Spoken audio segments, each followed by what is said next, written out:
Stream of Wisdom. We have 4 schools. One here is the one in Houston is 231 FM Road, 1092 Stafford, Texas. Stream of Wisdom. We have a school in Virginia. You trying to be cool. 210. You trying to be cool. You trying to be cool. 2610 Granby Road. Norfolk, Virginia. Norfolk, Virginia. We got one in Rochester, 1600 Lyle Ave, Rochester, New York. We have a school in San Antonio, 4444 Wanzam Road, San Antonio, Texas. We have multiple ways that you can get this knowledge. We have Mashaba's Blog Talk, bunch of good edification, a bunch of good something to listen to while you're going through your day. We have other channels like the 5 Minutes of Wisdom. We have the Hidden Truth Bible Show. And we have the Israelite Media Corp. Please subscribe, please like, all that. We have kids class on Sunday at 1 o'clock. We also have Israel Wear, where brothers, you want to get your fringe game up, new brothers coming in, they want to get their fringe game up, be sure to check that out. They also do headbands, they do armbands and such. We have Hebrew Academy. For out there in Virginia, Rochester, it's every Monday. And out here in Houston, we get it done on Tuesday at 7. It's good for brothers to come through. You learn how to read, how to get scriptures. It's a great time. If you need to contact a priest, we have Priest Kazakia. His phone number is 757-300-4047. And then we have Priest Quadazat to my right. His number is 303-557-8979. Please text during class. You got Zion up there? No, sir. Oh, there ain't no Zion. Oh, Priest Zion. Oh, I'm about to say. Zion's number is 346-234-8340. We have businesses. We have Sweet Ambiance, where we mix oils with apothecaries, right? We mix oils and fragrances because we want everybody to smell as good as we do. We want the spirit to reflect on the outside body where you smell good. We also have Chosen Creations. As you can see, the beautiful wood craft work that's been done. That's Chosen Creations. You can be able to hang stuff up. You'll be able to have the Paleo Hebrew on the wall, stuff like that. It's very dope. Please check it out. Chosen Creations on Etsy.com. If it's in your spirit and your heart for any donations of any kind, please be sure to contact one of the priests in order to get that set up. We would greatly appreciate that. We got Zelle, we got Zelle, PayPal, Venmo, Chime, all that. You ain't really got to contact me. You can just, you know what I mean? Yeah, you can send it that way if you like. Yeah, so don't worry, he's gonna get better at these announcements. They're gonna be smooth as butter in the next couple of weeks. But it is the Shabbat, right? So it is the Shabbat. So we're gonna be doing our the opening prayers as usual. Slide through this reading. We're in the book of 2 Kings, so we're dealing with a lot of Israelite history, right? Historical accounts, dealing with all the kings and different things like that. Then we're gonna answer whatever questions brothers and sisters got, close it out with the prayers, and hopefully have enough time to, weather permitting, go touch these streets. Busy day. So without further ado, let's get it.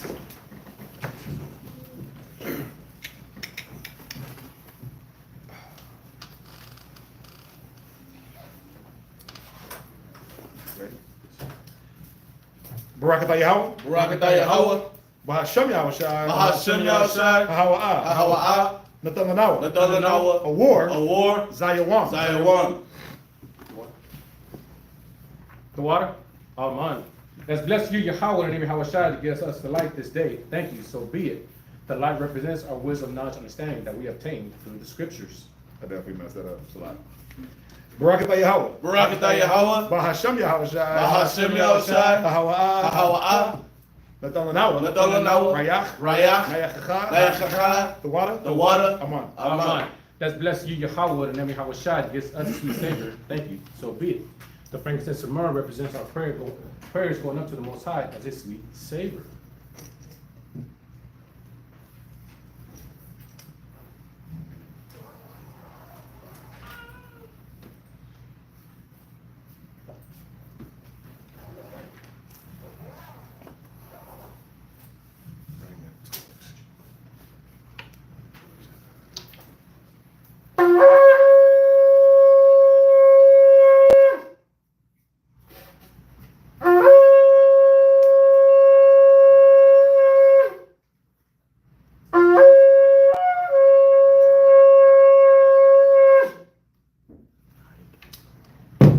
Majim Uponyan, Yerushalayim.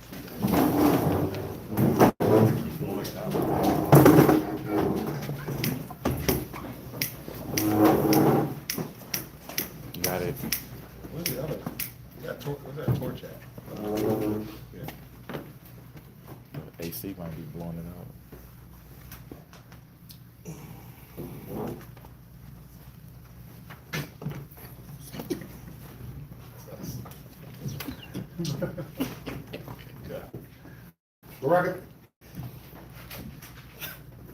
Barakatah Yahweh. Barakatah Yahweh. Bahashem Yahweh Shai. Bahashem Yahweh Shai. Ahawa'ah. Ahawa'ah. Latolanawa. Latolanawa.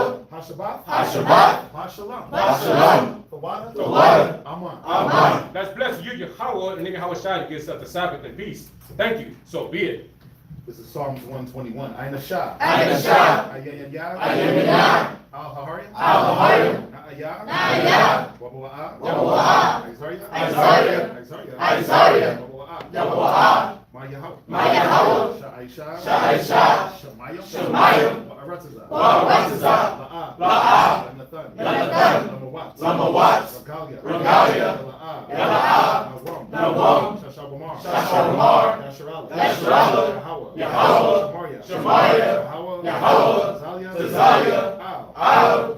Yah. Yah. Yah. Yah. Hashemat. Hashemat. Yala'ah. Yala'ah. Hakayah. Hakayah. Bayawam. Bayawam. Wala'ah. Wala'ah. Halabanah. Halabanah. Halayalah. Halayalah. Yahweh. Yahweh. Yashamaria. Yashamaria. Makol Rai. Makol Rai. Yashamar. Yashamar. Napashya. Napashya. Yahweh. Yahweh. Yashamar. Yashamar. Hawalakia. Hawalakia. Wabawa'aya. Wabawa'aya. Ma'aitan. Ma'aitan. Ma'aid. Ma'aid. Ha'awalam. Ha'awalam. Aman. Amen. This is Psalms 121 in English. I will lift up my eyes into the hills, from whence cometh my help. My help cometh from the Lord, which made heaven and earth. He will not suffer thy foot to be moved. He that keepeth thee will not slumber. Behold, he that keepeth Israel shall neither slumber nor sleep. The Lord is thy keeper. The Lord is thy shade upon thy right hand. The sun shall not smite thee by day, nor the moon by night. The Lord shall preserve thee from all evil. He shall preserve thy soul. The Lord shall preserve thy going out and thy coming in from this time forth and even forevermore. Shema Yasharala. Shema Yasharala. Yahweh Allah Hayanawa. Yahweh Allah Hayanawa. Yahweh Achad. Yahweh Achad. Shema Yasharala. Shema Yasharala. Yahweh Allah Hayanawa. Yahweh Allah Hayanawa. Yahweh Achad. Yahweh Achad. Shema Yasharala. Shema Yasharala. Yahweh Allah Hayanawa. Yahweh Allah Hayanawa. Yahweh Achad. Yahweh Achad. Let's hear Israel. Yahweh, our power. Yahweh is one. Abanawa. Abanawa. Shemayim. Shema Shemayim. Kodash. Kodash. Ayah. Shemka. Yahweh. Malakukah. Ta'ah. Tzaka. Ayah. Aisha. Ba'aratazah. Kowah. Hayah.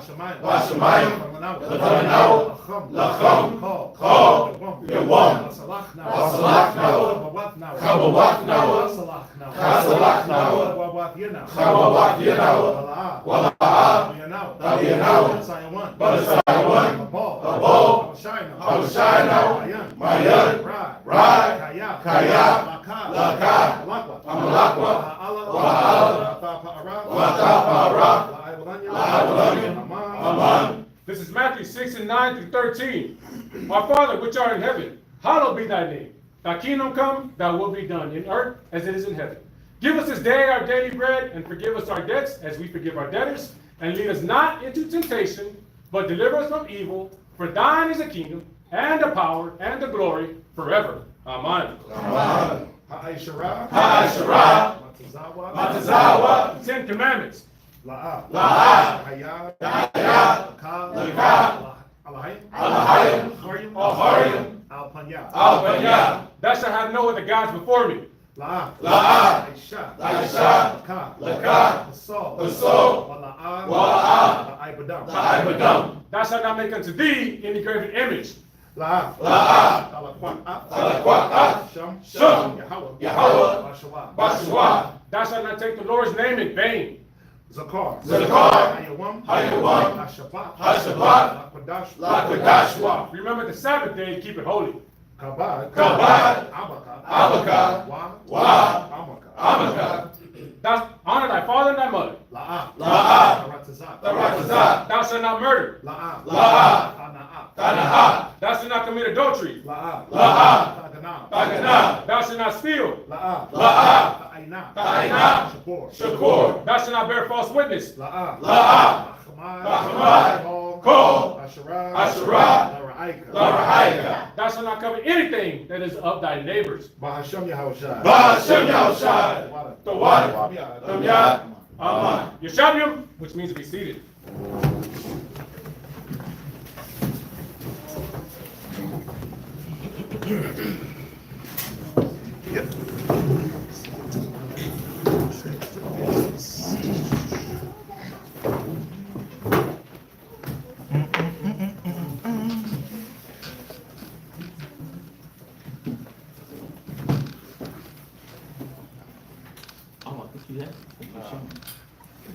Can you bring, just set them up.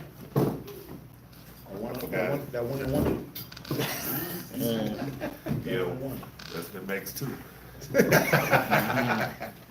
Right. So, yeah, I know it was a lot that we went over last week. A lot of names, a lot of places, a lot of faces. But we think they could give me a quick. Yeah, shalom to everybody online, right? Hopefully y'all are having a Tawab Shabbat so far. The light is blocking your face, mate. It's like we don't want you to be a part of this. Oh, no. So run that right there and then move everything that way. So move all that way and then this can be off to the side. Right? Right. Who think they can recap real quick? What faithful, diligent brother that was listening attentively and hearkening can recap quickly, briefly last week all the things. What were the things? Key points. And they gotta be like the whole thing. What? Yeah, three. Some of it when we're talking about Jezebel Right. and Ahab, how he weak, and Who is Jezebel? Ahab's wife. Ahab's wife. Where did she come from? What nation? You ain't gotta be specific, but what was she? And Huh? You understand that? Huh? Wait. Canaanite. Okay. Canaanite of what? A Zidonian. Of Zidon, right? They were Canaanites.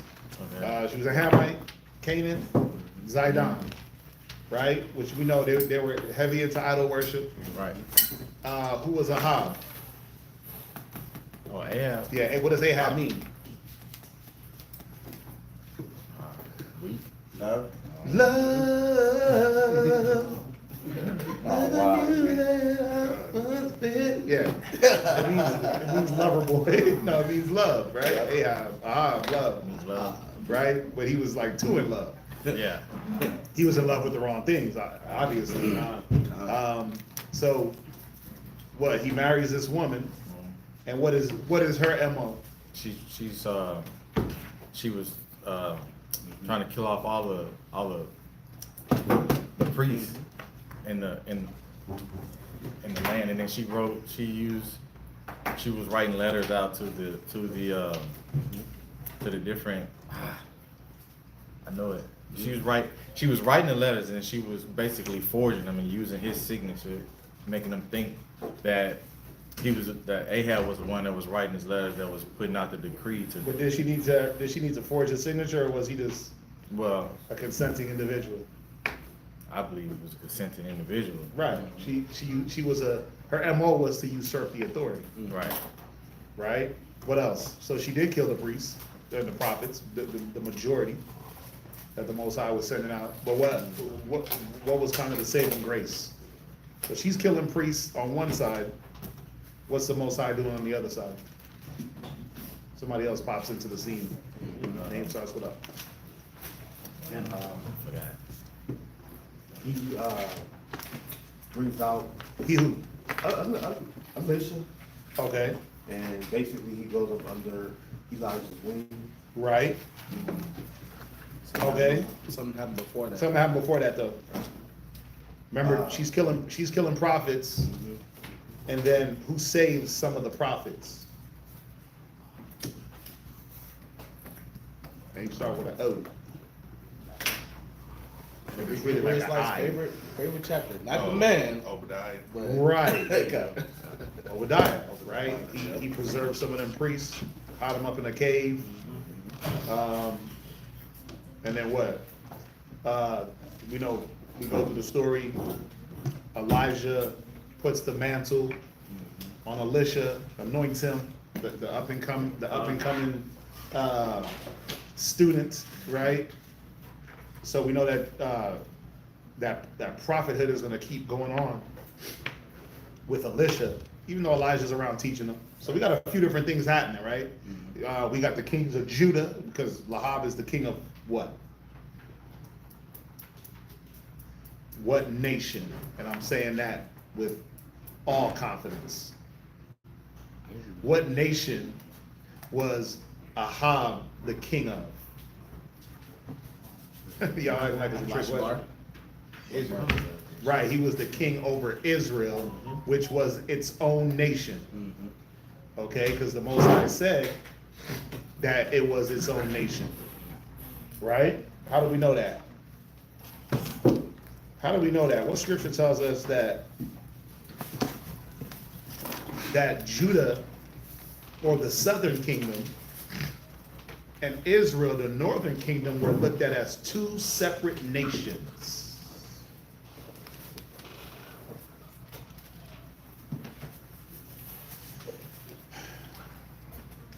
Got it.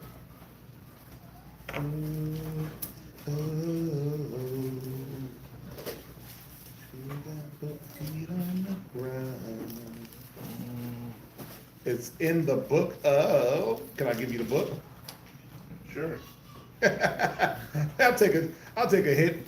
Right? It's Ezekiel. It's in the book of Ezekiel. Right?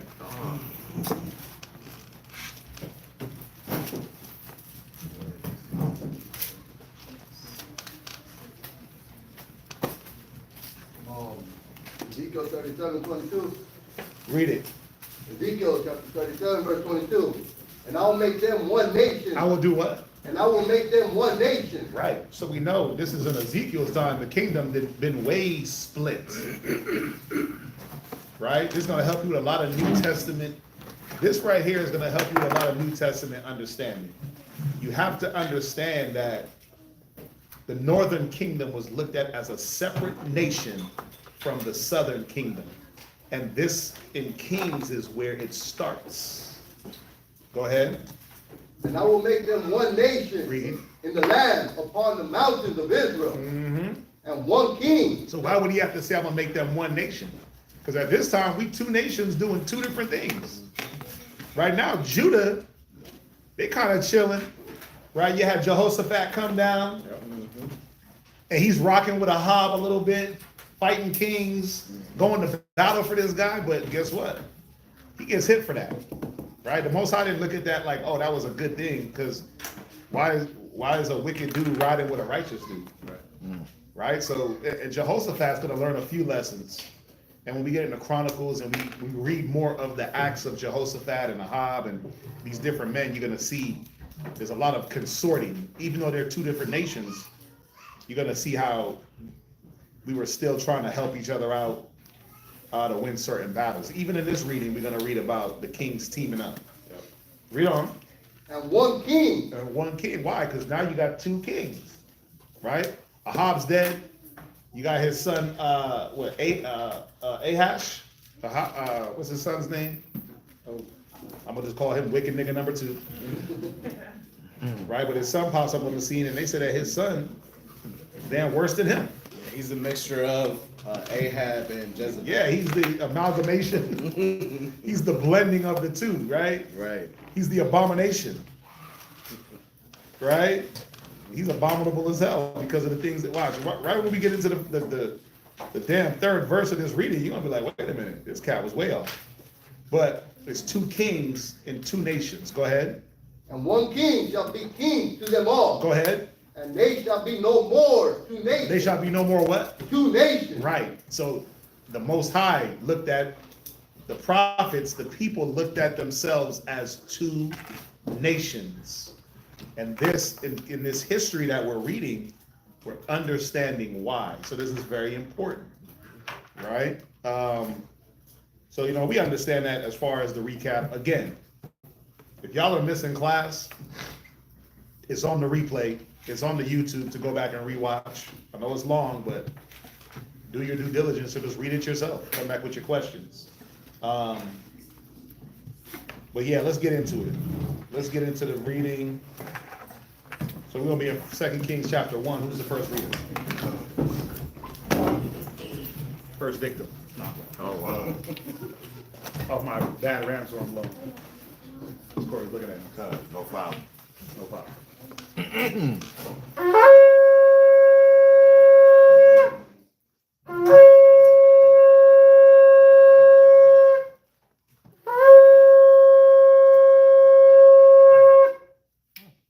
Abishai, Shabbat Shal, Yehuda, Bud, Yasharala.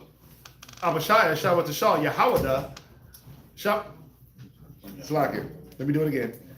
Abishai, Shabbat Shal, Yahawada, Bun Yashal, men of Israel. I might be. Right. Yahweh Shimei Shabarakathum. Yahweh Shem Yahushua Barakatah. Yeah. Get it together. I just, brother. Gotta get it together. It's early. It's late night. That's all it is. Late night.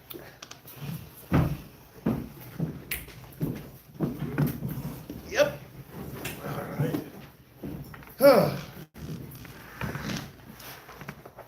So, yeah, 2 Kings 1. He's reading to verse. Oh, you're reading the chapter. Whoa.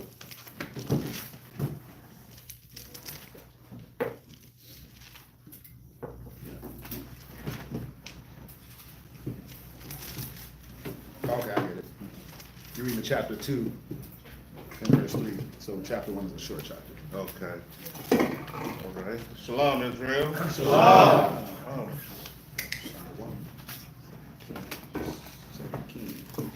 Okay, we're at 2 Kings, chapter 1, starting at verse 1.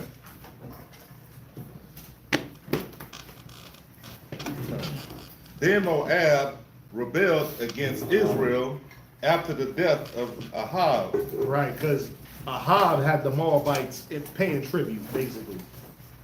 Right? He dies, and what does Moab do? Well, we no longer want to pay tribute. We're not going to be subject to y'all anymore. Go ahead. And as Ahaziah, Right, Ahaziah. Ahaziah fell down through a lattice in his upper chamber that was in Samaria and was sick. And he sent messengers and said unto them, Go inquire of Beelzebub, the god of Ekron, whether I shall recover of this disease. Pause. Pause right there, right? So, this dude falls through basically he thought he falls down someplace in his house, right? Injures himself, gets sick.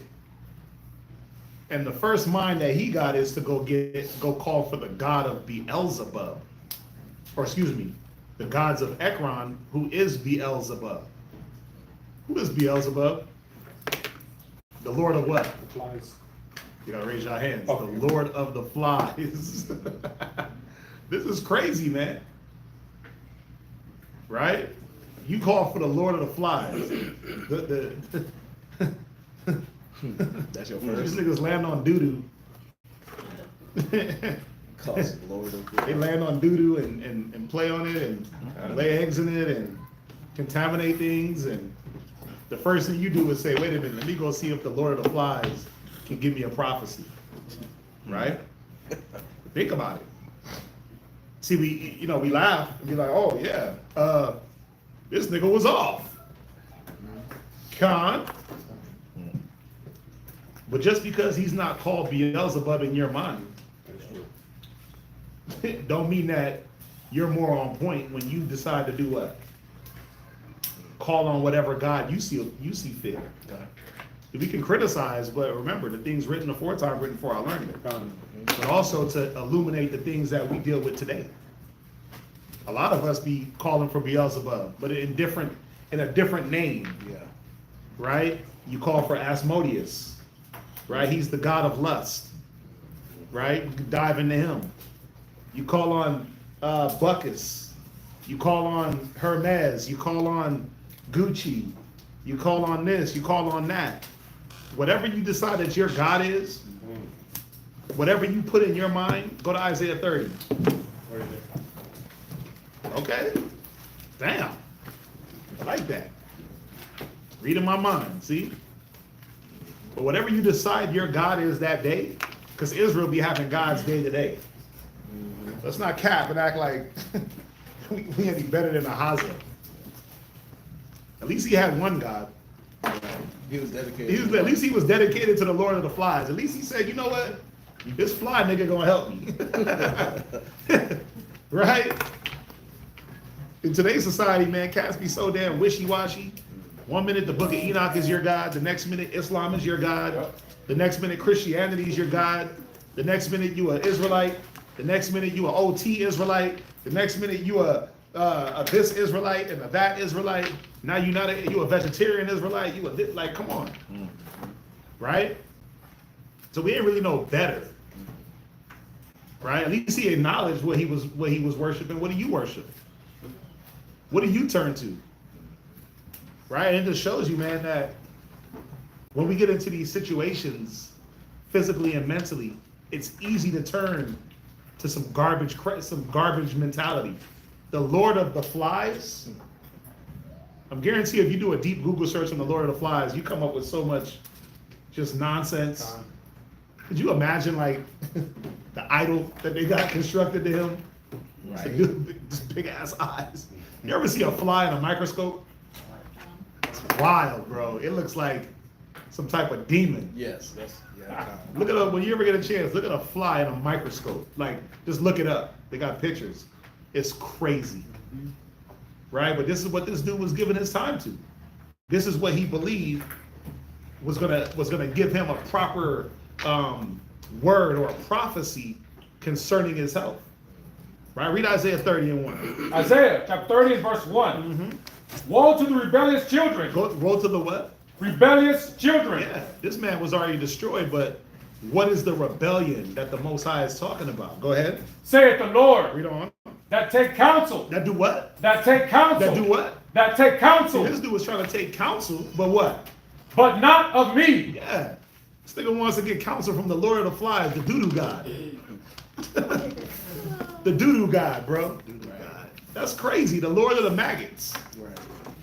Like flies symbolize rot and decay and death. Yep. When do flies pop up? When it's nasty, rotting, dead bodies. Yep. So what is that symbolic of Ahaziah's mind state and the people that worshiped? They was in a death state. They were dead spiritually. They didn't know it though. They didn't know it, right? But think about when you decide to tap into your powers that are not of the Lord. When you decide to tap into the counsel that is not of the Lord, what is it representing? This is a real question you got to ask yourself, right? And we all gotta yield to these scriptures, man. Why? Because we all gonna face a time where you gotta make a decision. Con. Like Elijah asked the men of Baal, how long will you halt between two opinions? Right? How long will you be parked in between two ideas? 1 minute it's about the truth, the Most High, Barakatah Yahweh, I'll die for this. The next minute is I don't know. Because y'all are trying to deceive and trick me. Because, you know, I can't see afar off, so I'm going to just kind of play it by ear. No faith. 1 minute I'm extra faithful today, but tomorrow I'm wavering, tossed to and fro with every wind. So you have to ask yourself, when I tap into those gods, when I tap into those spirits, what do those spirits represent and what does it show about me? Now, if I'm tapping into the true power, what does that show about me? Every man that tapped into the Most High and let the Most High's power guide and rule them, look how powerful they were. Niggas was unstoppable. Right? But then look at everybody else that went to the Lord of the Flies, Baal, the sons of Baal. Right? They was getting destroyed by the strong and by the men that relied on the Most High. You were going to say something? No. Right? Read on. And that cover with the covering. That do what? And that cover with the covering. And that's all Israel want to do is cover things up. You just want to cover things up and not like really deal with the issue. Like, let me act like that ain't happening. Hopefully if I cover that up, brothers won't see it. But we can see it because the covering got holes in it. It got fly print. It got the fly eyes. Right? It got just because you cover with the Gucci print and the Versace, because that's what our people want to do, right? They want to cover themselves in the finest threads to look good. Right. But inside you weak, you're withering, you're dead. Go ahead. But not of my spirit. Right. We'll cover with every covering. We'll cover ourselves and try to patch up every wound with the salve and the mortar of what the world says to patch up with. Oh, you feeling down? Alcohol. Now all of a sudden you feeling down. Now you got manic depression. Now you got bipolarism. Now you got to be on alcohol and pills. Dang. Wow. That's rough. When all you have to do is just talk. Counsel. Open up. Alleviate that burden. Oh, feeling bad? Oh, smoke some weed. Now that leads you down the damn road of just Addiction. crack, heroin, more weed, pills. That's what alcoholism, all the isms and schisms, right? But what are you trying to cover with? And why cover it up? Why not just let the Spirit bring it out? Go ahead. That they may add. They may what? That they may add. Go ahead. Sin to sin. Go ahead. That walk to go down into Egypt. Right, slavery, bondage, right? Symbolic death and literal death. Con. Read. And have not asked at my mouth. And that's the problem with Israel, man. That been our problem. You see what's going on? You want to go ask at the mouth of this is wild. Right? Check this out. I'm with this cap real quick on myself. I want to see. Watch this. Who is Beelzebub? Who is Beelzebub? This is a quick little chat GBT. Beelzebub is a figure often associated with demonology and various religious texts. Whoa! Oh, wait. Particularly in the Christian tradition. In Christian demonology, Beelzebub is sometimes considered one of the 7 princes of hell and is often depicted as a powerful demon or fallen angel. We know that's not true, right? The name Beelzebub is believed to derive from the Philistine god Baal-Zebub, which was later associated with Satan or the devil. Wow. And it's all the same. It's all demon devil worship, right? Right? Watch this. Oh, wait. Who is the Lord of the Flies? Because you'll get different answers sometimes. Whoa, the Lord of the Flies. It represents the primal instincts and savagery that exists within humanity, particularly in the absence of civilization and authority. Wow. Think about that. So it says that this Lord of the Flies represents savagery and chaos with there's no civilization, there's no authority. Now, think about Ahab. Was he an authority? La. Think about it. Who was the authority? Jezebel. So who brought in Beelzebub? Khan. Say it. Who brought in Beelzebub? Jezebel. So when a woman leaves, what happens? Nope. Was it just about her being a nation, or was it the fact that it was out of order anyway? Khan. And it represented no type of authority or civilization. Right. See, we don't want to. Wow. Mm-hmm. Say the hard things. Mm-hmm. Repeat that. Huh? I'm sorry. You said repeat it? Okay. So who introduced Beelzebub?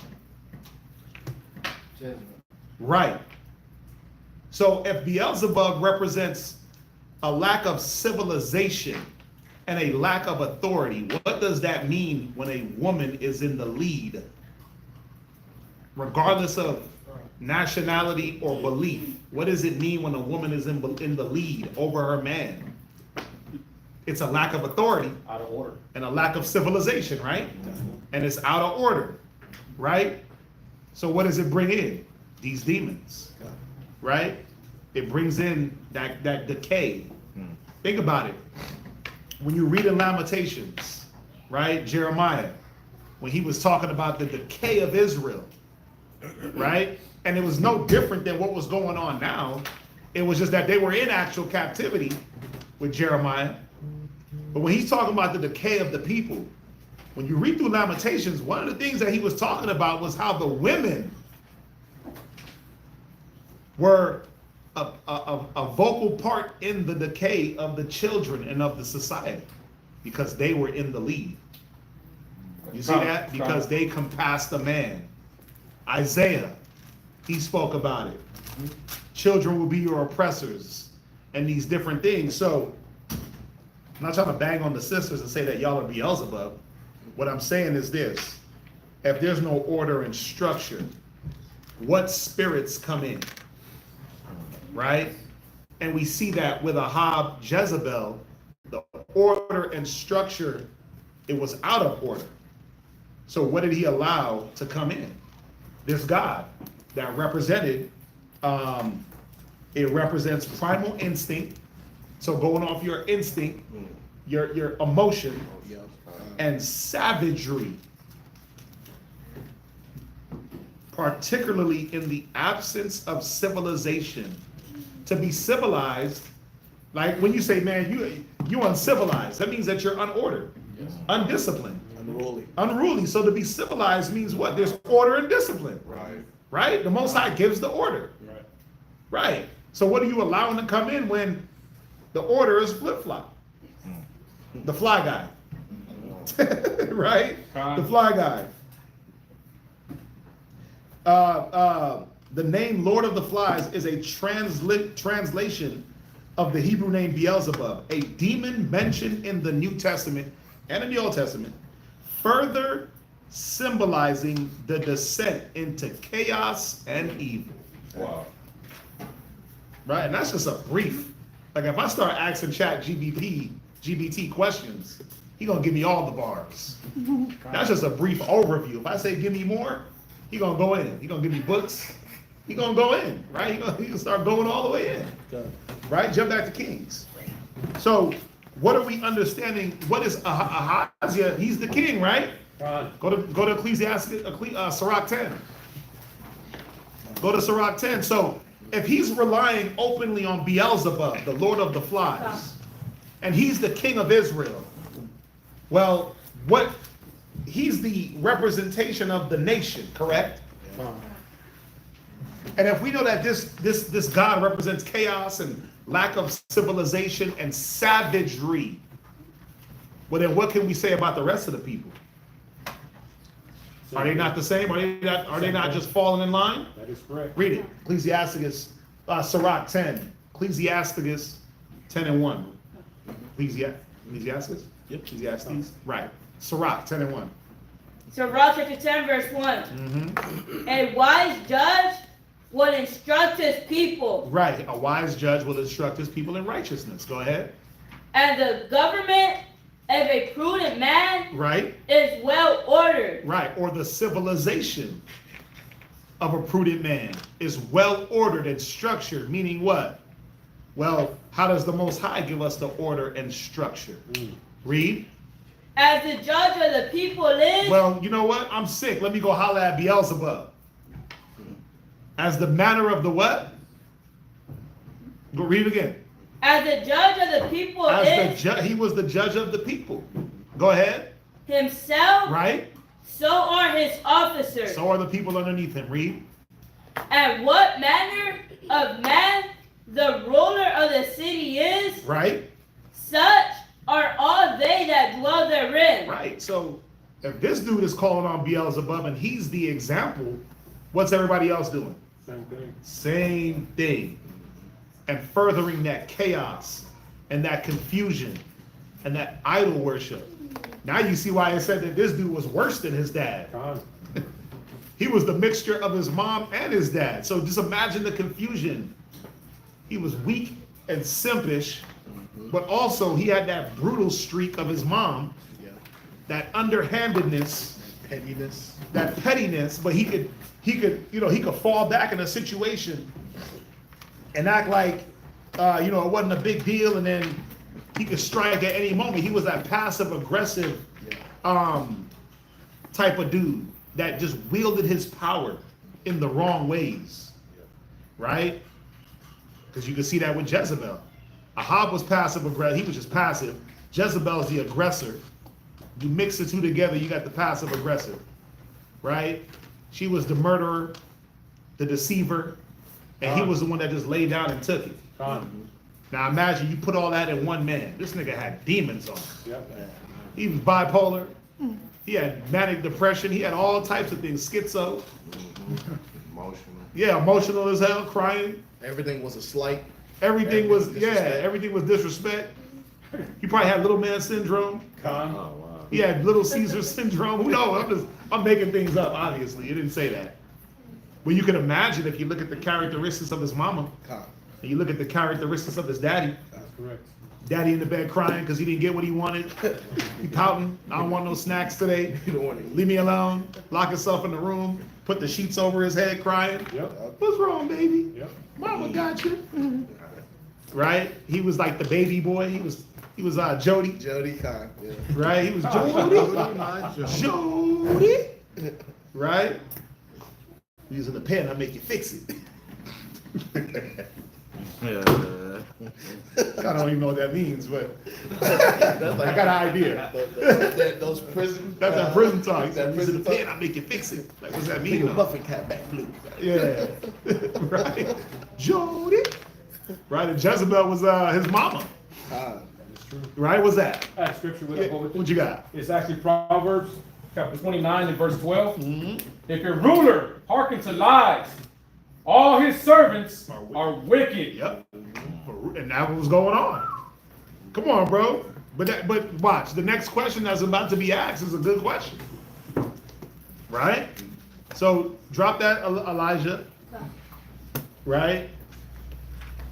Lord of the flies, man. The Lord of the doo-doo god.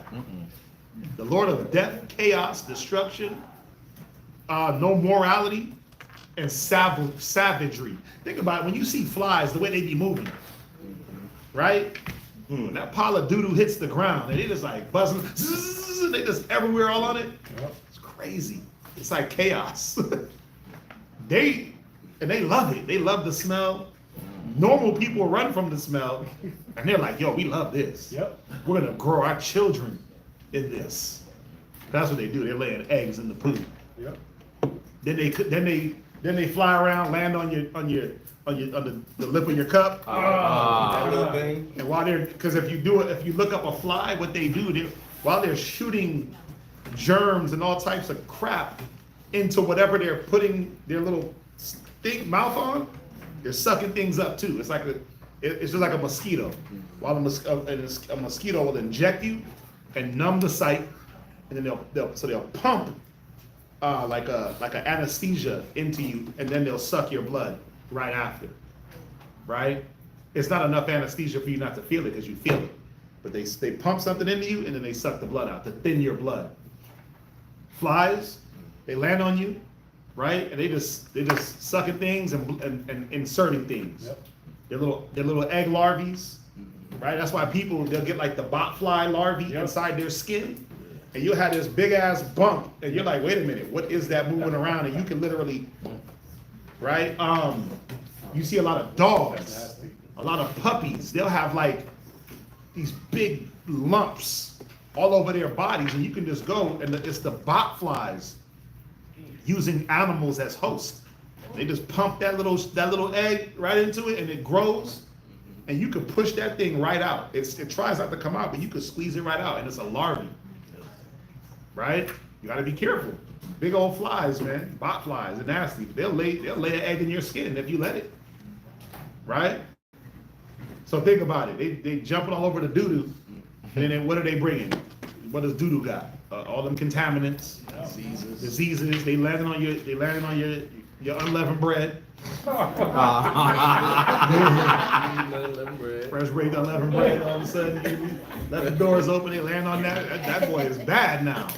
You got the You gotta throw the whole leaven, the whole lump. The whole lump is destroyed, right?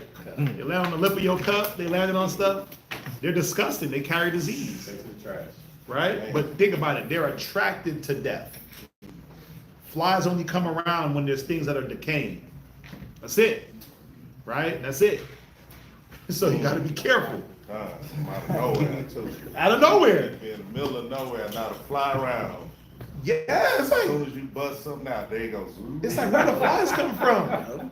And I'm pretty sure y'all know that because y'all be fishing.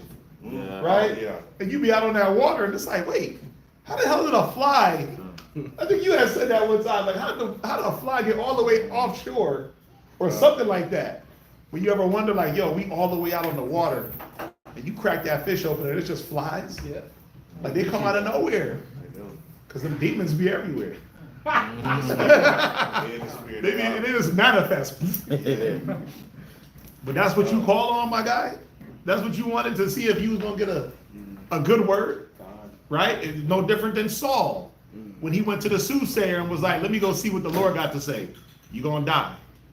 Right? Because what are you tapping into on a day-to-day? What are you using to give you these affirmations?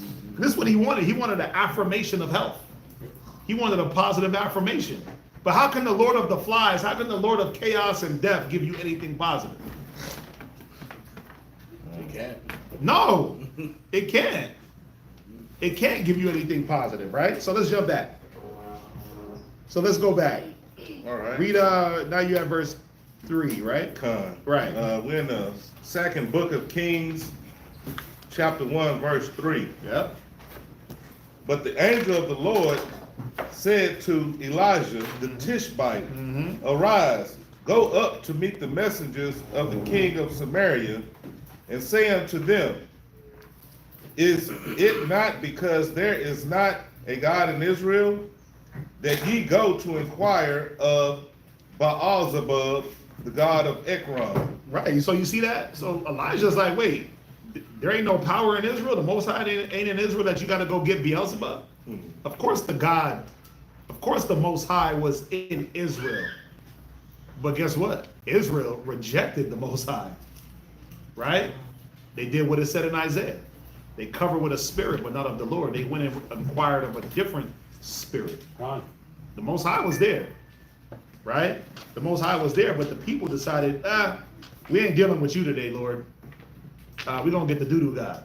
We're going to get the God of death. We're going to go get this God and that God. You can only imagine the amount of different spirits that these people were worshiping just to get by on the day to day. Just like the Muslims, right? Before they got Islam, these niggas had a god for every day. Yeah. Right? They had a god for every single day of the year. Rain god, earth god, wind god, tear god, this god, cow god. And you still see it. What's crazy is you still see it in Islam. Right? Just in there, when they throw on certain garments, and you got the sun, the moon, and the stars. So they had a sun god, moon god, and a star god. They still show you that they worship those things, even though they try to cap and act like it's about Allah and Muhammad, and the Quran, right?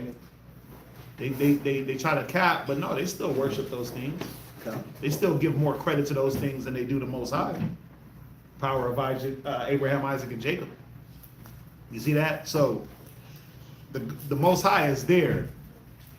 But guess what? If you reject him, then he'll just let you reject him. That's the beautiful thing about the Most High. He ain't gotta force you to serve him. The Most High is not gonna simp down, baby, please, I'm begging you to come and worship me. He's like, okay, well, let's see what the fly god got for you. Right? Let's go see what Asmodeus got for you. Let's see what Satan got up in store for you. Right? Remember, it says, the wages of sin is death. Right? The wages of sin is death. So it's like when you go to a job and you get paid. The wages of your work, or when you work, you get wages. The wages of sin are death. So who's paying you? Who's in control of that? It's Satan. So that's the payment. But eternal life, who's giving you that? Who's paying you that? It's the Most High. Christ. So the Most High don't have to sit there and beg you to worship him. That's right. He'll send you the messages. He'll give you, Most High speak once, Most High speak twice. Man, perceive it not. Okay, well, somebody gonna die. But it's not that the Most High has to literally put you down, right? It says your own wickedness will correct you. That is correct. Right? So you want to chase these gods? Well, let's see what these gods are about. Right? Where are the gods that you thought could save you? That's why you go back into that Isaiah. He said what? Go back to the Isaiah 30. Jump down to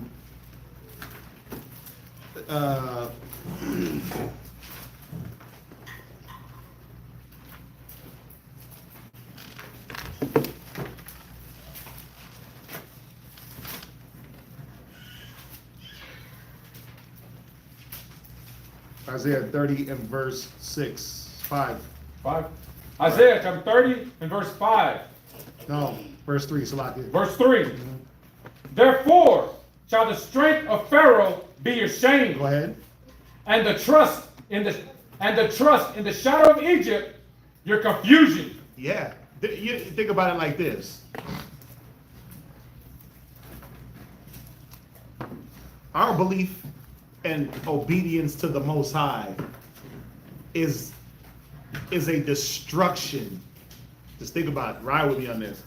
Our obedience to the Most High is a destruction to all the other nations. Right? But think about this. All the other nations' gods are a destruction to us when we believe in them. When we start to take a hold of them. If that makes sense. So the more we stay solid in the Most High and rooted, right? The more that destroys all these other gods and wipes them out, but it also puts these nations in subjection. But as soon as we say, you know what, Lord of the Flies, Lord of the Zidonians, this king, that king, as soon as we do that, that destroys us and that builds them up. We see that through history. What has always been our destruction? Serving other gods, idol worship. What has always been the rising up of these nations above us? Their gods. It's always been about, let's go serve your gods, and then they find a way to overtake us. And as soon as we get right with the Most High, everybody's underneath us. We see that with Solomon. You see that in Judah with Ahab, Jehoshaphat, right? And you see little sprinkles of it in the book of Judges. When a judge was on point, what happened? We was good, right? Even when Saul was on point for that little bit of time, that little first 2 years, everything was good. But as soon as we say, you know what, let's go investigate how to serve these other gods, let's figure out how to worship something else other than the Most High, what happens? It's to our destruction and it's to the world's benefit, if that makes sense. That's why he says the strength of Pharaoh will be your shame. Because the thing that Pharaoh strengthens himself in is the destruction of us. Right? What does Pharaoh want to do? Kill your babies? Murder your children? Take away your husband? Right now, Pharaoh is the government of America. Yep. And what does the government of America say to the so-called black man and the black family and the Hispanic family? What do they say? We're going to destroy you. We're going to separate you. Right? We're going to make sure that we locking your fathers up, locking up the men, keeping the women dependent on us. Ain't that to our shame? Yeah. So their strength is our shame. Right? Their power is our confusion. Because then you walk around like, I don't know what happened. That's the point. You inquired at something and didn't have the full understanding of what was the end of this thing. And that's how Satan rules, man. Yep. He loves that confusion. He loves to keep things obscured. You see that? He loves to cover up the truth and keep things blurry. The God of this world has blinded the eyes, right? And he keeps that covering, that wool over your eyes. The covering? Oh, okay. Finish reading. I'm on a roll here, I think. I feel like I'm making sense. Go ahead. Verse 4? Yep. For his I princes, think I'm on a roll. Go ahead. for his princes were at Zoan, Right. and his ambassadors came to Hanes. Right. Go ahead. They were all No, ashamed. that was it. That was what I wanted. Right. So that's the point, man. These gods become our weakness, and this is how the nations get the strength over us. Right. Think about why did Moab rebel against Ahaziah? Because he was weak as hell. Because they're looking like, wait a minute, you worshiping the fly god? Well, we got Chemosh. Right. He's stronger than the fly god. We got Chemosh. He's really the real guy. Right. In our story, he beat your guy. Yeah, he beats your guy. So, man, we ain't gonna rock with y'all no more, because you over there worshiping the doo-doo god. Right? He smells like poo. So we ain't messing with y'all, because that's weird. Right?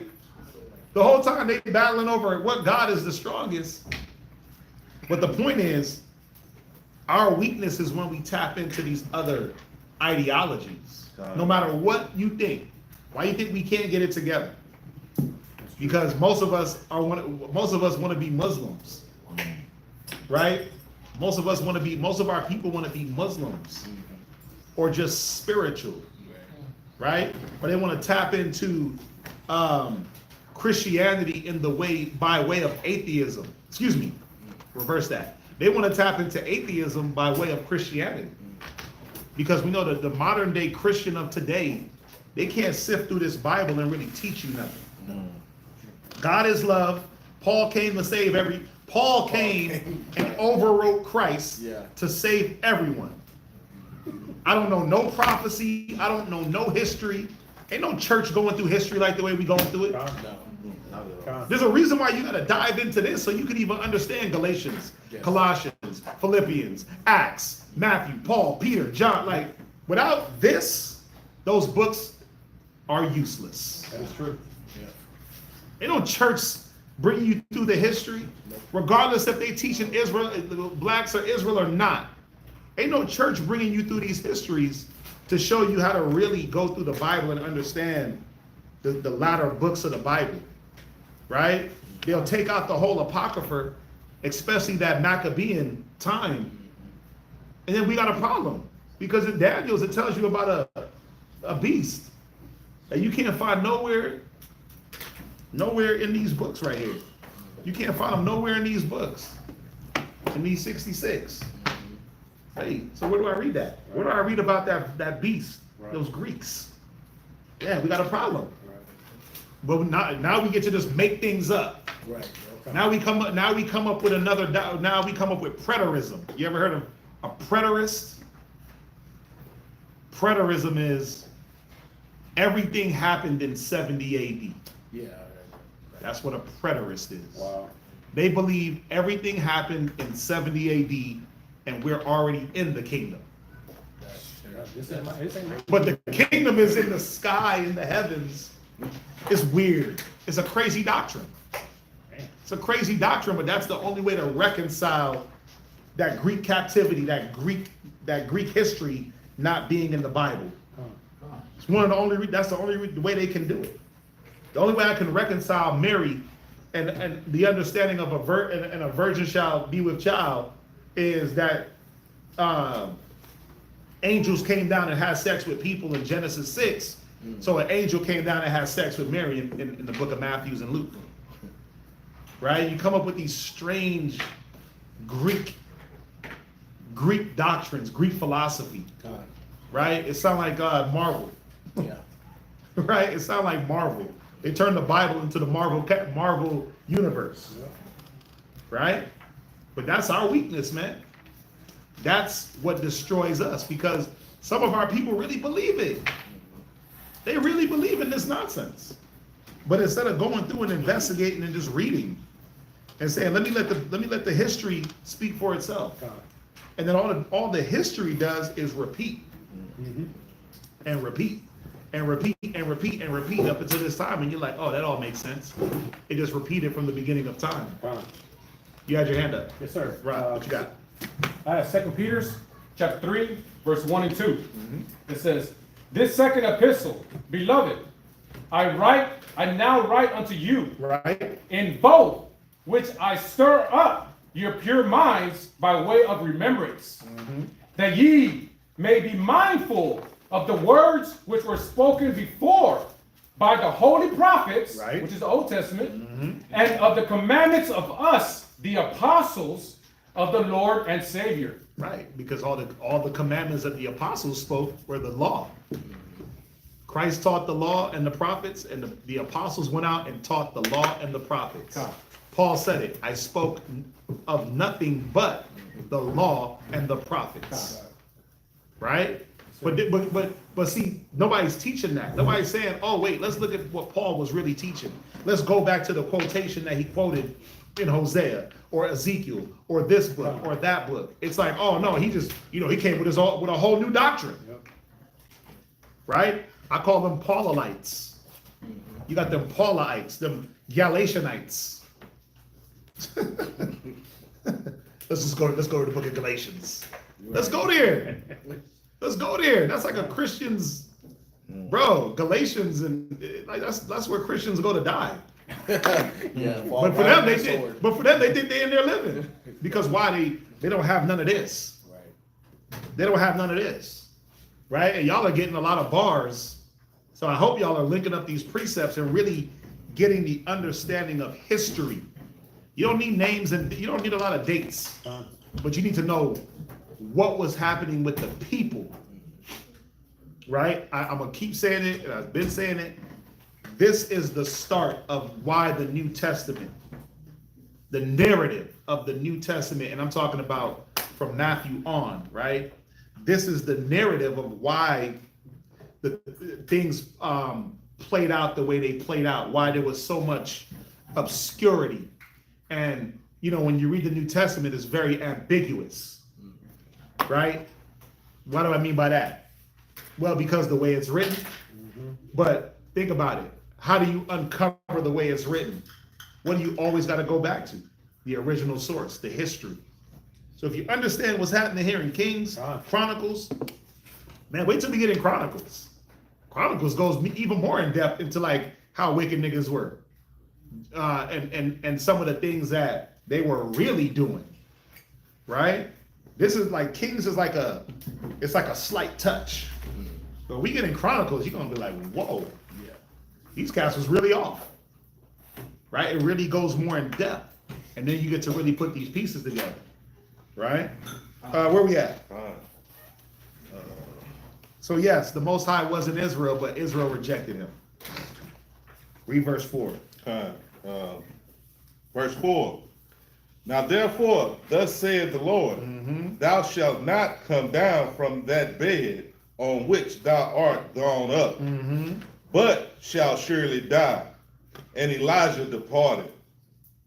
And when the messengers turned back unto him, he said unto them, why are ye now turned back? And they said unto him, there came a man up to meet us and said unto us, go turn again unto the king that sent you, Right? and say unto him, thus saith the Lord, is it not because there is not a God in Israel, but, Salakia, that thou sendest to inquire of Beelzebub, the god of Ekron?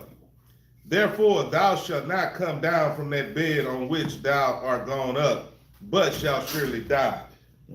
And he said unto them, what manner of man was he which came up to meet you, and told you these words? Right?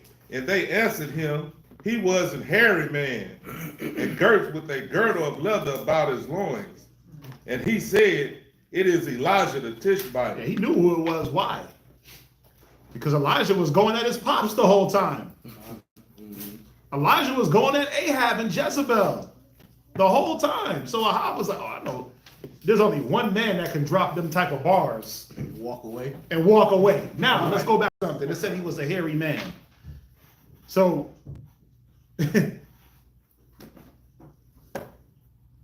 I'm a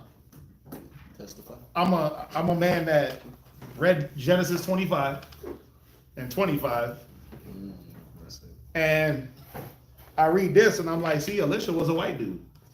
Elijah was a white man. He was like Esau. Now what? Prove it that he wasn't. It said that he was hairy.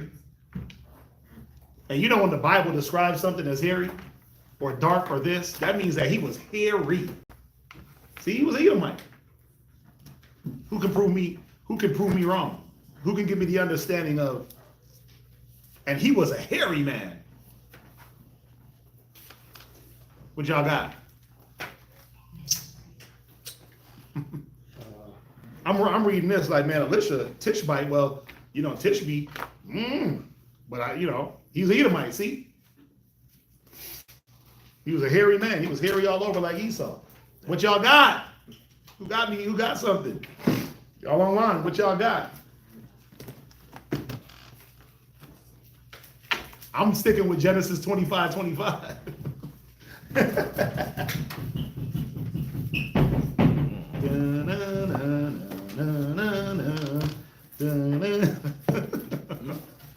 It ain't that hard, right? Was Elijah hairy? I would say no. Okay. You say no.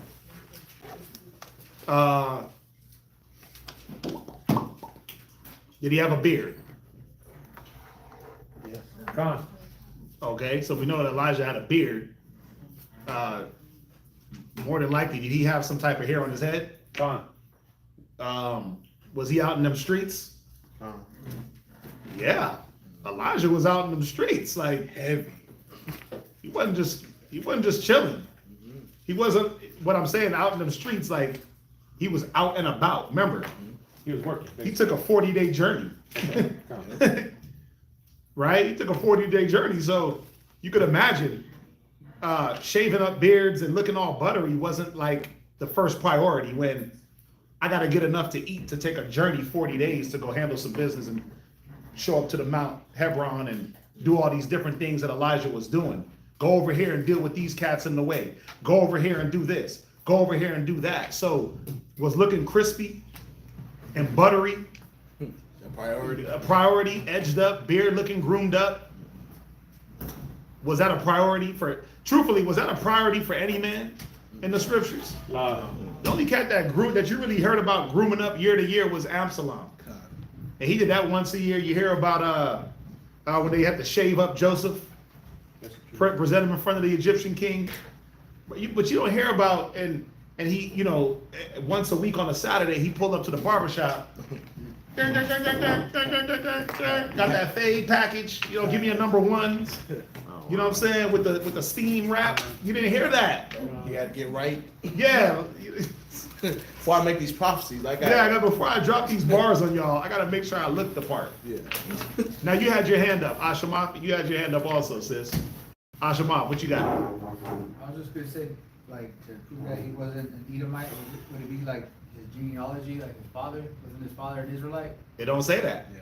It just say Elijah the Tishbite. So you can't go anywhere with that because that just gives you a city that he's from. Now, obviously, I'm being facetious and playing devil's advocate because we know he's not an Edomite. But me, I lack understanding, and I was going off of what Genesis 25 says. I need somebody to teach me. What you got? Well, I was just going off of what you said about Aaron's beard in Psalms 133. He was hairy, but we knew he was Right, an Edomite.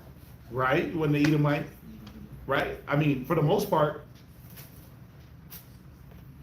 Israelite men had beards. That was a badge of, first of all, that was a badge of manhood. To not have a beard, ugh.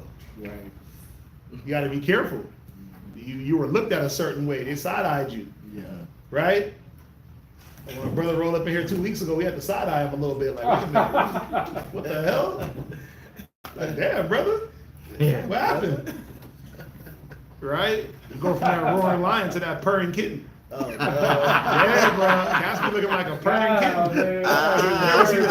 You ever see the cat in Austin Powers? Yeah. Oh, wow. Yeah, you go from that lion to the cat in Austin Powers with no hair on him, just looking just wrinkly. It happens, but that's any brother that shaves that beard. God, yeah. So who think they could give some understanding? Like this, let's just read it again, right? Let's read it again, Verse 8. right? And they answered him, Right? he was an hairy man, Come on, and girt with a girdle of leather about his loins. right? And he said, it is Elisha the Tishbite. Right. So him being a hairy man, it wasn't. You got something? I think so. What you got? So like when you look at the word here, Okay. it refers to like a garment. Now you're on the right path. So it looks, and then he had a girdle. So he probably, Right? so he was wearing like a cloak with fur on it. And Okay. he had his girdle on, just like we do for like Passover and stuff like that. Right. So he's right. Now you got to prove it.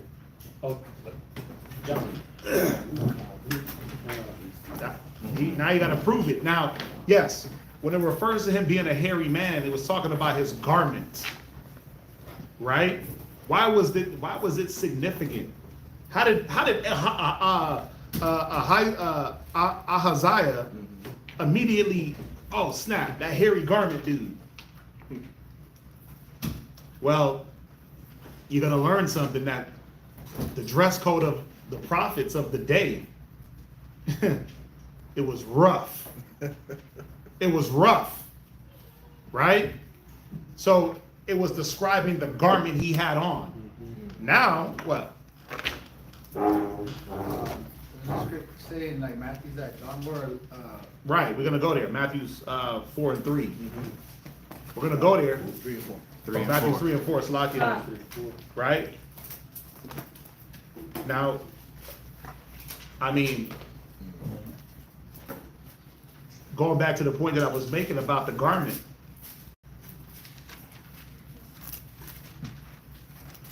This cat was walking around with some type of tanned, untreated garment. Yeah. Right? They call it a rough garment. That goat's hair or that camel's hair, right? Come on, you ever felt a goat? You ever touch a goat? Like a live one? And the hairs, and it's like, damn, that's rough. Right? Now, I'll give y'all a secret, or not really a secret, but so y'all see my Passover garment. You see the blue parts? Those blue parts, that's actual cow, that's cow leather, but it still has the cow fur on it. Right? So I remember when my rib was making the garment, and I walked in the room when she was making the garment, and I automatically just had an allergy attack, started losing it because of the fur, right? And then when I would wear it, and when I put the damn armbands on, and she put the fur around the collar, I'm like, what the? I'm like, dude, I can't do it. So I had to kind of wear it a little bit before to get used to it. And that was just light, short, little bit of cow fur. Goat hair is rough and coarse. Camel hair, coarse, right? And then when it's untanned, I don't know if you guys know about the tanneries. You got to look that up. That was a tradition. Some of the Middle Eastern people, I think in Egypt, they still hold that tannery where they put the furs, they put the skin with the fur into these baths of like acids to do what? To soften the fur, right? But you could imagine, bro, Elijah ain't on some, let me get the softest furs. Why? Why wasn't it about, let me get the softest fur? Why was it a leather girdle? Why does it highlight those things? He had a leathern girdle and he was hairy as hell. What did that represent? What were the prophets representing? Well, look at it. They were representing the people, number one. No, they weren't. Hell no, they weren't. Okay, I'll change that up then. Yep. They're actually representing the lifestyle that the Most High set up. They have having a changed mind. Thank you. Thank you. It was about, they weren't representing the people. They were showing the people that y'all are sissies. Right. You niggas is running around with cotton girdles. Right, soft. You got the softest buttery deer skins. I'm in this rough garment. I'm in this leather. Think about a leather girdle. Like even this is leather, and I'm like, yeah, you can't even bend it. Right, it's a little You snug. can't breathe in this. With a cotton girdle, it forms to your sitting, and it looks nice and it can adjust. You can be comfortable in it. You can be comfy. Breeze. Yeah, it's breezy. Bro, my midsection be hot in a leather girdle, right? But that garment represented what the Most High wanted the men, first of all, to be in the mind. That chafeness. When it said David's men were chafed in the mind, you think them niggas was running around trying to get the best garments? Running around trying to get the best leathers, the colors? Right? Is that salmon or is it pink, brother? What color is that? Is that lilac or teal? Which one is that? Right? Back from Battlefield. They wasn't on them soft ass colors, bro. Think about it. Some black ass goats here and a leather girdle, right? There's a leather piece around their waist, and threw some damn goat on their back and just went. Right? Now imagine you up in the mountains, you up in the hills, you moving and grooving, you walking, hot sun. Got a problem, right? Because the last I checked, I don't think goat hair was breathable. I don't think it breathed well. We know it was insulated, but damn, what happened when it got hot? You guess what? You're gonna have to rock that. You're gonna be losing some weight. You got to deal with it. You're gonna have to be uncomfortable. It represented what? Being uncomfortable, but also being prepared. Because while you might have been uncomfortable in one situation, that goat's hair did what? It kept out the weather. It kept out the elements in another situation. Right? The Most High was using the prophets to show the people it wasn't about comfortability. It wasn't about your comfort. It wasn't about how soft your leather was. Your leather and girdle wasn't soft. Right? Why do you think when it describes Christ's girdle, it was gold? Right? But we know that gold had a representation, like the leather had a representation, right? That gold, that prosperity, that kingdom, that rulership, that leather, shit, hard times, nigga. Yep. Rough, chafed, Yep. rugged, right? Not smooth and buttery, that goat's fur. It was like burlap when they weaved that goat hair. Bro, you ever touch a potato sack? Right. Now rough, yeah, but the roughness, it felt like sandpaper. You ever rub your knuckles against a burlap sack, like real potato sack? And you like, damn, I got burlap burn. Imagine rocking that day to day. You moving around and goat fur is just rubbing on you. A leather girdle is just strapped to your waist and you just thugging it out. Thugging it. That was Elijah. He was a damn thug in the mind. He was thugging things. I don't mean like a thug like today's type of thug. I mean he was about that life. Hard. He was hard. Yeah. Elijah was a hard dude. He wasn't. First of all, he wasn't no punk. That's first and foremost, right? He wasn't no punk. He wasn't no scary dude. But he also didn't let his appearance throw you off to make you think he was a scary dude. You got this dude walking up, big beard, big fro, whatever. And this a garment, just hair, like bro, you gonna be shook a little bit. Wow. Whoa, hold up, what's going on? What's this nigga on? What manner of wear you come? Yeah, what? No, but that's the thing. You come peaceably. You coming in peace? And then we know you calling down fire at random, one prayer, and we burning things up. Yep. So just think about it. Think about what the Most High was trying to use the prophets to represent. That this prophethood wasn't about comfort. It wasn't about looking good. It was about, what's the word I'm looking for? Durable. It was durability, right? It starts with an E. Damn. Efficiency. Being efficient, right? But also, listen, it was about being a goddamn man, right? It was about being a man. Your attire, it tells you a man's attire will tell you everything about him, right? A man, you think back in these days, cats was walking around giving off any inclination of metrosexualism? Right. I'm getting about to go, get my nails, Right. you know what I'm saying? Pedicure. Gotta go get that petty and manny. Gotta go get that petty and manny. Right. Gotta go get my feet soaked. Shit, my rib, bro. Yeah, I have a spot. My rib be on me like, you gotta soak your feet, babe. I'm like, nigga, what the? Bro, soak my feet. Got time for that. I'm gonna have rough ass feet. On On purpose. purpose. I'm gonna have these rough feet. You never know. Hey, guess what? I'm gonna rub your foot with one of my rough feet. Something gotta be rough. Yeah. So I gotta have them chafed feet.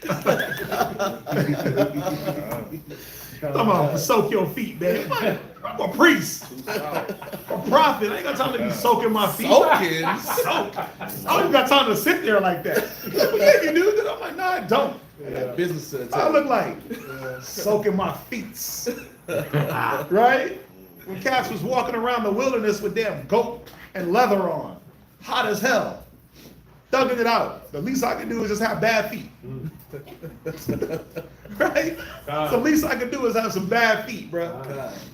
And a rough beard. You know what I'm saying? That's it. That's the least we can do. Is showing those ways, but really, what is it about? We know it's about the mind, right? We know it's about the mind, and we know if we out there looking too crazy, our people are gonna be like, "What the hell are y'all on? Y'all are nuts." Right. So you gotta show up sometime with a nice garment Yeah. to show the people that look, the Most High is good. He wants his people to look good, right? Because he does. But there's a time and place, right? There's a time and place for everything.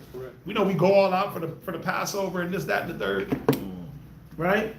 But bro, in my mind, I could care less about the garment, really, right?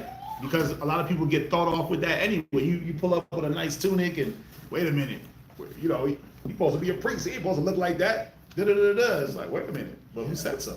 Yeah, that's whack. Right? I'm not gonna run around with just straight goat's fur on. It's weird. It smells bad. Right? So let's get some precepts, right? Go to let's go to Hebrews 11. And I want you to go to Hebrews 11. And this is how we know that Elijah wasn't just some hairy ass dude walking around. This is one proof. Hebrews 11, 32.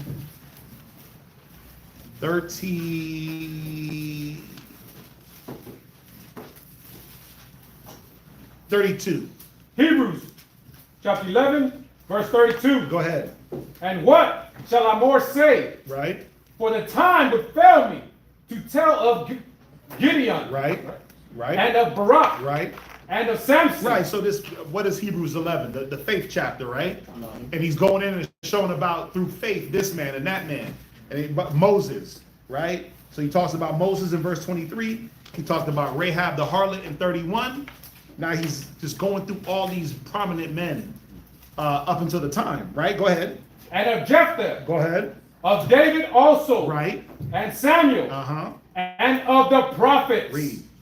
who through faith Uh-huh. subdued kingdoms, righteousness, Right. obtained promises, Uh-huh. stopped the mouths of lions, Right. So it's talking about what the prophets did, right? Read on. quenched the violence of fire, Read. escaped the edge of the sword, Come on. out of weakness were made strong, Right. waxed valiant in fight, turned to flight the armies of the aliens. Uh-huh.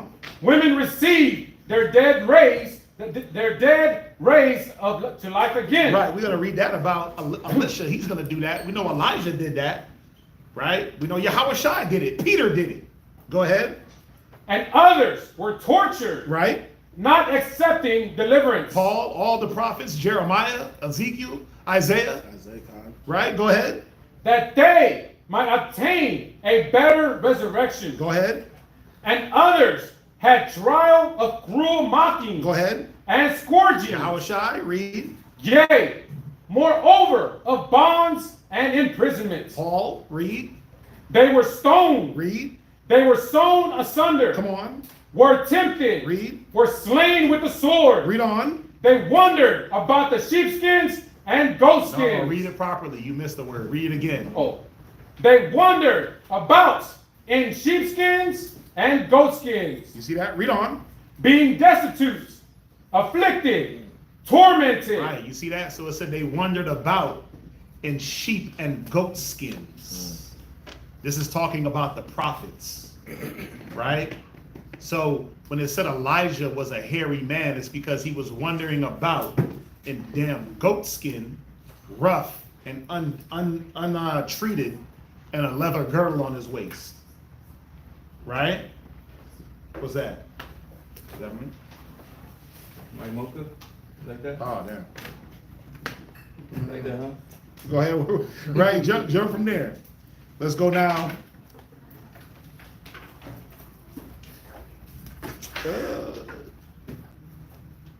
You can go to that Matthew 3 and 4. Matthew chapter 3, verse 4. Right? And the same John and his raiment of camel's hair Right? and a leather girdle. Right. So you're probably wondering, well, oh, camel, right? Camel's hair and a leather girdle. Well, back in the day, especially in this time of John, that was like the material of the day. Now, it was camel's hair. What would they do with the camel's hair? They would weave it into another garment. They would spin the hair, right? You couldn't rock the camel's skin. What do I mean by the camel's skin? Yeah, you couldn't have the leather of the camel and the hair. You couldn't wear its skin. They would weave that hair in because that hair wasn't technically touching its skin. It would be weaved into another garment, right? And that it was just, I mean, think about a camel. Why did you have that type of fur? Well, waterproof. Remember Bear Grylls? Nigga gutted that camel and lived inside of it for a night in the middle of the damn. You ever watch that with Bear Grylls? In the desert? Yeah. What was that? Sahara? What was the name of the show? Oh. With Bear Grylls. But yeah, this dude gutted a camel and lived inside of it for a night. Obviously, it was fake. But obviously, it was fake. He lived in a hotel that night. Right? But think about it. Camels do survive in the desert. And the desert, if you don't know, it's extremely hot in the day, and it gets extremely cold, sometimes down into the teens, sometimes down into the negatives, depending on the time of year, right? So they rock that camel, that sheep, that goat, right? They rock those furs weaved in, right? Go to Zechariah 13 and verse 4. Time. Oh, you got precepts? It's precept. I know. Go ahead, read. Brothers be funny as hell. Read it. Zechariah chapter You 13, guys gotta verse, stop capping. Go verse ahead. 4. Mm-hmm. And it shall come to pass in that day that the prophets shall be ashamed, Right. Go ahead. everyone of his vision, Right. when he hath prophesied, Right. neither shall they wear a rough garment. Right. Neither shall they do what? Wear a rough garment Go ahead. to deceive. Right. Because that's what the prophets wore. They wore a rough garment. But he said in that day, right? They're not gonna rock them rough garments. They're not gonna look like the prophets of the day to go out and deceive. So I only go here to show that garment, they rock that rough garment. They rock that goat's hair, that hairy garment, right? They wore that because that was the attire of the prophets and the Most High, and that was Elijah. And then what does it say about John the Baptist and Elijah? What does the Bible say? Matthew 11:14. What does it say? If you can believe this saying, what? Read Matthew 11 and 14. Come on. The book of Matthew, chapter 11, verse Y'all 14. acting scary for this reincarnation talk, this regeneration talk. What the hell? Y'all got real spooky. Read that. And if you will receive it, Right? this is Elias, Right? which was for to come. Speaking of John the Baptist, right? They rocked it. They rolled in the same spirit. He said, "This is Elijah." You see that? Listen. First of all, even when Elijah dies and Elisha start rolling around, they're like, "Damn, this nigga is Elijah." He took his whole spirit. Right. Didn't he ask for a double? Yes, sir. Right. So when he moving around, they're like, "Whoa, this dude is Elijah." Right? Obviously, he wasn't. He was his own man, but he rolled in that spirit. Right. But you can see the parallel. Look at how John the Baptist was rolling. This dude was in the mountains eating wild locusts and honey in a rough garment, going crazy. Right? Yeah. Well, not really going crazy. Not really. But the people looked at him like he was going crazy, like he was a lunatic. You in the mountains hollering and screaming? Yeah. The kingdom of heaven is at hand. Repent. In some crazy garment. We in cotton girdles, nigga. You in a leather girdle? This is It's silk. hot. Silk. Yeah, I'm in silky, buttery colors. I got on my pastels. These purples. Think about it. Niggas is rocking pastels. Right? I love pastel colors, by the way. First of all, dude, even my highlighters are pastel colors. Don't cap. Yeah. I love pastel colors because they're light and soft. Ooh. Right? And they accentuate other colors. That's the balance, when you speak, you don't want to be rude in speech, but not. Yeah, but you gotta balance it out with those. The highlighted With those. Yeah, like, hey, one of listen, my favorite color is turquoise. One of my favorite colors is turquoise. Right? I love turquoise. I love that blue. It does something nice to my spirit when I look at it. Right. Everything looks better in turquoise. It's a soft pastel type, you know what I'm saying? I like that light yellow. Yeah. I like that Easter pink. You know what I'm saying? I'm one of them dudes. Ain't nothing wrong with that. The other day I seen a Free Palestine poster, right? That was painted because that was going on in the universities. That's nice, huh? Right? But anyways, they have like a handprint, but with red paint. Yeah. And obviously that dark red is just supposed to like resemble blood. But, just funny conversation, we're talking about colors. Yeah, I'm that dude. Pastel. I like them pastel. I like them light, you know what I'm saying? I like them lilacs. Soft colors. I like lilac. Why do you think we had it on the garment last year? Was it last year? We had the lilac and orange? Oh, lilac. Yes. Yeah. Lilac. Come on. Right? Yep. I like lilac. Virginia. I like burnt orange. You know what I'm saying? Fancy. It's fair. I like, yeah. You know what I'm saying? Like, So your garment would have been back then. I might have to fall in line with John and just rock that, right? dye it like the goat skin. Yeah. A different cut now. But imagine though, everyone else is in that mind of comfortability. Yep. And you got this dude John in the wilderness crying. Yep. You got Elijah in the wilderness crying. And they're like, what the hell's wrong with these niggas? Yeah. They just bugged out. No, they're about the Lord's business. They're not worried about their attire. They're not worried about, think about it. If you look at a lot of different narratives, even in the scriptures, what was men chasing? Garments. Yep. Right? Samson. They wanted garments in Right. Samson's time. Achan, Yeah. Babylonian garments. Yeah. We gonna read even in this. Gehazi, Elisha's servant, garments. Man. Yeah, it was about looking good. Yep. Because the better I looked, the more comfortable I appeared. Yeah. The more well off. That's hilarious. Think about it. Was it Herod that popped up with the garment? It was all silver. And he died right there on the spot. It was Herod, I right? think he did the speech. Yeah, he did I the think speech. did Nigga that had a speech. whole silver garment just looking like the Tin Man. Yeah. Gave a speech. Oh, that's God. He did. You know, one of them angelic garments. And what? Yeah.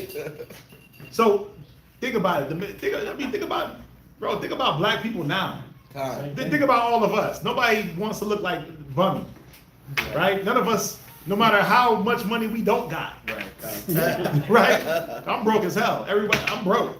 Just because I know how to piece together a few items to look decent, I'm still broke. Yeah. Israelites Right? rock outfits. We know how to put. No. My favorite word from Zion is a unit. Oh yeah. We know how to put together our unit. I'm like, he calls an outfit a unit. God, Lord, You dude. got that Dickie unit. You know what I'm saying? That's that Houston talk, man. You say unit? Say unit. Yeah, I gotta put together my unit. God. You know what I'm saying? Cats come through, right? He does it a lot. I try to do. He come through with the shoes matching the fringe, God. right? He comes through matching his rib. You know what I'm saying? Like, hey, ain't nothing wrong with it. We want to look good, Yep. Amen. right? Sisters got the good hair wraps on with the matching attire. Yep. Match the Right? dress. Brothers want to look good. There's nothing wrong with wanting to look good, but remember, when you go back now into Peter, and you see the narrative of trying to look good was always a thing throughout history. Yes. That's why he said it's not the outward appearance, let it be the hidden man, right? Yeah. Let it be the inward man. We read that in Peter's. We read that in Isaiah. What was the problem in Isaiah's time? Niggas was worried about looking good. Yep. Tinkling ornaments and Hobby bells lights. and whistles and crimping pins and wisping pins and bonnets and hoods. They made it more about the attire than they made it more about the spirit. Right? So that's been a narrative with Israel throughout time. Right? So we got to make sure that that's not what it's about. I'm not in this fight to look good. No. Because that's a real bad reason to walk. God, it's true. That's a bad reason to walk. Because you got all types of people out there rocking fringes now. You got homosexuals running around with fringes on. Yep. Jake Paul had fringes on. Jake Paul, they running around with fringes. All these people, they catching on and they're like, oh, the Israelite drip. Yeah. The drip looking good. But then when Lil Uzi Vert got on fringes, it's like, dang. Bruh, you just gotta go watch. They be out there, they be picking up our thing. I seen some faggot doing a damn boardwalk, and he literally had on fringes and a border of blue.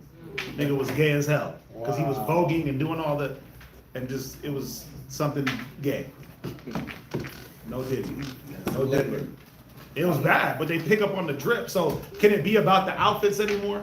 No. Can it be about the fringes? No. No, it got to be the circumcision of your mind. That's right. Circumcise the foreskins of your heart. Wow. Because if faggots could run around with fringes and try to fake represent, like how they stole the rainbow, Yep. damn, right? But if I wear the rainbow, am I?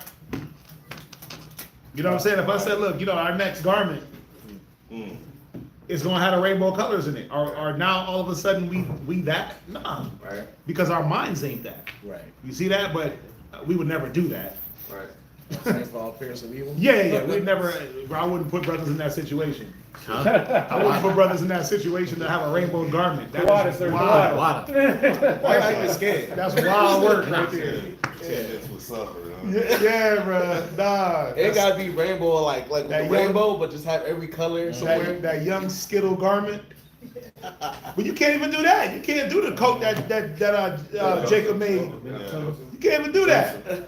You can't. Well, Jacob made it for Joseph? Joseph. Jacob made it for Joseph. Don't do that to me. Oh, Don't do that to me. Don't do that to me. Don't make it seem like I was about to say something wrong. I was Right. I was like, wait, hold up. Jacob made it for Joseph. Right. I'm right with you. Yeah. the multi-color. The multicolored coat. Skittle color. But imagine, that'd be dope. That would Everybody be pull up dope. with a multicolored coat, All white shoes. white base with a bunch of this colors. Come on But now. then it's like, wait a minute, what y'all got going on? If we all imagine a group photo, right? Imagine a group photo that's not zoomed in. You can see a bunch of rainbow. You're like, oh no. What they got going What they got on? going on over there for their Passover? That's it. Yeah, right? It's like you gotta take that photo and everybody gotta look angry and mad. Right. You gotta be extra mad. Beard's gotta be extra nappy and just crazy.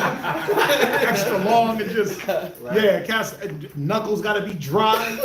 You gotta make up for all But y'all get the point, right? I know I'm having fun, right? I know we clowning, but y'all get the point. This garment represented something, right? And we see throughout time the garments of the day. Cats always wanted to have that garment to look like something, Right. right? Or to actually look like what they weren't. Right. These men, they rock their garments proudly, right? Because it wasn't about that for them. It was about doing the job. So that's what it meant by him being hairy. We hit Hebrews, we hit Matthews. Right? Go to Exodus 35 to 26 real quick.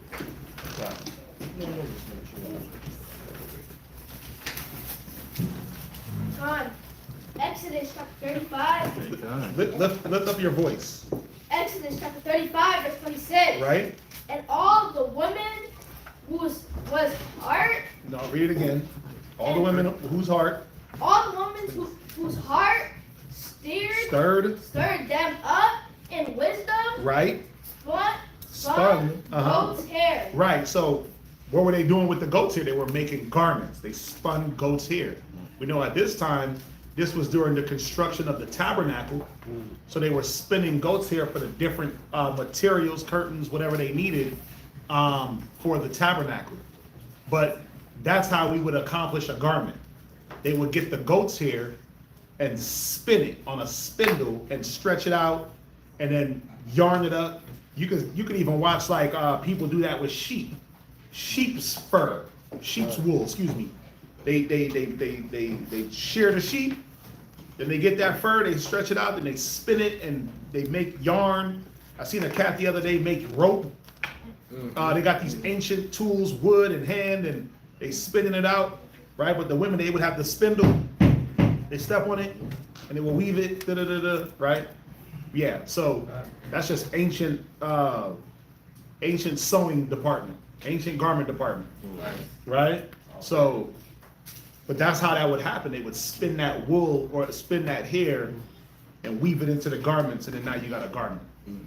I believe that Elijah killed a goat, ate that nigga, cut a hole for his head, washed that thing off, and threw it on. There was no spinning of anything. That was a rough garment. This would do. Yes, yes. That's what I believe. He killed the goat, ate it, right? He sacrificed the goat, ate it, cut a hole so he could rock that garment. Boom! First he cleaned it, obviously, right? He wasn't rocking around with a bloody garment.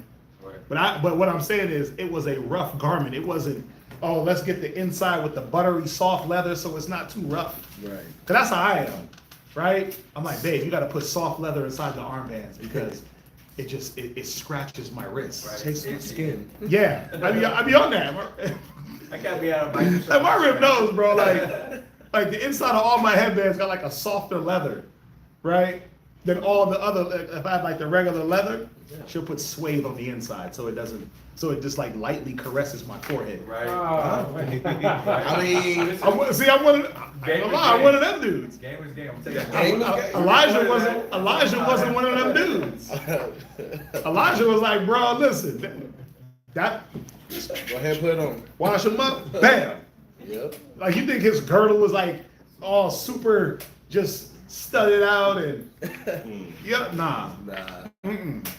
You saw Elijah. Serve the purpose. Yeah, it served a purpose, bro, to keep that garment on, right, and to look the part. Me, I ain't gonna lie.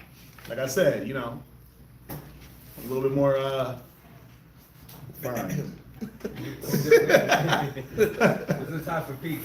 Yeah, right. It's a time for all things, right? Now, if I gotta rock that rough garment, you know what I'm saying? I'll do it. I'm not gonna be like on GMS style, but we gonna figure it out. Dang. I had to. My bad. I had to. Yeah, because they be out there looking a little bit. They be looking too different. It's like, come on, man. Come on, bro. Come on, brother. Like you just cut a bed sheet. Oh, wow. Okay, I love the brethren. I had to say it. Yeah, I had to say it. Bro, as much cap as they be doing videos on brothers, come on, man. That's true. You know, but anyway, no, you know, this ain't no cam banging, ain't none of that. Let's jump back to Kings. Let's jump back to Kings. All right, we're at the second book of Kings, chapter 1 and verse 9. Then the king sent unto him a captain of 50 with his 50. And he went up to him, and behold, he sat on top of an hill. And he spake unto him, Thou man of God, the king hath said, Come down. And Elijah answered and said to the captain of 50, If I be a man of God, then let fire come down from heaven and consume thee and thy 50. Yeah, listen, bro. Elijah wasn't playing games. He killed these niggas for following orders. What did these men do wrong but follow their king's order? And Elijah said, look, y'all gonna die. If I be a man of the Most High, let fire come down and just consume you. And guess what? God let it happen. The Most High let it happen. Right? But Elijah wasn't on no mercy. He wasn't on no, oh, let's see what happens next time. You gonna die. What you coming to me for? Go ahead. And there came down fire from heaven and consumed him and his 50. Damn. That's like remember when David sent out his men and they cut off their beards and cut their their garment? Yeah. Bro, David went to war off that. David had to go get that get back. Right? And that was just 2 men. This nigga just swallowed up a captain and 50 men. That's an act of war. Yeah. Elijah was like, bring it. I ain't scared of you. And you know why Elijah wasn't tripping? Because look at the man that he's dealing with.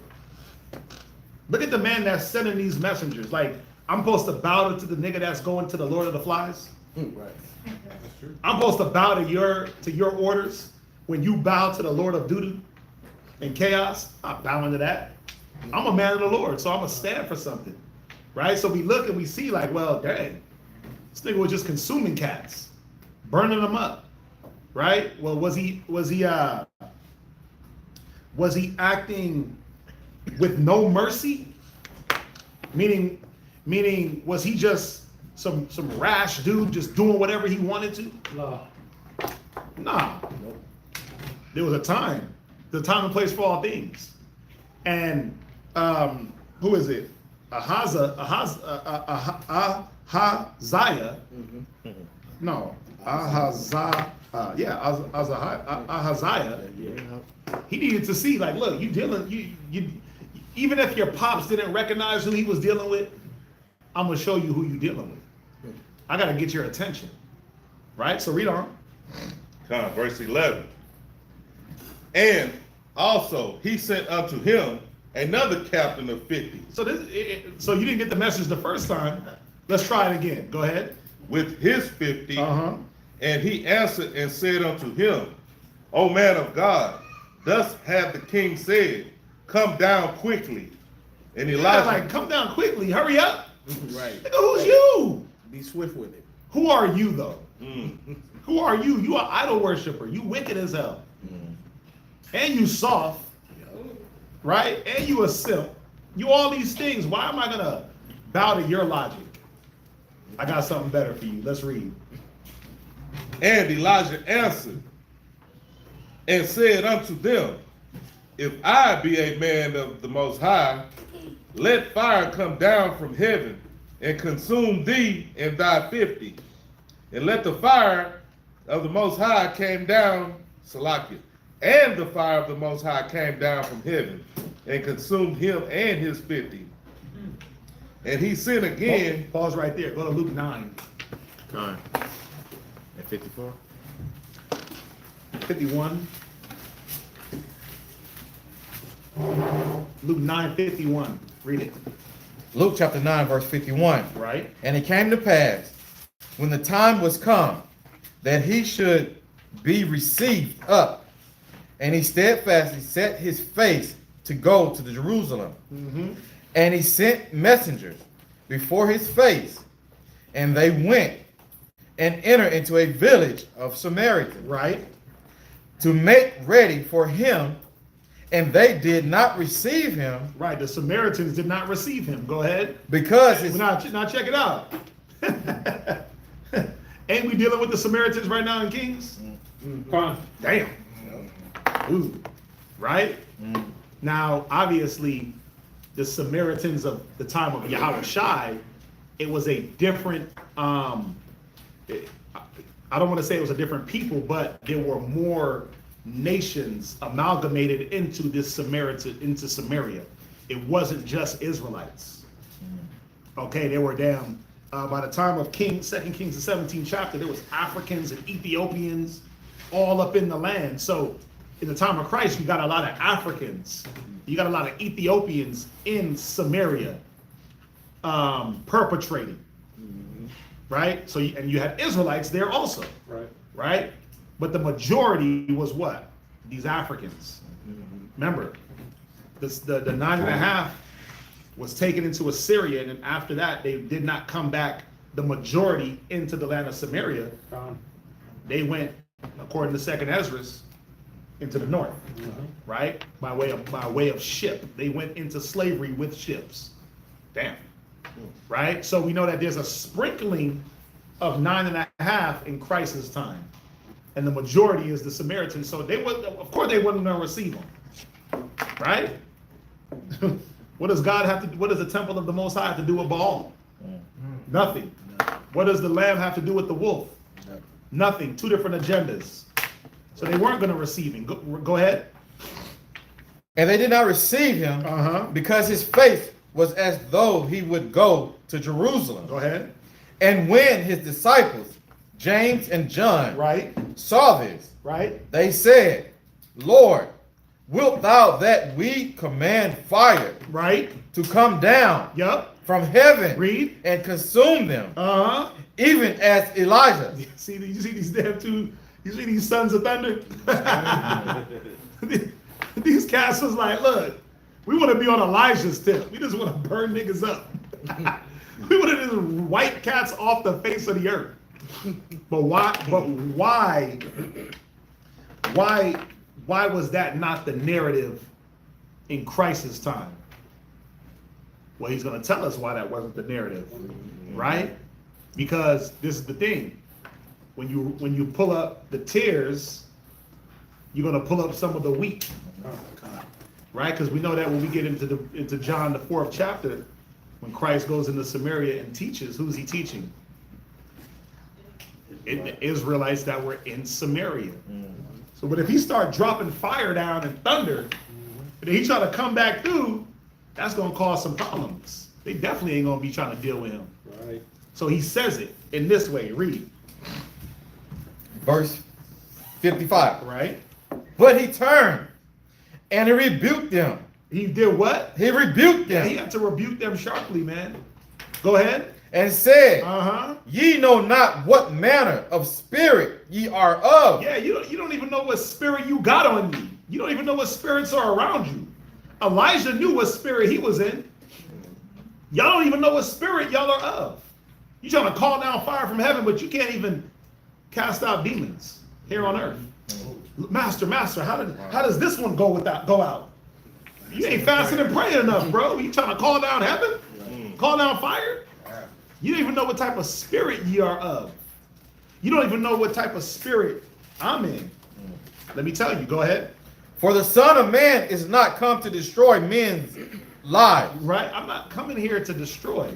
Go ahead. But to save them. But to what? Save them. Who was he saving? Right.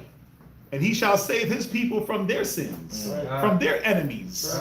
Now think about it. If he's in Samaria And he's saying that, look, we came to save men's lives. Well, tells you right there, Israelites in Sumeria, right? Uh-oh. Cornelius, Caesarea was in southern Samaria. If you didn't know that. It's the southernmost part of Samaria when you look at the map. It's the northern part of Judea or Judah, and it's literally the last city in Sumeria, Caesarea, where Cornelius was from. Right? Go ahead, read on. And they went to another village. Right. What verse was that? 56. Last precept. Verse 57. That's it. Okay. That's it on that. So I go there to show the parallel. What spirit was Elijah in? Elijah wasn't in no, it's time to forgive, it's time to play again. He wasn't on that. Why? These cats had their chance. Azahiah had his chance. How did he have his chance? Well, he didn't have to repeat what his father was doing. He didn't have to repeat Ahab. You see that? So there was a punishment. Plus, the Most High already prophesied that what? You know what? I ain't gonna bring this destruction to Ahab's time. I'm gonna let his sons feel it. If what? If they push that same negative, if they become idol worshipers, right? And we see that's what he did. You get sick, and the first thing you do is go get some soothsayer, some tarot card reader. That's wild, right?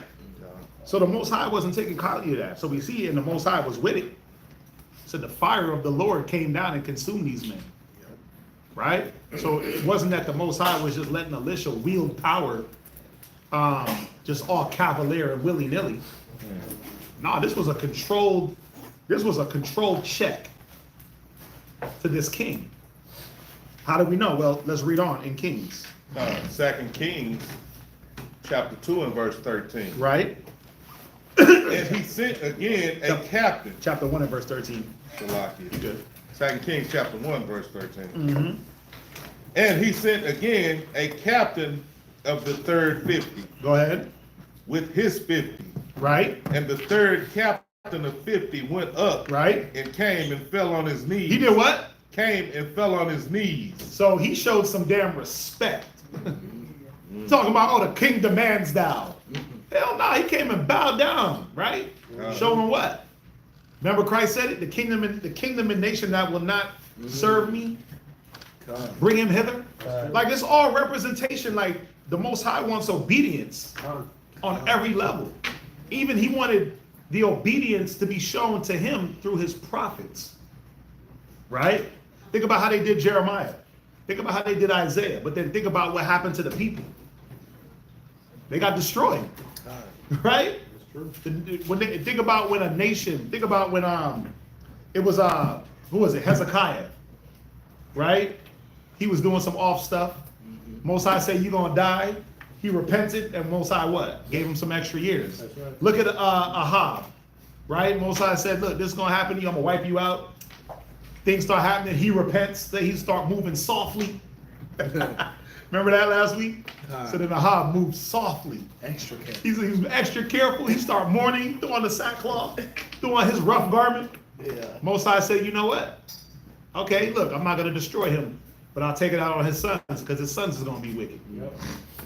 So we see that where the Most High wants that obedience. But if I'm sending out prophets, I want you to be obedient to them. You ain't going to disrespect my prophets, man. Right? You ain't going to disrespect a cat like Elijah. This cat was powerful. Yeah. Right? You ain't gonna disrespect a cat like Elisha. You ain't gonna disrespect a Jeremiah. And you know the people did it, but look at the destruction. Look at the destruction that happened. Right? Come on, what was Elijah's first act? Dealing with Ahab.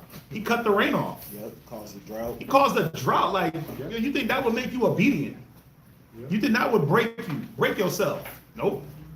So guess what? Now I got to do all these other things to get you in order. So this dude was smart. He came correct. He showed some respect for what power Elijah had, and respect that if I deal with this man respectfully, maybe he might have mercy. Go ahead.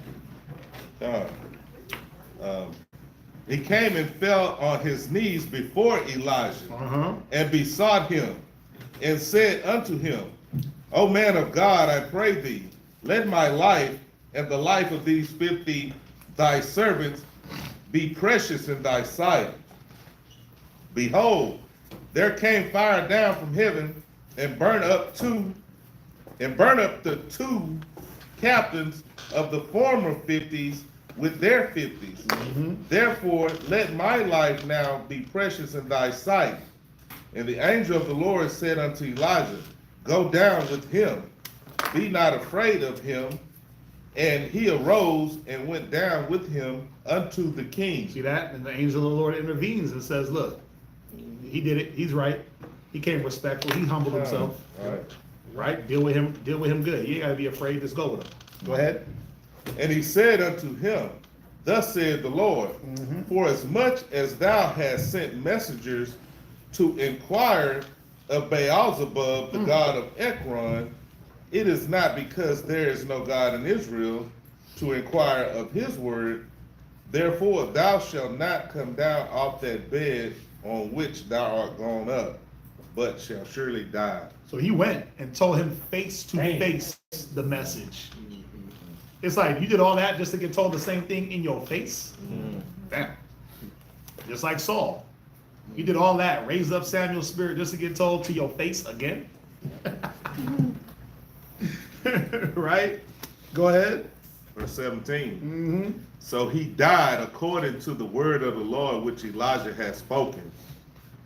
And Jehoram reigned in his stead in the 2nd year of Jehoram the son of Jehoshaphat, king of Judah, because he had no son. Now, one thing you got to understand, there's 2, if I'm not mistaken, there's 2 Jehorams, right? What it is these cats named their sons the same thing in the northern kingdom and in the southern kingdom. So Jehoshaphat, let's see here.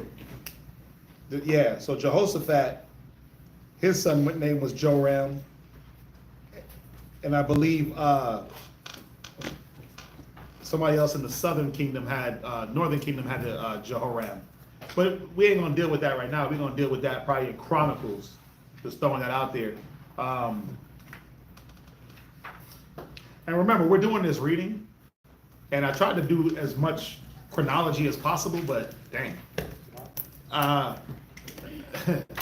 Ain't enough time, man, to sit there and like literally put it, because truthfully, if you want to get technical, after First Kings, you're supposed to go into Chronicles 21, and you read more about Elijah. But we jump into this chapter 2. This right here is when Elijah is taken up, right? But in chapter 21, he's writing letters to Jehoram. He's writing letters to him. He ain't writing letters from the grave, right? In Chronicles. So that's kind of the chronology, but it's fine the way we got it. We'll understand it when we get there. And we could always revert back to Kings to get the understanding, but yeah, it's hard. The Kings and Chronicles, man, it takes a lot of time to sit there and try to put that stuff together in a chronology, because I just ain't got time like that. I'm trying to do it the best as I can, right? But yeah, let's read on. Chapter 2, right? One more verse. Okay. And, because he had no son. Now the rest of the acts of Azahiah, which he did, are they not written in the book of the Chronicles of Kings of Israel? Right, because when you go into Chronicles, you really see the stuff that this dude was on. You really see the stuff that Jehoshaphat, even though it said that he was a righteous king, but you see that he was riding around with Ahab. He was riding around with that family. He was chilling with them. Remember when it said that Jehoshaphat, they had the ships of Tarshish, but they didn't leave? Remember that? The ships couldn't go. They broken up, but if you go into Chronicles, it tells you why. Because he was going into business with the northern kingdom. These niggas was wicked. They built these ships so big, and then guess what? The Most High was like, nah, I ain't riding with that. Right? You're not going to consort with evildoers. You read that in Chronicles, and we're going to read it. Chronicles is going to refresh a lot of these things that we're reading in Kings. But it's so much history, I didn't want to just jam it all together. Right? I didn't want to jam it all together. I'm trying to make it make sense. But you know, you do your own due diligence. Plus, his son also marries. Yeah, Jezebel's daughter. Yeah, Yep, so- that was the thing. They had this league. It was terrible. Yeah. You were right, but then this is what I get. I understand that Jehoshaphat couldn't wipe out all the high places, but you kind of see why. How could you if you're dealing with a wicked dude? That's true.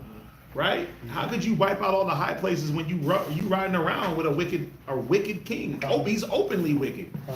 It's not like it's a secret that the Northern Kingdom was on some idol worship. That's true. And you riding around with him, you got your daughter marrying off, you kicking it, you building ships together. So, what, we trying to get money? Right? I'll overlook the filth that you on, because we got to get this bread. Yep. But the Most High wasn't overlooking it.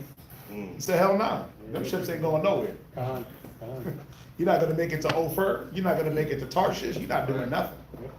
You see that? So, and we'll get to that history. We'll get to that in Chronicles. The way I kind of did it was we're going to deal with, again, the Assyrian captivity.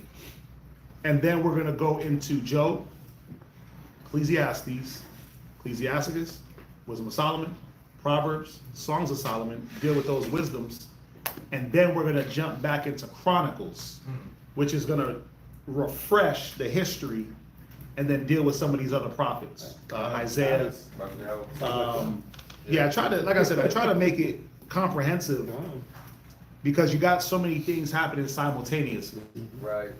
Right? You got kings being sent out to the, not kings, you got prophets being sent to the northern kingdom, while you have prophets being sent to the southern kingdom. Right. You got Hosea, Amos, right? You got Jonah.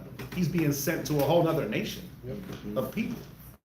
This is all happening simultaneously, all happening during this same time period, right? A little bit spread out, but it's during the reigns of these kings, right? So just trying to get it to where brothers can comprehend at least the historical aspect of it and know, okay, this is part of this captivity, this time frame, and then this is part of this captivity and this time frame, right? So remember, we're leading up. All this is a lead up to the Assyrian conquest, right? We haven't even started dealing with the prophecy of the Assyrian conquest yet. We haven't dealt with none of those prophets, right? Remember, Jonah is the first prophet sent anywhere to prophesy against a nation, as far as get right or you're going to be destroyed, right? Even when you look at Elijah, he's not really on that as far as prophesying against northern or southern kingdom. He's just moving around checking things. He's moving around being the righteous guy, right? He's being the righteousness of the Most High and trying to keep things in order. And then what is he doing here and there? Little miracles for people here, reviving this woman's baby, making sure there's food in the house, giving this person extra oil, right?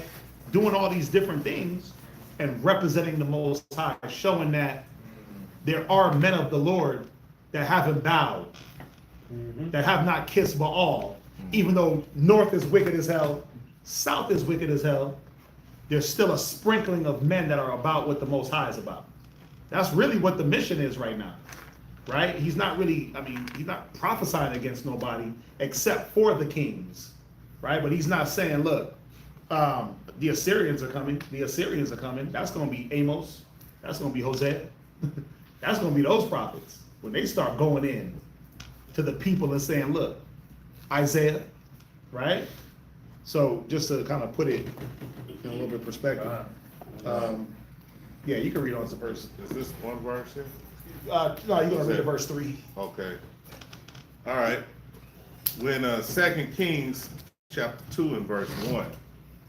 And it came to pass when the Lord would take up Elijah into heaven by a whirlwind, that Elijah Wait, went. no, he dropped dead and died. But he took him up by a whirlwind, right? Yeah. There's this big conspiracy, like, how did Elijah die? There's some bones. Well, it said that he was taken up into a whirlwind into heaven. There's no conspiracy. Right. Right, go ahead.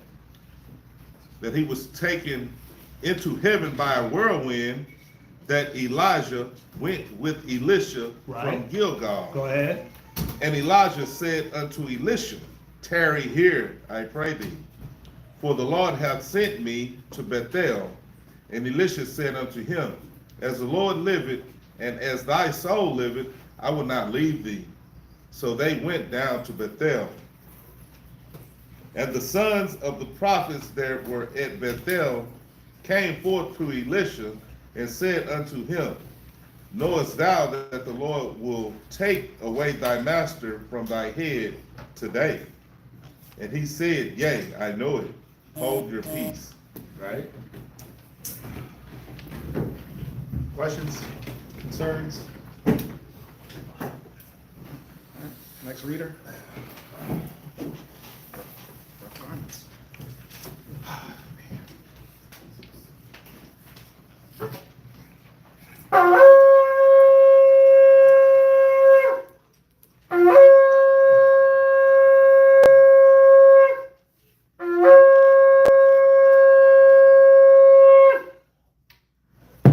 Yashakar, Shabbat Shah, Yashakar, Baya Sharada. Yashakar, Shabbat Shah, Yashakar, Boy Yashal, men of Israel. Mike, Barak. Yahweh Hashem, Yahweh Shai Brakatham. Yahweh Hashem, Yahweh Shai Barakatah. I heard the Yashkar warm up. Yeah. Yashak. Yashak.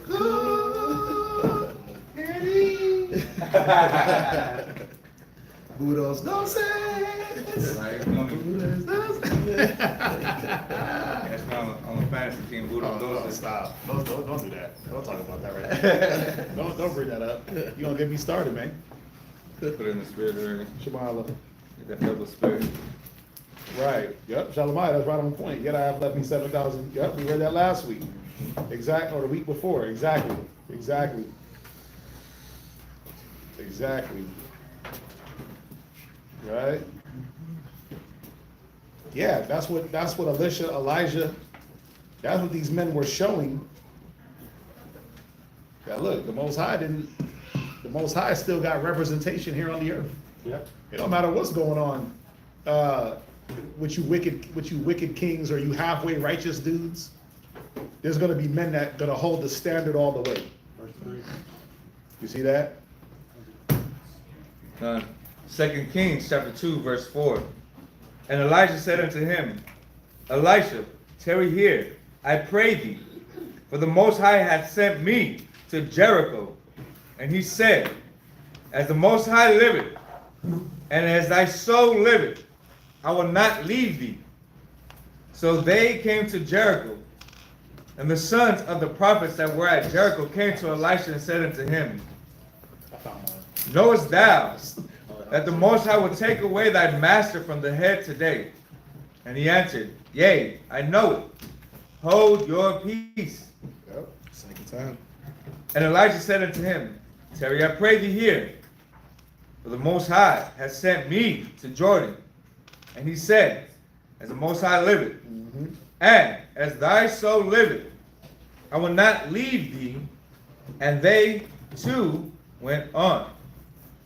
And 50 men of the sons of the prophets went and stood to view afar off, and they too stood by Jordan.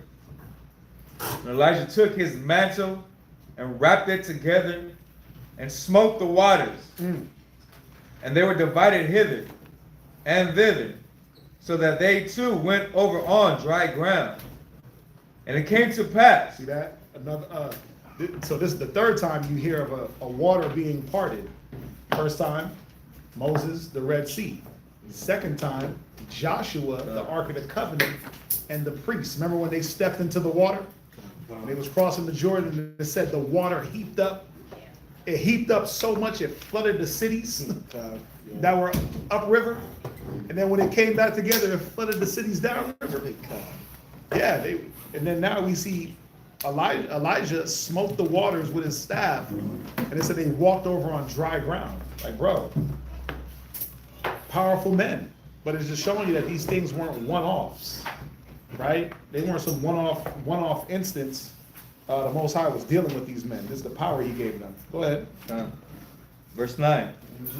And it came to pass, when they were gone over, that Elijah said unto Elisha, ask what I shall do for thee, before I be taken away from thee.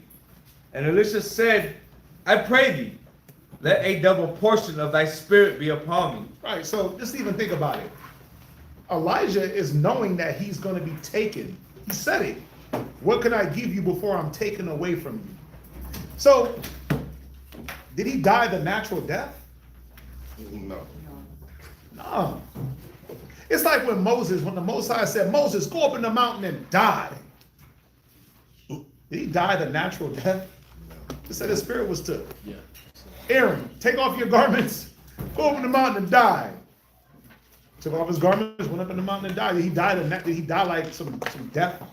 Some gruesome death? Nah, man. It wasn't like that with these men. And that's why even the way Elijah died, it wasn't some one-off. It wasn't some one-off instance, right? Moses, go die. Yeah, what the hell does that mean?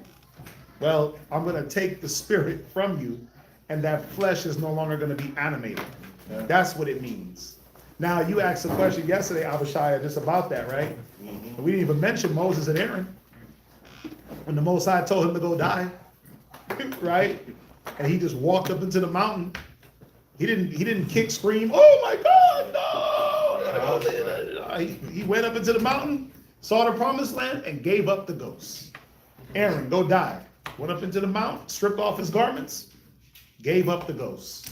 Like there was no fight, because they understood that flesh no longer being animated didn't mean that the spirit wasn't going to be with the Father. Right. You see that? So even think about how Elijah is moving. He's like, I'm about to be took off this wicked ass earth. But what can I give you before I go? That was his only concern. Yeah. He wasn't concerned about going. Right. Like, damn, a chariot, whirlwind, cool. Think about how he looked at going to the Most High, going to the Father. Because this was a form of a death. But it wasn't like the death that we're used to being able to see. Right. Getting shot down, getting pierced through with a sword, Philistines coming, wiping you out. It wasn't one of those deaths. This was more of a, let me just come back and receive you. Let me get you. Come on. Come back to me. Let me take that spirit back. But think about it. He knew that this was going to happen. He's talking about it. He's talking about it, right? But is he fearful? No. Why? Because the mission is complete. I rebuked all the people I needed to rebuke. Right. I called down fire from heaven and burnt niggas. Yep. I healed people. I brought people back to life. I did this. I did that. The Most High wants me back. I'm good now. I ran my race. I ran the race. Right? Enoch. Same thing. Right? Same thing. So he did a lot in a few years, and then boom, Most High took his spirit. Right. He been made perfect. Yeah. He didn't need to be fearful. Right. He did what he had to do in his time, and now it was time to go. Yeah. Think about it. I wish we all could go like that. I wish we could all go out in a blaze of glory, the way Elijah went out and Enoch went out, where a whirlwind came and just took their spirit out their bodies, and then they were just with the Father. Where you ain't got to go through that whole process of dying. Right. There's a death and there's a dying. Right? We're dying. Right? Remember, he said he appointed death into his generations. Adam. So his generations are dying. These men were just taken back to the Father. Amadiah, you got your hand up? I was just going to say, he used that vessel of honor. Say that one more time? That vessel of honor. Okay. For the master's use. So he served his purpose and Yep. Exactly. They were that vessel of honor. Like she said, they did their purpose. And then Most High said, you fulfill much in a short time. You did it. Now it's time to come back to me. Right? And the understanding on this, just on the Hebrew Israelite custom, just of how you're bringing it out and the angle. I'm thinking of like movies that I've seen of like Esau and they're going to like Valhalla. They got to burn themselves on some wood, turn that boat into the water, right? Or they got to spread their ashes into the ocean. Some weird stuff where like Japanese samurais just they got to pierce themselves through to get. This is honorable. Yeah, to make it to God. It's mad weird stuff out there. Yeah. right? But all we had to do was just live right to make it to the Most High. We didn't have to pierce ourselves through with the sword, dagger ourselves in the throat. Somebody gotta cut your head off. Yeah, nah. Die the warrior's death. Nah. This was it right here. He went out. He about to go out in a blaze of glory. It said a fiery chariot came and grabbed this dude, bruh, and he was with it. Yeah. He didn't fight it. He accepted it. He worried more about Alicia. He was more because he knew it wasn't his time. He was like, okay, well, you got to still be here. What can I leave you with for you to make it? Right, man. Right? What can I leave you with to accomplish the goal? Show his character. Because why was he anointed? To be the second after Elijah. Right. That's why he was anointed, to be that, to continue that prophethood. Right? But what can I give you? What can I leave you with to keep up the fight? Right. I ain't got much. You're gonna get the cloak and the mantle, you're gonna get the staff, but the camel too. Yeah, you're gonna get the goat. You're gonna get the goat joint and the leather and girdle. Yeah. Right? You're gonna definitely have that. But what else? What can I give you? Right? And that's what he asked them.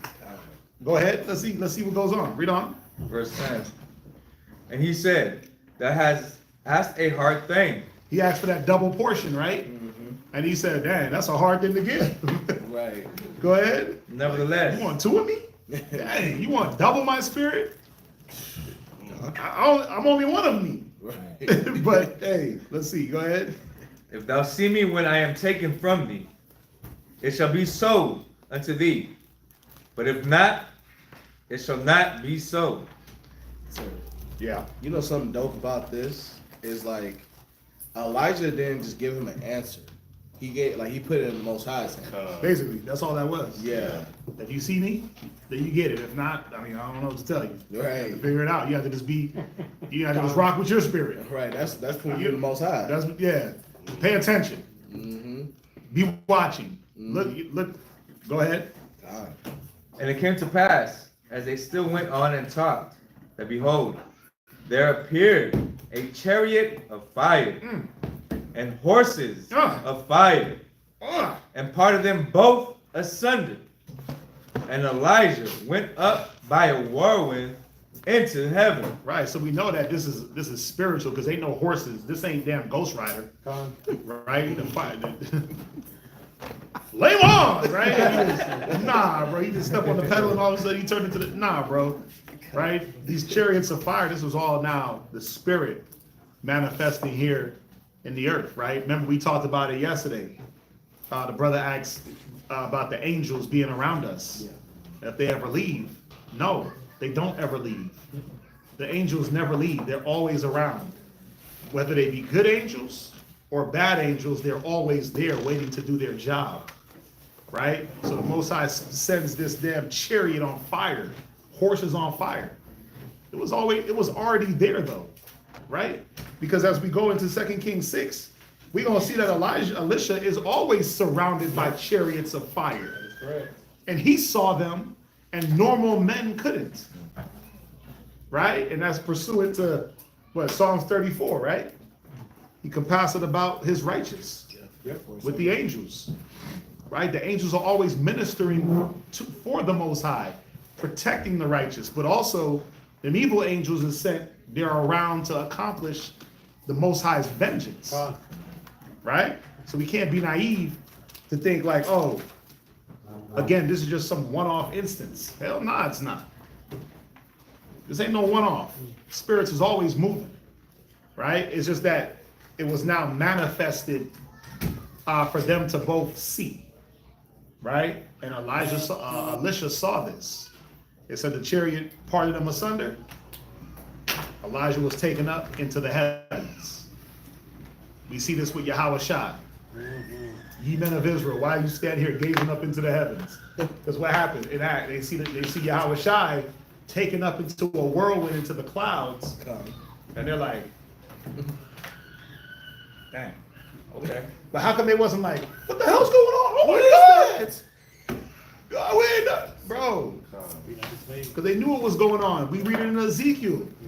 When he describes the chariots of the Lord, and the breadth and the length and this and that and the third, and the windows, the eyes, right? And one wheel is turning and, right? Ezekiel describes it and gives us more edification. But these chariots was always moving, man. We see them today. We see them today, man. They're around us today. They sit in the skies today. I think a lot of those photos that we be seeing sometimes of like chariots and weird cloud formations, I believe that those are chariots just chilling. And sometimes they're like, here I am, catch me if you can. Right. It's one of those things where if you see it, you know what's up. If you missed it, too bad. If you see it, you get a double portion. You don't see it, I don't know what to tell you. Did y'all see, there was that eclipse that recently passed? There was somebody who was recording the eclipse, like the moon going over the sun, and then there was this cloud, just going over it. As that cloud went over and the silhouette of the moon going over the sun, There was some crazy photos. the light just it did this weird thing as soon as that cloud went over, just on what you It's a lot of that. But if you see it, you see it. Sometimes we be sitting here talking, man. We be outside in the school talking, and you just see. And it's like, oh my God! And the brother's like, what? Yeah, look out! Dang! You be sitting here talking to your brother, you're like, oh stop! And you think somebody got killed. Yeah. And then by the time you turn around and look, you're like, what? He's like, oh, you missed it. That'd be like Rob all day. That's like Rob all day. Otherwise, I be feeling like Locker Rob just be seeing things. Yeah, he be looking up. That's that bad eyesight. You got cataracts, bro.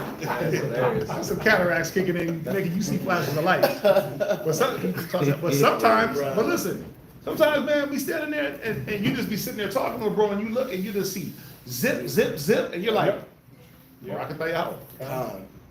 Right? Nothing else needs to be said. No. Salute the brethren and keep it going. No. That's it. Yep. Right? You'll see the lights you'll see something. Yep. Or you just see something moving like this. Yep. And you're like, whoa, why is that? And you know it ain't no airplane. It'll get real bright and then slowly descend out of light. Is that what like meteors are? Like the falling stars, or you just see them just shoot through the sky? No, there's no such thing as shooting stars. I know, but I'm saying is that what they call shooting stars? Oh well, I mean they say that's what they call shooting stars. Yes, they got shooting stars. They got meteorites, space dust. They got all types of sayings or whatever it is, right? And remember, you always got to remember who's telling you this madness, right? You always got to tell you who's telling you the madness that there's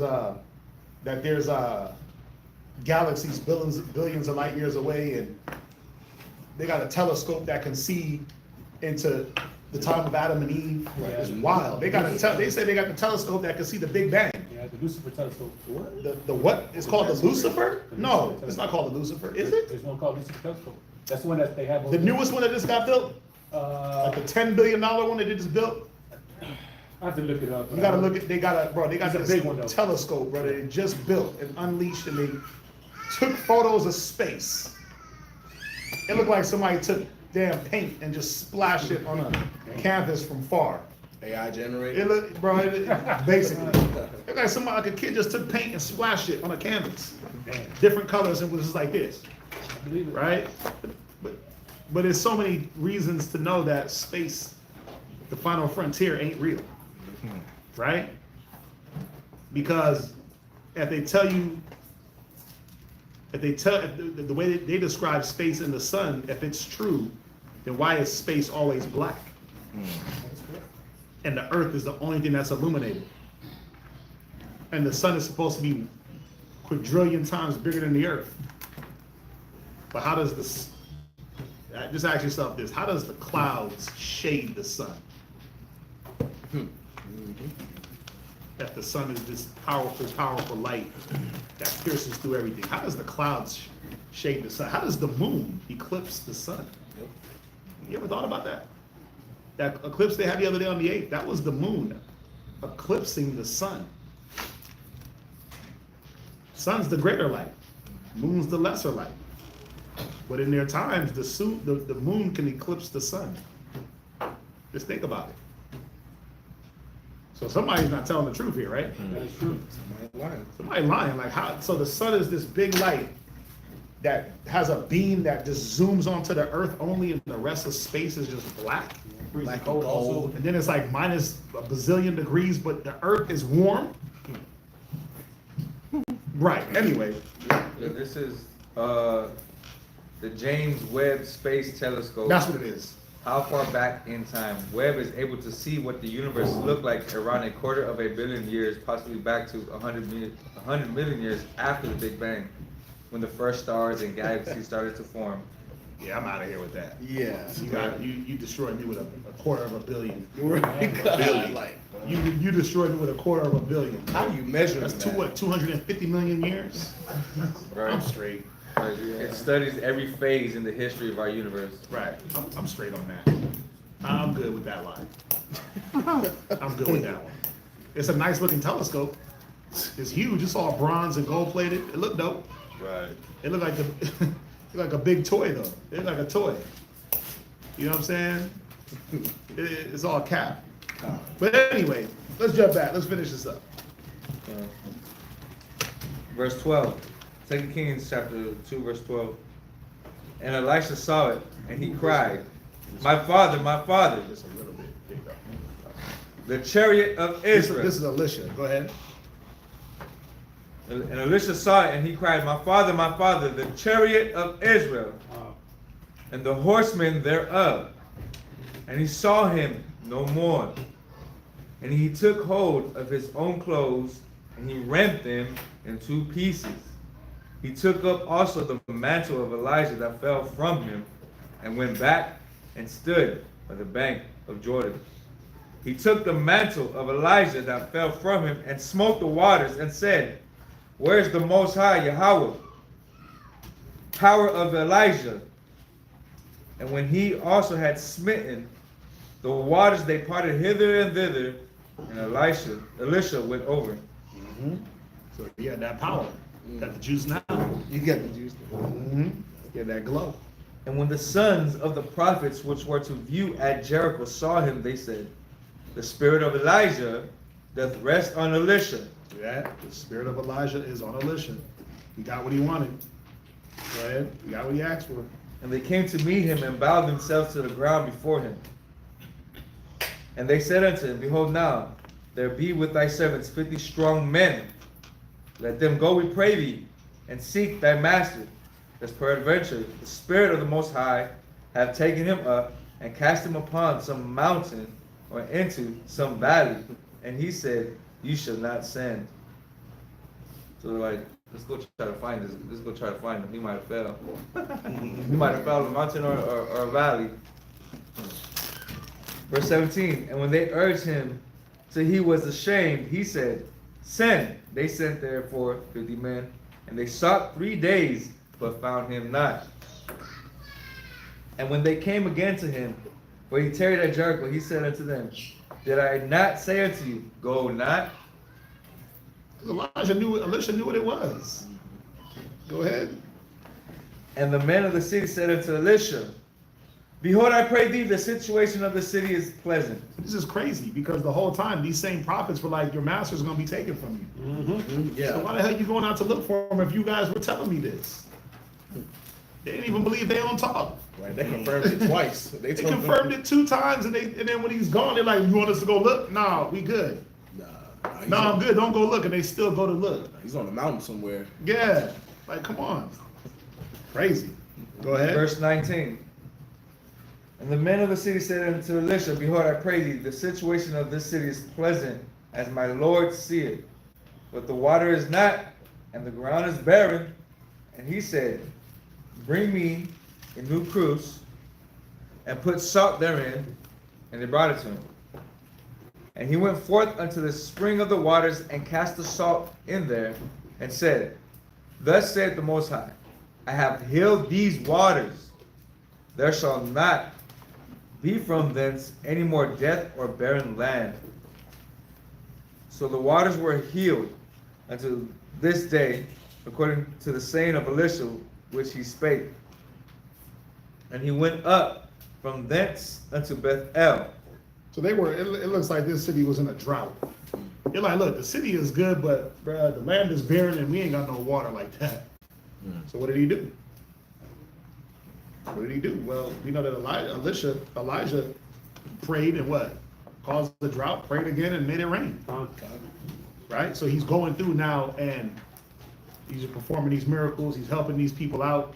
You're going to see a lot of people going to come to Elisha personally and say, look, do this for me. Do this for me. Fix this, fix that. And he's doing it. He's literally just going around. You get a car.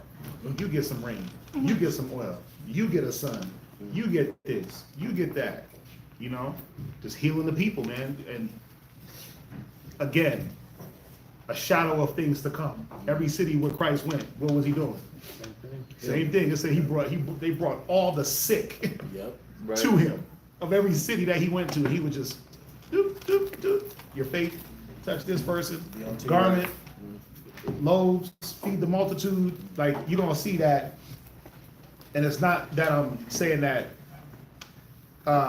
Yahweh Shai wasn't nothing special, because he definitely was, but remember, it said that he was tempted in all like manner. So one of the temptations is, I don't want to do this. What's the necessity? But then also a temptation can be, I'm overly compassionate to where now it's more about one part over the other. Remember, Yahweh Shai is the one that said, cast not your pearl to swine. That's right. Right? Because they're going to trample it. Don't just give people every single thing. He's the same one that didn't wait around for nobody to get learned or taught. He dropped the parable and then gone. And whoever follows, you get the understanding. Yeah. He wasn't begging nobody to follow him. You see that? He wasn't like, I need y'all. No, he did his thing and he moved around. Right? Just like we see with these men. Right? So, you know, there's many parallels that you see from history all the way up until Yahweh Shai with these men. The healing, the care for the people, the care for the nation, you know, trying to gather the minds together to do the right thing.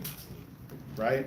So go ahead. And the man of Jericho coming to Elisha, post Elijah, having the faith still in the Most High, that spirit is on Elisha. Like John chapter 7 verse 38 says, Christ says, he that believeth on me, as the scripture has said, out of his belly shall flow rivers of living water. So right here, bless the water. Right, but of that faith. Yeah. So that's what it's all about. It's all about faith, man. It's all about faith. It's all about the belief first. Right? Yeah. It's all about the belief first. Go ahead. Verse 22. So the waters were healed unto this day, according to the saying of Elisha which he spake, and he went up from thence unto Bethel, and as he was going up by the way, there came forth little children out of the city and mocked him, and said unto him, Go up thou bald head. Go up thou bald head. All you cats mocking a bald-headed cat, y'all you better be careful. Yeah, what's Benaiah? Yeah, you know what I'm saying? All you cats mocking a cat that lost his hair. You know, obviously, Elijah is in mourning, right? He's in mourning, and that's what we did in mourning. We would shave down our hair. You see that? He didn't go get a Bic. He didn't go get the Gillette 3-blade and knock it all off. No, he just shaved it down to a level to show that he was in mourning, right? But we weren't taking razors and putting it to our skin and scalping ourselves back, getting razor bumps and all that stuff. We weren't doing that. That wasn't our custom. But to shave the head, you just cut it down to a certain length, and you show that was that mourning state. And they mocked him, right? So y'all gotta be careful, man. You gotta be careful talking about a bald-headed cat. Next reader. Right? You know, me, hot as hard. Right. Hey, I'm about to say it. Gabar might be in there. You know what I'm saying? Cass is coming up next. I might be. You got going on up A there. few years. Oh, wow. You looking good. Y'all looking, you never know. You know what I'm saying? You better braid it up now. You better braid it up now. Because in a couple of years, you might only have them sides to braid. Oh, wow. I keep telling y'all, there's going to be, I keep telling y'all there's gonna be a year when I go crazy. And I'm just gonna have sides. Right. With braids. It's gonna braid into the beard. And the garment of Elijah as well. Yeah, I'm gonna have on a goat's ear. And just a straight raw girdle. And y'all, I'm gonna walk up in here and y'all gonna know. Oh yeah. That's the Lord. Yeah. Chafed in the mind.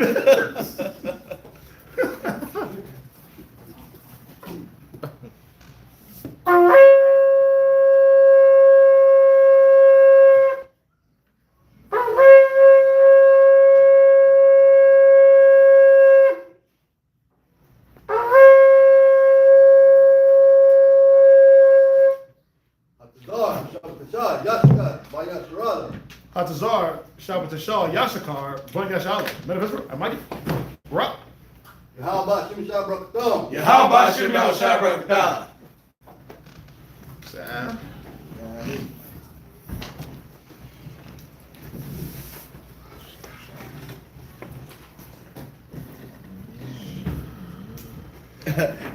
Straight backstrap. Shamala said, the water for defending us, priest. Right.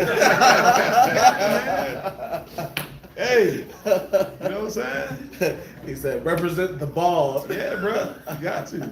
Cats can't be talking back because, you know, you get a little high-minded because they got a little something up there. You never know. Look, you looking back. Ah, Bryce looking back. When I was 16, bro, it was glowing just like that. You know what I'm saying? Y'all saw that photo I sent out in the chat? Oh, wow. But you see that? I was 19 right there. Just, oh yeah. Yep. How the mighty have fallen. How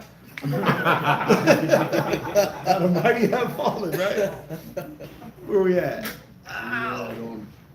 Second Kings, chapter 3, no, chapter 2, verse 24.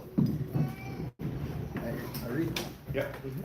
And he turned back and looked on them and cursed them in the name of the Lord.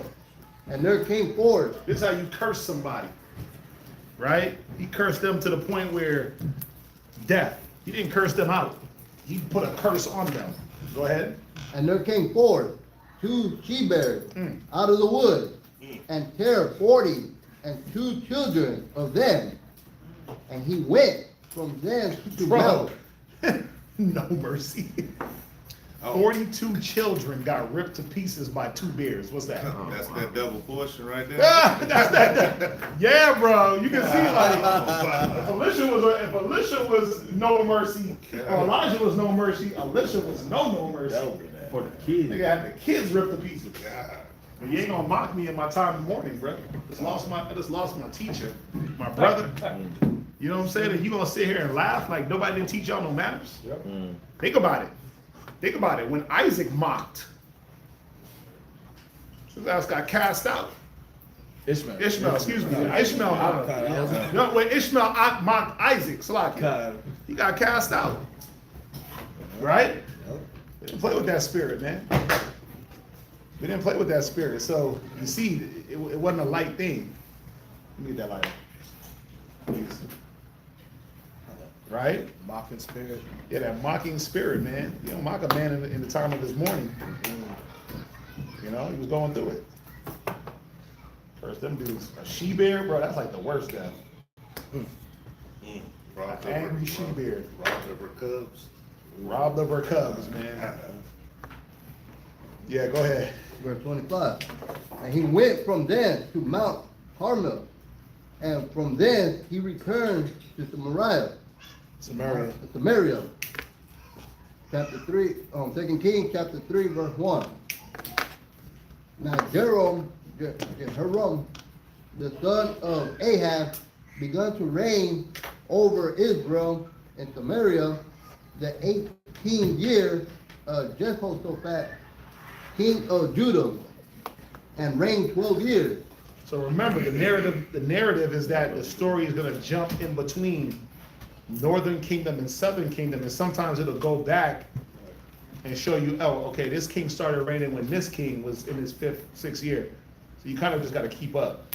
But it does that to kind of catch you back up to the story.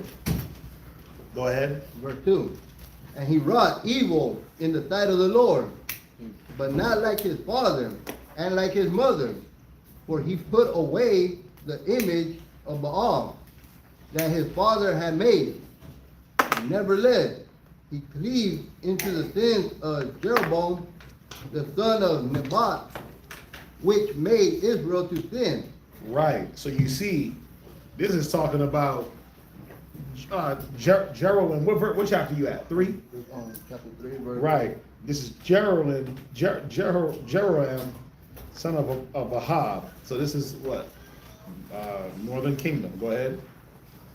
He departed not therefrom, and Mesha, that right? That's Mesha. What verse? Verse 4.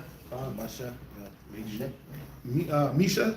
And Misha, king of Moab, was a sheep master, and rendered unto the king of Israel 100,000 lambs, and 100,000 rams with the wool. But it came to pass, when Ahab was dead, that the king of Moab rebelled against the king of Israel. So this is going back into chapter 1. Remember, chapter 1 starts like this. Then Moab rebelled against Israel after the death of Ahab. Right.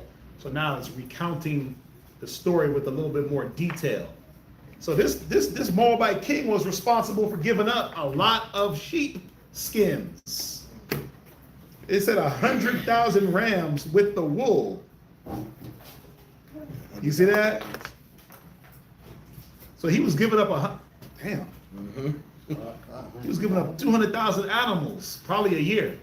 It was probably 200,000 animals a year that he had to give up. That was his payment. Yep, that's a lot, bro. That's a lot. Well, remember, it's not just. Remember, that's from the whole province of Moab. Yep. So that means that what? All the people now have to be under that tribute of the Moabite king, for the Moabite king to pay the tribute to the kings of Israel. Like taxes. Yeah, they was all paying taxes. These niggas was mad. 200,000 goats and ram. They couldn't be no wax stuff. Nah. It had to be top softness, top quilt. You know what I'm saying? This had to be that cashmere, the underbelly of the animal, right? This had to be that butter soft. Right. Is that blemish? Yeah, no, we don't want that one. No, we don't want that one. Give me 2 to make up for that one. Right. You know it was rough. But Moab was like, look, we ain't doing this no more. Go ahead. Verse 6. And King Jehoram went out of Samaria the same time and numbered all Israel. And he went and sent to Jehoshaphat, the king of Judah, saying, the king of Moab has rebelled against me. Wilt thou go with me against Moab to battle? And he said. So here goes Jehoshaphat tripping again. Remember, he went out to battle with Ahab. Yeah. Remember that? Y'all remember that? Gone. Right? He wasn't supposed to go fight with Ahab. So what's happening with Jehoshaphat? Even though the scriptures say that he did right in the eyes of the Most High and he was a righteous king, you can still see, man, he aligned himself with these wicked men. That part wasn't good. Gone. Jehoshaphat did a lot for the people, man. Jehoshaphat had priests going back into each province, teaching people the law. Right? When he was knocking down groves, he's teaching people the law. You know what I'm saying? He's setting up and reinstituting true government in Judah. But then at the same time, you rolling around with this cat, Right. who he's not completely right.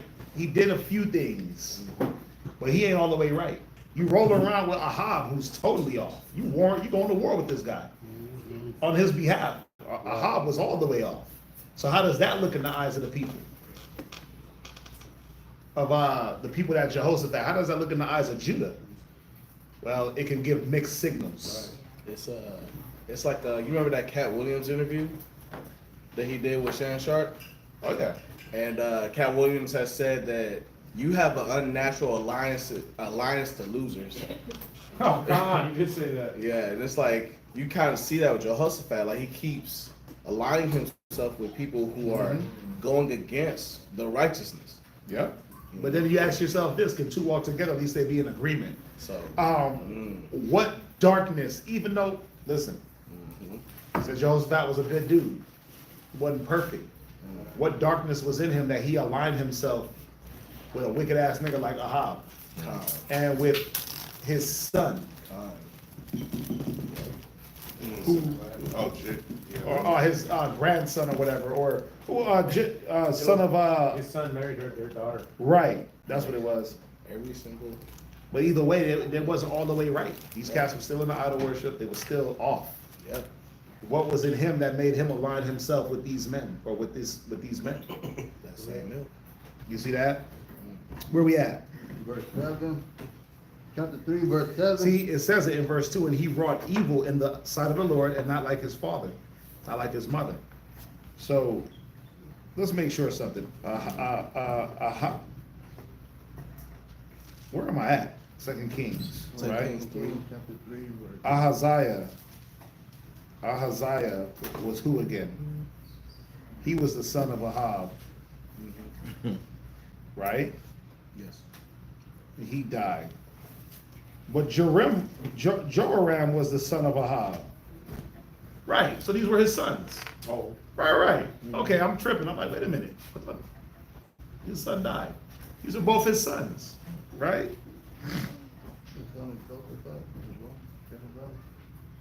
No, Jehoram was the son of Ahab.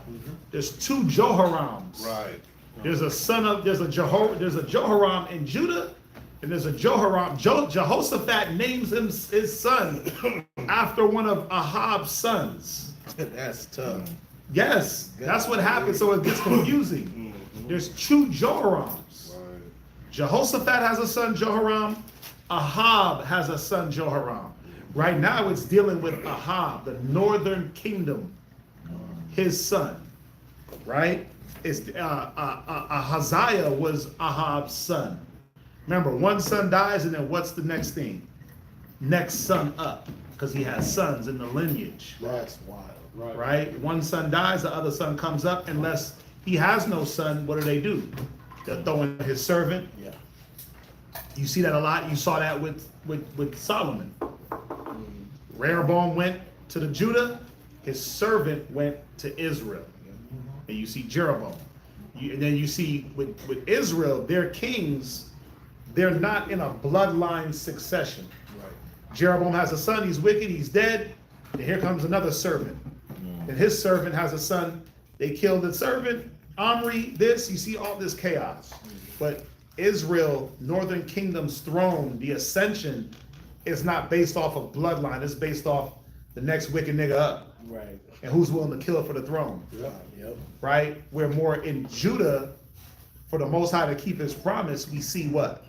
David, Solomon, Rehoboam, Asa, Jehoshaphat. We see this, they're all in a family line. They're all grandson, father, great grandfather. They're all in the line, all the way to Christ. Right? That was the prophecy. I kind of got confused on those two names myself, the water. Yeah. So remember, there's two Jorams, two of them. One in Judah, one in Israel. That kind of gets confusing. But Ahaziah and Jehoram are two sons of Ahab. One dies, the other one comes into rulership, and he's just as whack. Sir. What? Yeah. Oh, no, it shows that when you look at the kings of Judah, when you're following righteousness, that everything falls in line. So when you look at the kings of Israel, and you're following unrighteousness, everything goes in chaos if you're not just trying to follow the laws of the Most High. Mm-hmm. That's what it shows. That's me. That's what it's showing to me. You know. But that's what it's showing. You're right. You're right. But it also shows too that if you're not completely on point and doing things right, that negative will creep in. Like with Jehoshaphat, right? He didn't knock down those groves, right? He didn't stay consistent in. You know what it teaches, man? Think about it. You know what it shows? It shows you that you can't just drop the law on somebody and then walk away like, oh, they're gonna get it. That's true. Because that's what he was doing, right? It said that he sent priests out to each city in the province, in the southern kingdom, to reteach people the law. Right? Remember, they had sodomites in the land. So what was them sodomites doing when the priest pulled up? Listening. Niggas threw on a rough garment. Priest left, niggas was back in booty shorts. Oh, They was back in boom boom shorts. They was back twerking. Right? Because the law wasn't enough. And just bear me when I say this. The law and just saying it one time wasn't enough to pierce that conscience and to destroy that grove that they were building up when one was being destroyed. Because if you look at the grove and these high places, right? A lot of us got groves and high places in our minds. And while one is being broken down, you're constructing another one in your head. While Jehoshaphat's breaking down one grove in one city, these niggas is over here constructing a whole other one because ain't nobody looking. You see that? Oh, well, damn, the priests are going to be over here in Judah. They're going to be over here in Jerusalem. You know what? We're going to slide over to Gershom, or we're going to slide over to another city while they do their thing over there. We're going to slide back. But while we over here running around having gay parades, you know what? We get to recruit a few people. You know what I'm saying? And we're going to bring them back. And so you see how that negative propagates. Yeah, it spreads. Right? But it shows you like you couldn't just get beard, get fringes, Right. keep a feast day, and then all of a sudden the people are going to be right. Yeah, you got to constantly keep putting. Well, Right. it's that, but then the people had to want to be right. Okay. They had to want to get right. They had to want to get that wickedness out of them. The priests did their job. Jehoshaphat did his job, but then was there a willing mind to be right?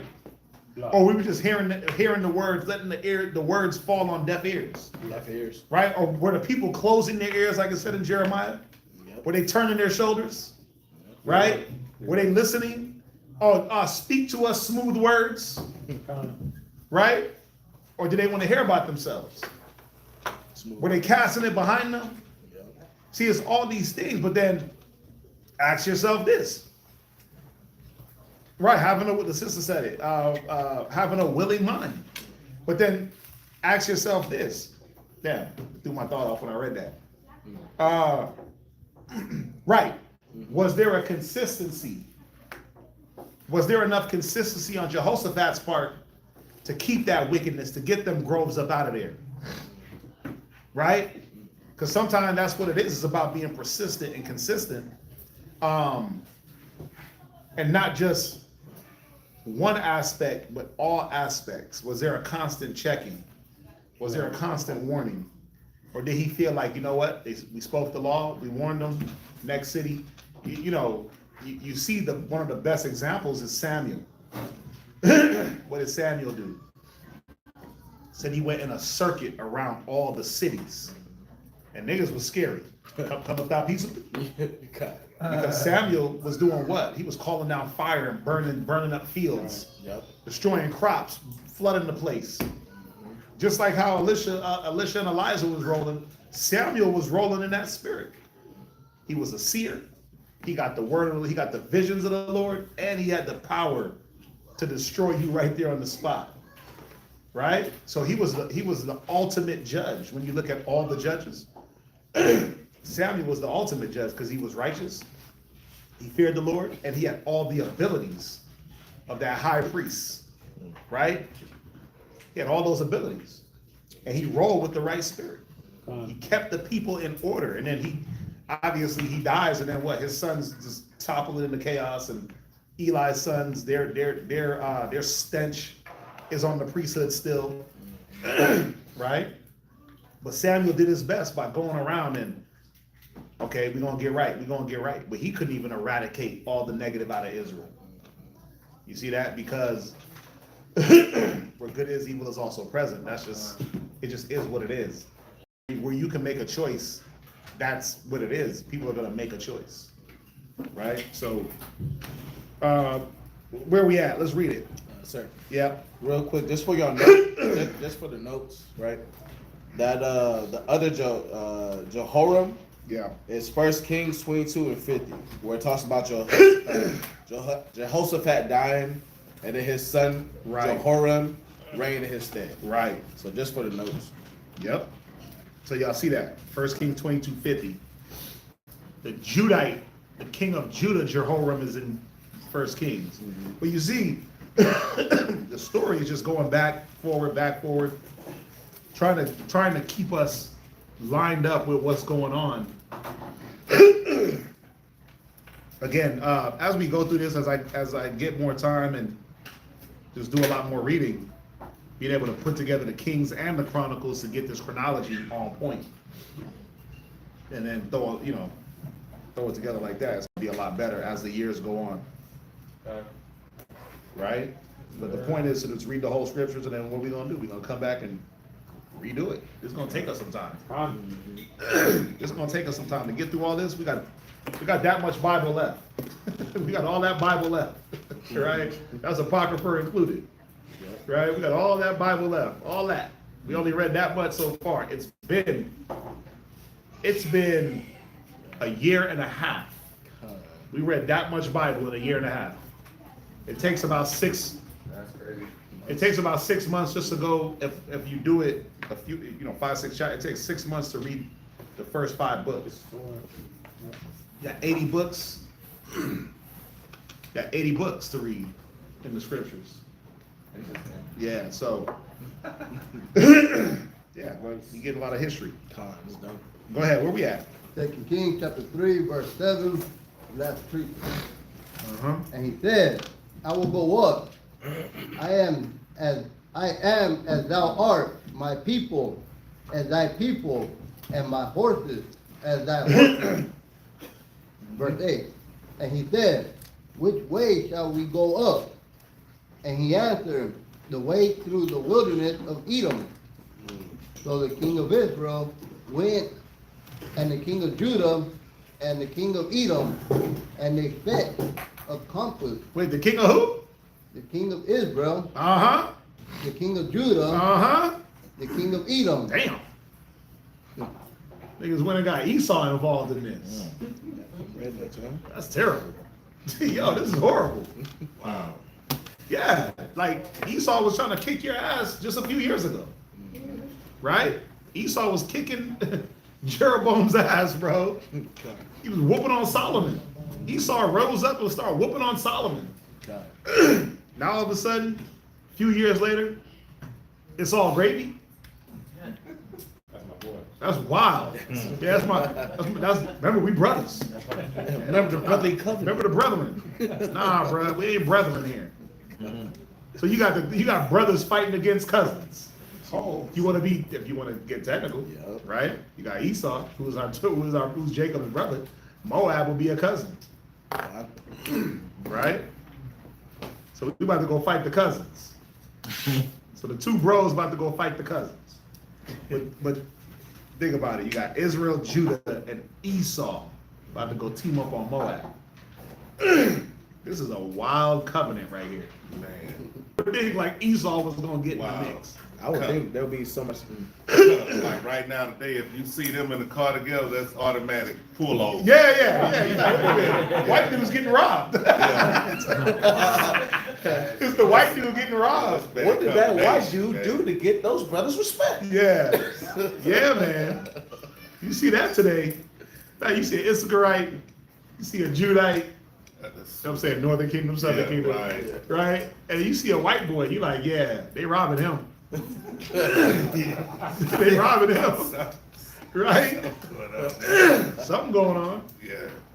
But we know today, Esau what? They listen, they control all these nations against us. Moab, Ammon, they got all the nations going. We can't team up with Esau to go fight nobody. Because after a while, Esau start teaming up with everybody else to get us in captivity, right? They teamed up with the Hagarenes and they teamed up with the Babylonians. We try to run to the south, brother, save us. And what? Nah, nigga, you about to go get took. Yeah, they captured us. They captured us and brought us right back to our captors. Just like they did with slavery. Yep. So you see, we relied on Esau at this point. And in a few generations later, we try to do the same thing and they say, no, we sending you back to Babylon. nah, Nebuchadnezzar is gonna take y'all. Y'all ain't good enough. Right? So let's read it. Let's see what happens. 2 Kings chapter 3, verse 9, second precept. And they fetched a compass of 7 days' journey, and there was no water for the host, and for the cattle that followed them. And the king of Israel said, Allah, that the Lord has called these 3 kings together to deliver them into the hand of Moab. But Jehoshaphat said, is there not here a prophet of the Lord, that we may inquire of the Lord by him? And one, Jehoshaphat was the only cat thinking. You had this old weak ass Jerem. Yeah, see, man, the Lord got us together for us to die. Jehoshaphat's like, bro, where's your faith at? Let's go at least inquire by the prophet. See, it showed you the parallel between, at this point, the way Judah was thinking and the way Israel was thinking, right? The Israelite king is thinking with his damn emotions and can't see 5 feet in front of his face and no faith. Why? What God is he trusting in? Now Jehoshaphat, he's at least like, I know I'm rolling with you scummy ass cats, but let's have some faith. Let's go inquire at the prophet of the Lord to see what say he. And the Most High is going to give us a good word. Let's not go get Beelzebub. Let's go find a prophet. Let's go find who? Let's go find Elisha. Right? Let's go find Elisha and let's see what's up. This nigga's over here crying like, see the Lord. What does he sound like? He sounds like the weak ass Israelites in the wilderness. See, the Most High just brought us out here to kill us. And then guess what? They drop dead. They drop dead, right? Those are the same ones that died. Right? So you see how Israel was rolling real effeminate, man. Really in disbelief. That is true. And Jehoshaphat was more faithful. The king of Judah, more faith in the Lord. Not that either nation was any better. Because to even have to have 2 kings, y'all was off. Okay? To even have to have the province split in half and the commonwealth destroyed and split, it was off. Right? For Jehoshaphat to be a righteous dude having to roll with a wicked dude was off. So nobody was better than anybody. I'm just highlighting these things to show you as we get further into the future why Judah start to boast themselves against Israel. Why they start to boast themselves and, you know what? We better than y'all. We holier than thou. Y'all scared. Y'all scared. Yeah, y'all this, y'all that. Most High ain't dealing with y'all. Then there's a few things that happen in Hosea, Ezekiel, where the Most High, hey, leave them alone. Them niggas is joining the idols. Don't deal with them at all. They cut off. So how does that play in the heads of the southern kingdom? Oh, we better. Right. See, the Lord is dealing with us and not y'all. Then you understand when it's time, when Paul is saying, look, these northern kingdomers got to come back in. Those southern kingdomers are like, hell no, they're cut off. What are you talking about, Paul? You know what? We're going to rely on the law. Because the law says they're cut off. Forget this Christ character. Right. Whoever that is. The Christ character says the northern kingdom can come back. But the law says what? They're supposed to die in their idolatry. Wow. So who are you, Paul? Who are you, Paul, to change the law? Now you get it? Now you get it? Starts here, man. It starts here with these little subtle nuances. That if you don't understand what's happening and what the Most High is trying to highlight, you'll miss it and you'll be just like those people in the time of Paul, time of Peter, the time of the apostles that misunderstood the mission. Those Jews at Jerusalem that wanted to kill Paul for supposedly going against the law of Moses to try to bring back in these northerners, these northern kingdomers. Right. That's what it was about. That's what the fight, every fight, that's what it was about. Don't go to Jerusalem, Paul. These niggas are trying to kill you because they heard you going against the law. I'll go. Oh, I'm gonna go. I'm gonna go. I'm gonna go. I'm gonna do the law. in their face. To show them that's not what it's about. Right.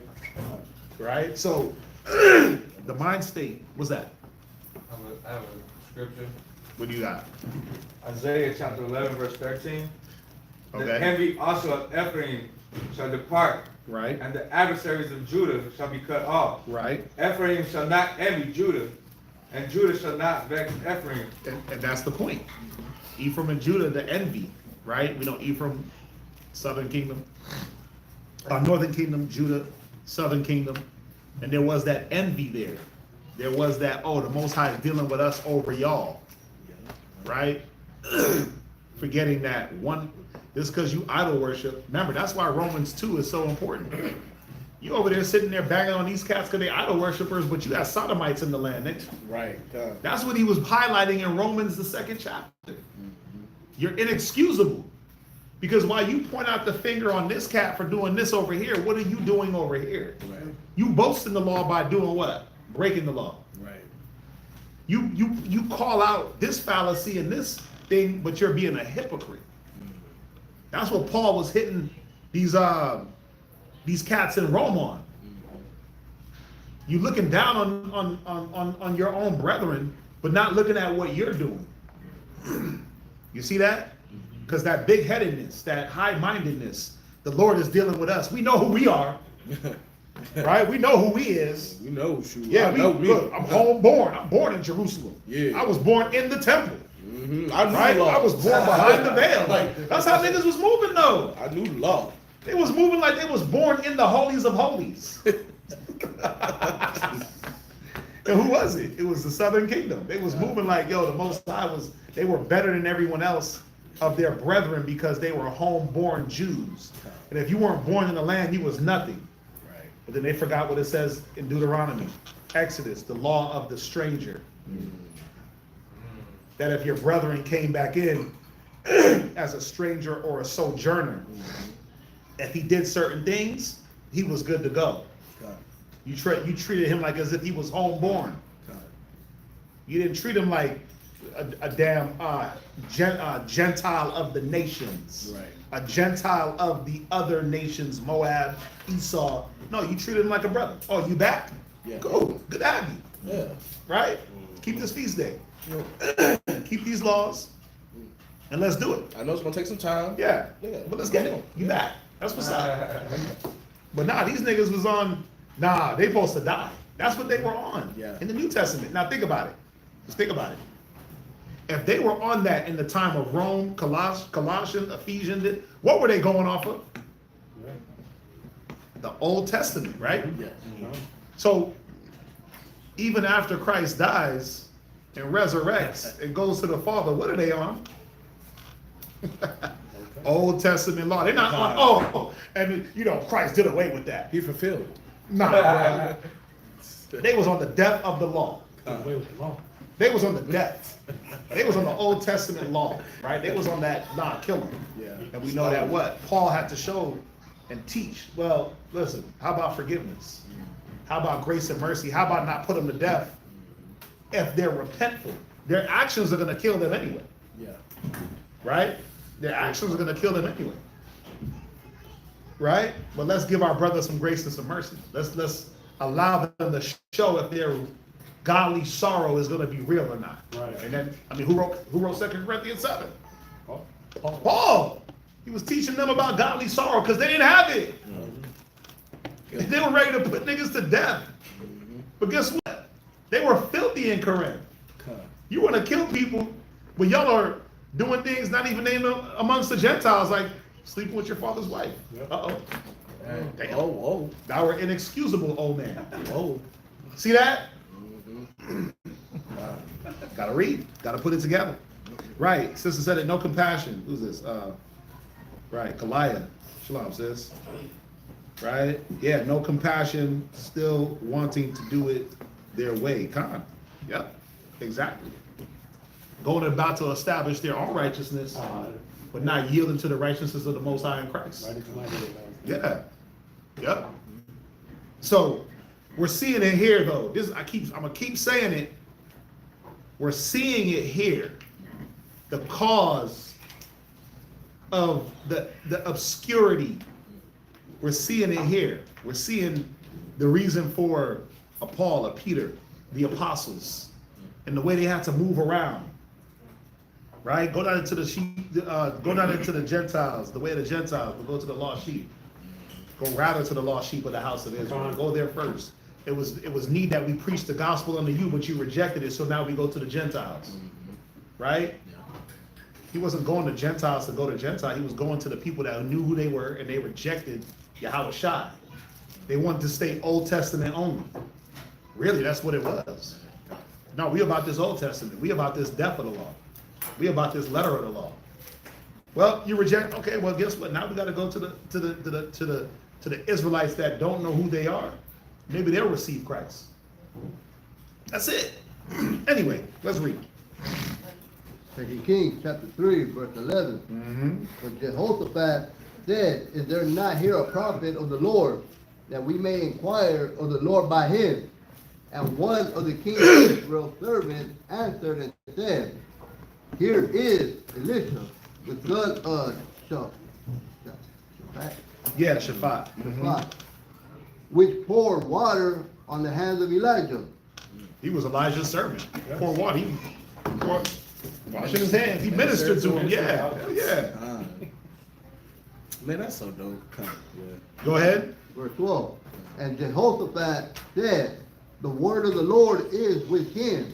So the king of Israel and Jehoshaphat and the king of Edom went down to him. And Elisha said unto the king of Israel, what have I to do with thee?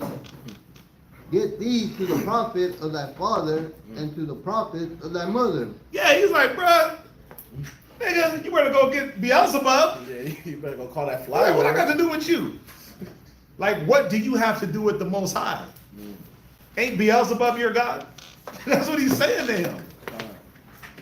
So listen to what he says. Read on. And the king of Israel said unto him, nay, for the Lord has called these three kings together to deliver them into the hand of Moab. Go ahead. And Elisha said, as the Lord of hosts liveth, before whom I stand, surely were it not that I regard the presence of Jehoshaphat, the king of Judah, I would not look toward thee, nor see thee. He said, bro, if it wasn't for Jehoshaphat standing next to you, I wouldn't even look at you. I'd look past you. He said, if I didn't regard this man's presence, if it wasn't for his righteousness, I'd probably call fire from hell and burn your ass up too. From heaven. Right? That's what he was saying. He was putting this dude in check like, nigga, you an idol worshiper. What you coming to ask at my mouth for? You didn't even believe. If it wasn't for Jehoshaphat, I wouldn't even be here in front of you. What's that? Is he delusional? Is who delusional? The same. Was who delusional? What? Jehoram? When he said what? What part? When he said, well, he's asking as the Lord host liveth before whom I stand.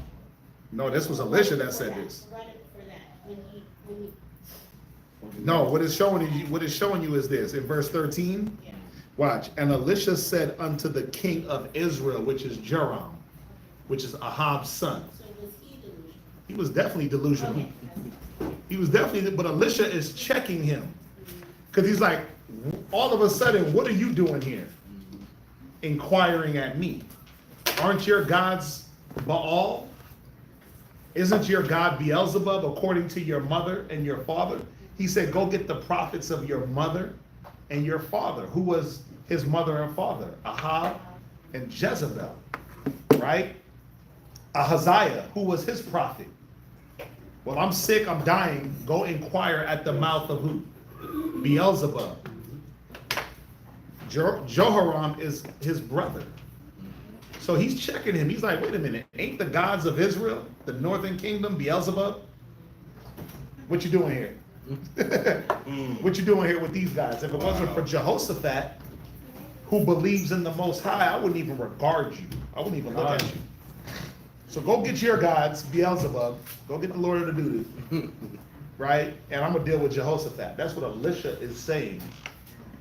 He didn't even, you know what's cold? He didn't even acknowledge Esau. He didn't even acknowledge the Edomite. He looked past that nigga like the hairy dog. What's that? My other question, because isn't he the one that wanted to bring in Esau to go against Moab? Yeah. Mm-hmm. It just shows you where the northern kingdom was at that time. These niggas are trying to get Moab. They trying to get Esau. He's mad because Moab is kicking his ass, and so he tries to go get the team together. How you gonna go get Esau, who never entreated you kindly, ever? Up until this point, when did Esau ever go to bat? Hey, brother, we need to pass through your land. Nah, nigga, my land. You ain't gonna drink no water. You ain't gonna even let your cattle eat a blade of grass off this land, or it's on. Or it's on site. On site. War. Like, damn, we can't even just pass through. We'll go through the King's Highway. We won't even. Nope. Nope. You ain't even gonna drink a drip of water. And guess what we have to do? Go around. We have to go around and face some other enemy, right? Esau was never ever. They never even when the man Esau encountered the man Jacob. How did he do it? He pulled up with like 400 military men. He pulled up with like the military, right? And Jacob he got to send his family. He got to walk soft. He got to send the children first. He got to send them in teams in case Esau wipes one team out. My Lord Esau. Let me send one son at a time with a wife. God. In case he wipes him out, then I could run like, bruh. God. You know, hey, you know what? Come down with me. Yeah. No, I can't roll with you right now, brother. I'll be down there. That sounds like a trap. Right now, I got a mission to go on. We're going to have to go this way. We'll be down there, though. Take the no, you know what you do? You go, and we'll meet you. That was Jacob. I sure wish I could, bro. Yeah, man. Dang, bro. Really? Oh, y'all got to set up down there like that? Man, you know what? We're going to come out. Y'all got a pool? Oh man. Kids you doing it big. You doing it big out here. Yeah, the kids will love that. But let me go. Yeah. You know what I'm saying? I got a couple things I got to go deal with. Let me go visit mom first, you know right? That's what Jacob was on. Still some planting, huh? Yeah, Jacob was on. Listen, I gotta go. You know, I gotta go take the kid. You know how mom's been hitting me up. She ain't want to see the kids. She ain't seen the grandbabies. You know, if I go all the way down to Edom, man, I gotta come up and bring the kids back up, man. It's gone. You know, I'm gonna be wanting to stay. You know what I'm saying? I'm going to stay with journey, you, brother. You know, I got these young kids. You know the young kids, man. They can't. All that traveling, bro. All that time in the car, bro. You know how they get after so many hours in the car, bro. You know. Let me go ahead and get them home. Yeah. But I'm gonna shoot down and holler at you. But next time, though. That was Jacob. Jacob had to just maneuver his way out of Esau's clutches. Right? The whole time, the whole narrative, you will never see no repentance in this man. But then it shows you where Ahab's kids were at. Yeah. In knowing their history, bro. And knowing their history. But when you start meddling with these damn other gods, these chaos gods and these damn these savagery gods, Esau was a savage. So guess what? Game recognized game. If I'm moving like a savage, well, let's get some other savages. Right. Let me get I'm on demon time. Let me go get the goons and the goblins. Ain't that what niggas say? That's what they say. I got my goons. I'm a demon. I'm on demon time and I got my goons. That's true. Yep. So what you think the king of Israel was on? He was on demon time. And he had his goon Esau. Because Esau was a goon. Right? When that damn Edomite killed all them priests. Remember that? That was an Edomite. When he killed all them priests, you mean he didn't remember that? Nah, that nigga didn't know history. That's why he didn't remember that. You gonna let this old butchery, treacherous ass man roll with you? This traitor. Come on, bro. And Esau was pissed off from what David and Joab and David did. It's not that far off. It's not that long ago. That nigga was mad as hell, chilling in Egypt, bubbling. As soon as he had his chance, he came up against Solomon. But you mean to tell me, but that's the problem. When you deal with devils, you're going to deal with devils. One devil ain't no different than another devil. Right. Gabar, wake up. If you tired, stand up out. But one devil ain't going differ from another devil. And when you accustomed to play with devils, there ain't gonna be nothing.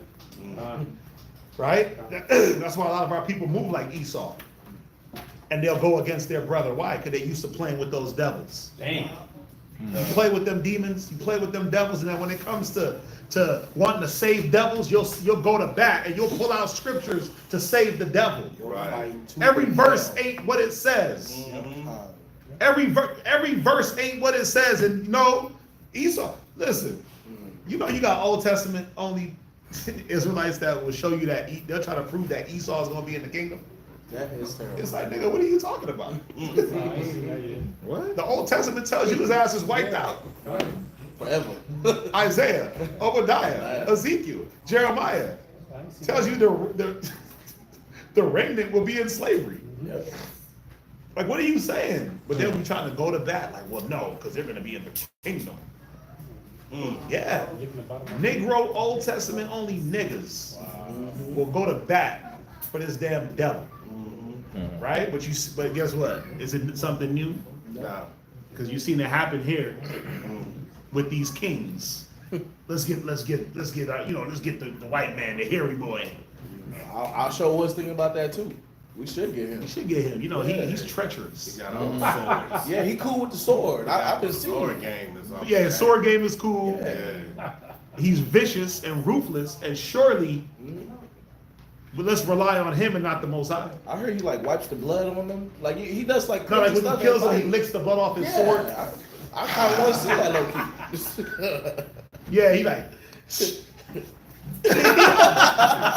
sheets it back up. Yeah, bro. You seen that? You seen in the movies where they kill somebody and they wipe the blood, their own blood on their clothes? Yeah, they're like wiping. Esau's a brute.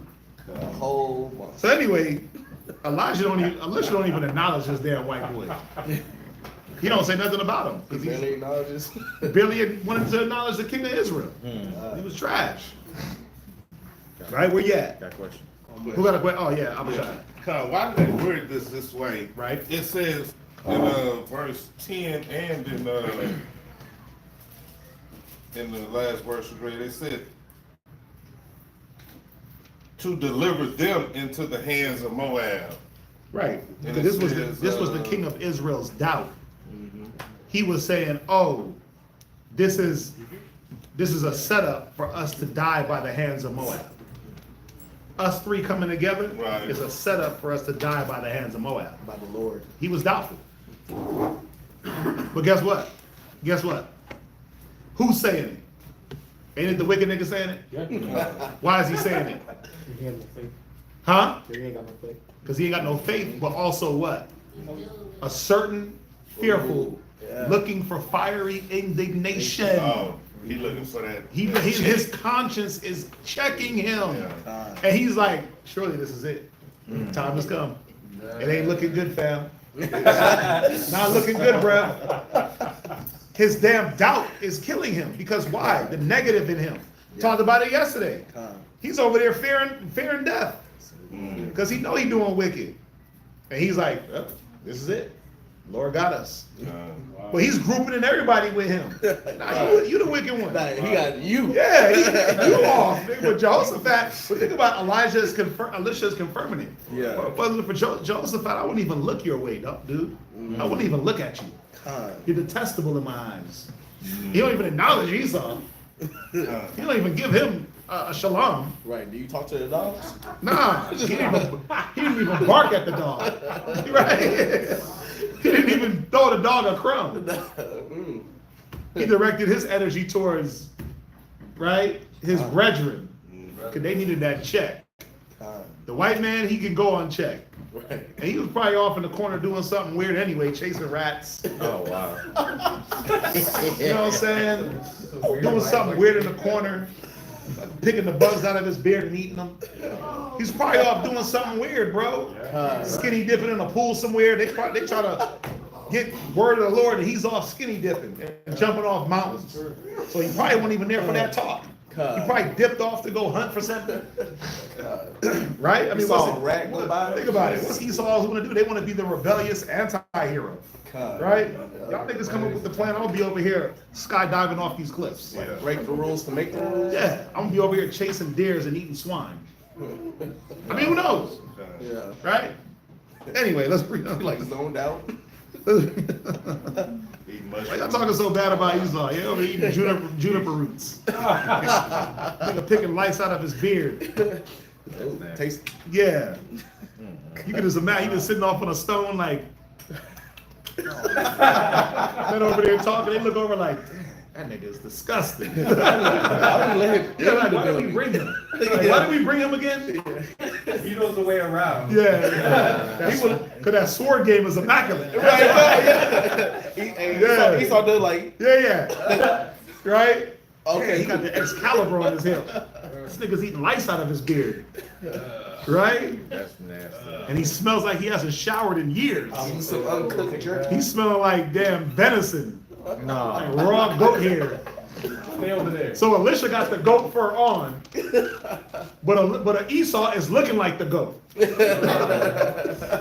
And smelling like it. Ugh. Could you imagine rolling around with this Edomite? Bruh. That's nasty. Probably smell like urine. You know, like, oh man. Ammonia. Yeah, he would smell like straight ammonia. But blood, ammonia and iron. That blood smell. Nasty. Yeah. And then he just probably sweaty and wet. His hair is all strung up. Garments is just dirty. Right? Can you imagine this Edomite? The Edomites of this day were just, come on, bro. Nasty. He said, you feel like my son. You smell like my son. Like, nigga, what you smell like? What did he smell like? He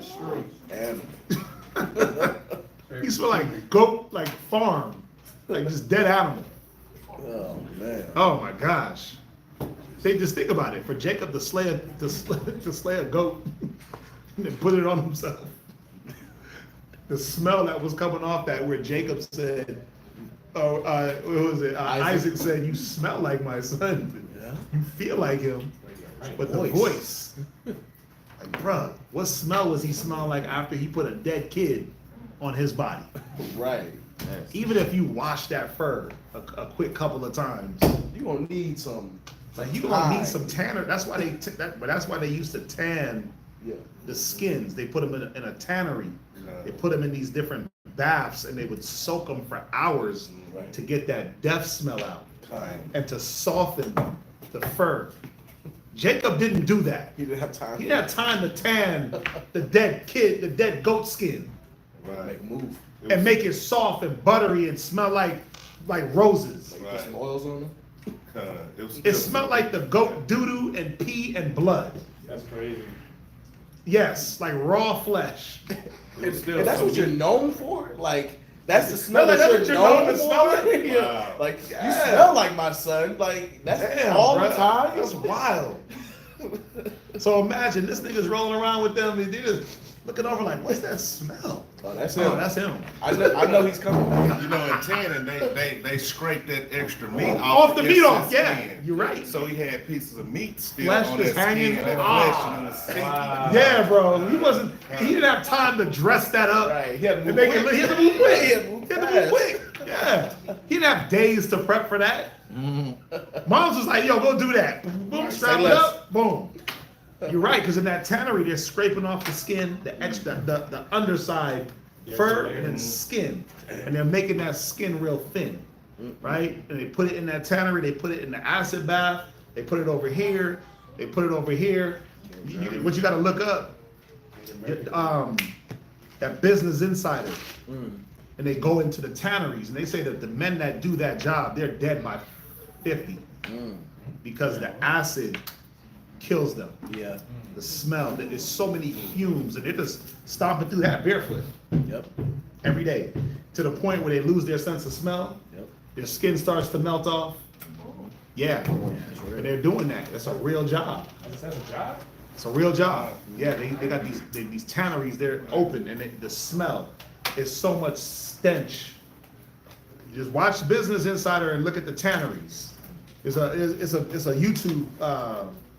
It's a YouTube channel, but they go through all these ancient like the tannery, the papyrus paper. I always talk about it. The frankincense and myrrh, how they get that. How you get like real cinnamon, right? How you get like the acai berry, they go through that. But they were going through these tanneries and showing like it's like one family that does it in Egypt, right? They got another one where the dude he dyes the yarn, the textiles, how he does that by hand, and that's killing him. Bro, he's sitting there smoking cigarettes all the time. He's fat as hell. Yeah. But they're showing how they use like machinery now to replace these jobs, but some jobs just can't be replaced by machines. You know, but that tannery one was crazy because his dad was telling him don't do it, and he said he snuck and did it. But he died by like 50 doing that because you just inhaling fumes the whole time. Yeah. So the point is, niggas Jacob didn't do that, and Esau smelled like death. Okay? So Kalaya has said, Kalaya has said, imagine his teeth. Oh. You like Beetlejuice.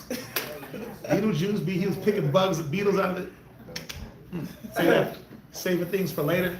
Come on, that's why Esau be having weird dumbass jokes like food stuck in their beard is just the refrigerator for later or something weird like that. That's just me saving leftovers for later. Like so you just left food in your beard to save it. So if they could think about that, imagine they was really doing it. Oh yeah, that was like picking the lice out their beard. It tells you that though in history. That's what they were doing. Yep. Yeah. It was picking lice out their beard and eating it off their bodies. Eating it. Yeah. Huh? That's a snack. Bro, no, they was picking that out and eating it. Yeah. They probably let it grow so it can have Come more on, bro. This nigga was wearing his drawers till they disintegrated. Okay? So They were wearing clothing until it fell off of them. Yeah. Until it disintegrated into shreds. Yeah. So where did they learn that from? I mean, they bronze. From their ancestors. Forefathers. Yeah, from their forefathers. What's that? So at the order cart in the mall, right? We smelling good. So our nose is like keen to like good aromas and stuff like that. But ever so often, Yep. there's that body odor stench, not taking the shower aroma that passes the car like so strong. Oh no. That you see the person that passed like Yeah. down the way and it's like, dang. Damn, that's an Edomite indeed. That's an Edomite indeed. So just the visual, or you know how you was talking about, you got these two Israelites walking with Esau. Yeah. I bet he Bro, just I used took to, over the the room. one thing, bro, pulling over Esau and putting oils on them, you feel that old slimy skin. Yeah. Yes. Con. Skin just be slimy. I'm Con. telling y'all, you put the oil on them and then It's you're like- like, wait a minute, this ain't gonna smell good. Like, you feel like the whole skin move with them. It's a different smell. Yeah, you like this ain't gonna smell good once it mixes with that slime texture on their skin. And God. and then when you put it on them, you gotta keep a straight face. Yeah. Because you smell it and it hits your nose and it like tickles, but it's like an uppercut. Bow, and you like, oh snap. Yeah. And you gotta sit there with a straight face like, yeah, that smells good, don't it? Yeah. Hey, smell that. Like, yo, that's you right Yeah, there. smell that. Yeah. Smell that. You gotta get the coffee beans Yeah. For yourself. for yourself. I'm trying to tell y'all, bro. I used to It's real. listen. It is real. Oh man, it was one time in Colorado. I'll never forget. It was me and my brother, and we was in the mall, man, and we pull over these Edomites, and we put the oil on the Edomite, and it was this oil, called Jovan Musk. Mm-hmm. Oh, first of all, it was one of the sharpest smells you could ever smell in an oil. It was terrible, but for some reason we would get it. I don't know why we got this oil, but it was just back in the day, so there was like not a lot of oils to choose from. But Jovan Musk was like a good cologne. And I remember we put the oil on the Edomite. And so my brother smelled it.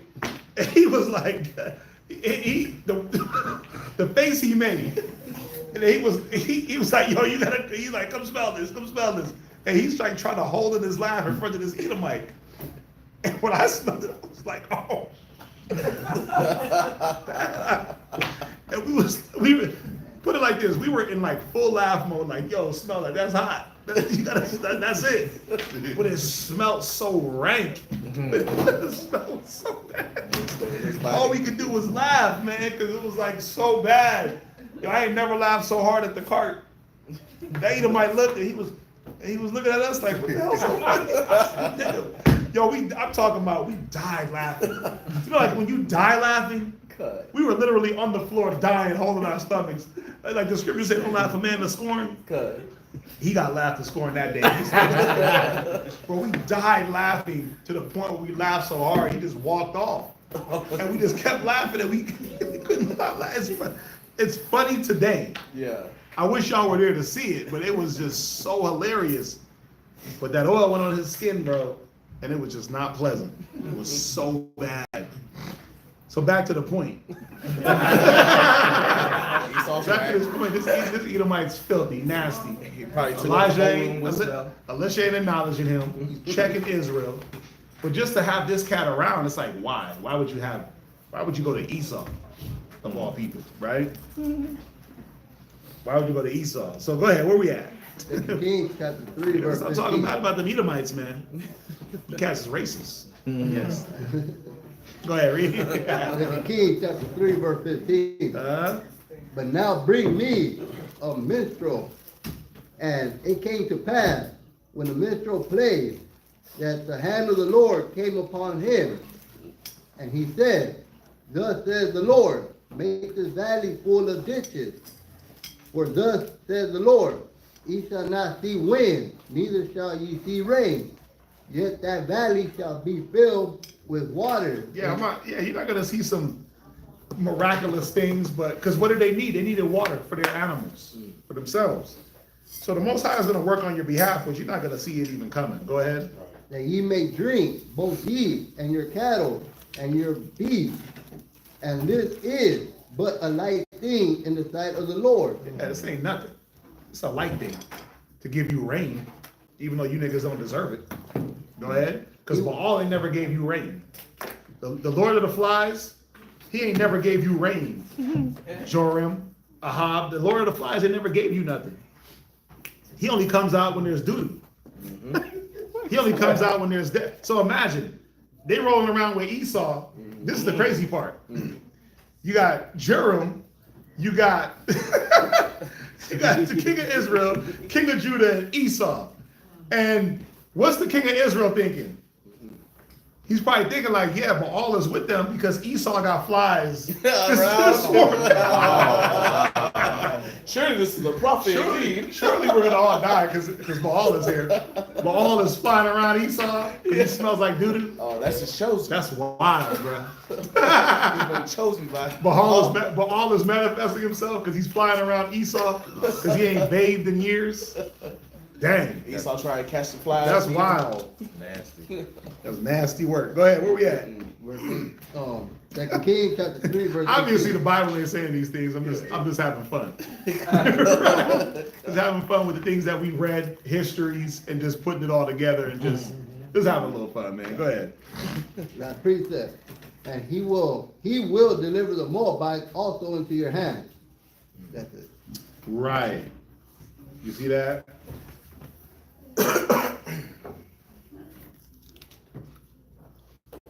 So the Most High said he was going to deliver Moab into the hands. So what? Next reader? The minstrel is just it's a musical instrument, like a harp. Almost. Okay. Yeah, this is a musical instrument.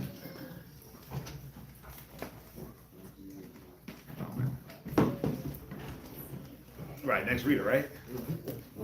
Everything lit in and that money's happening.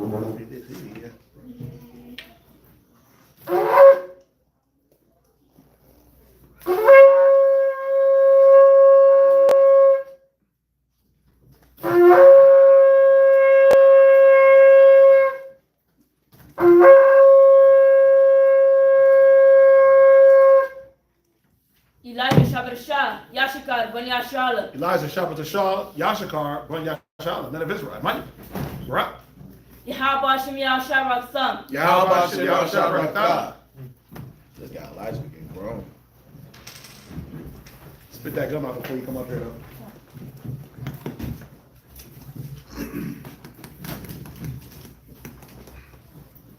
Chew gum and read.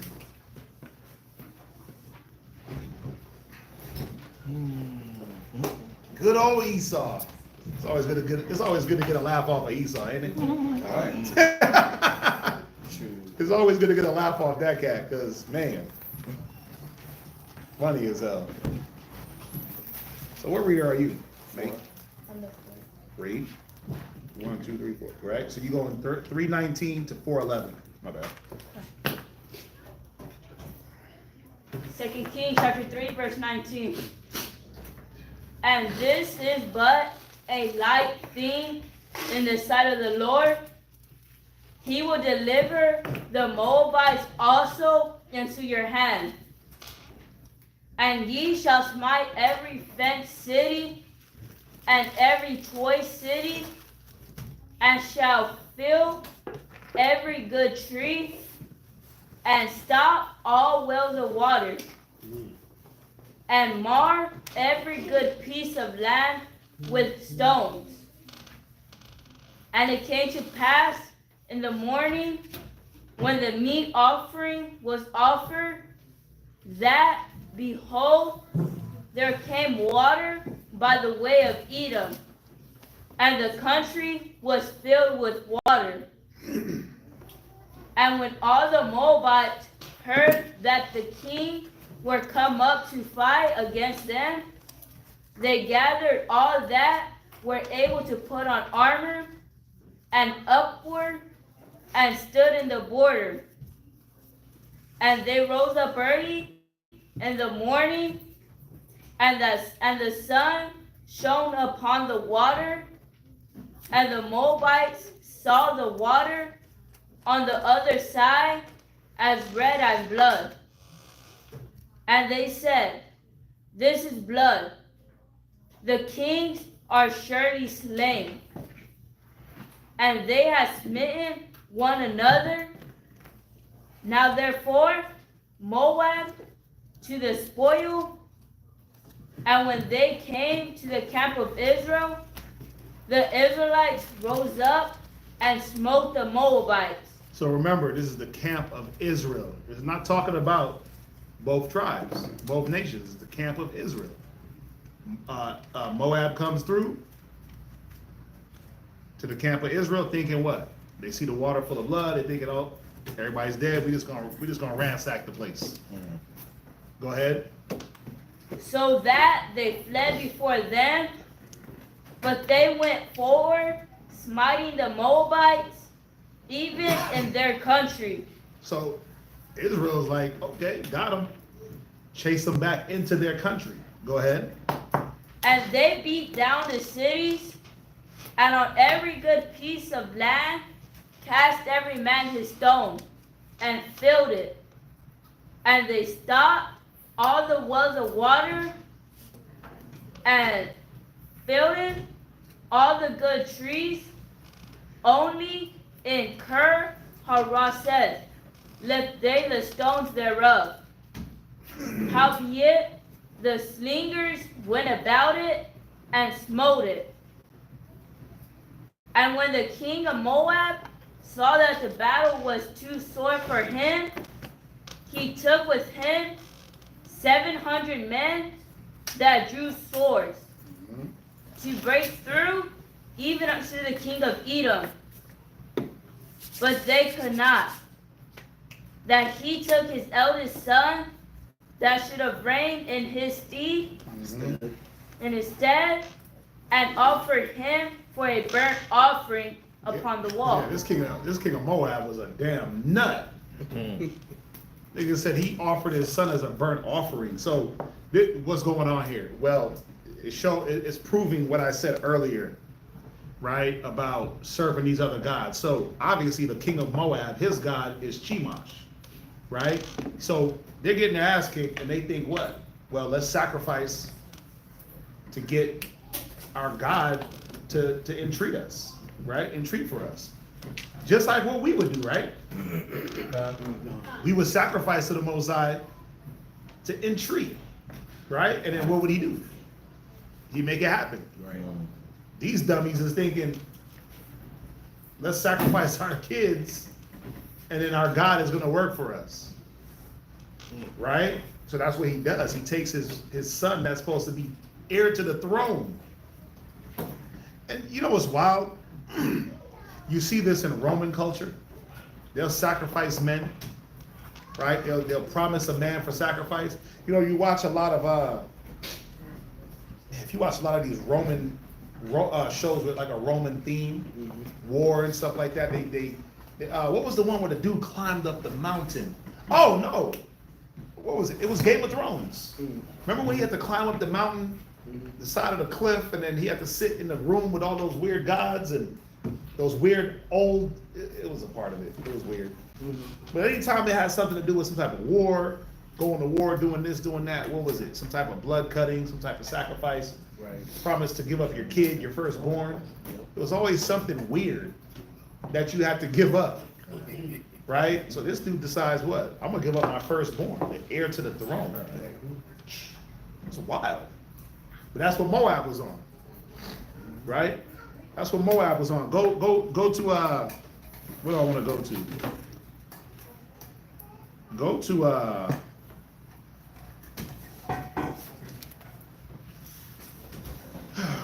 where we at right now?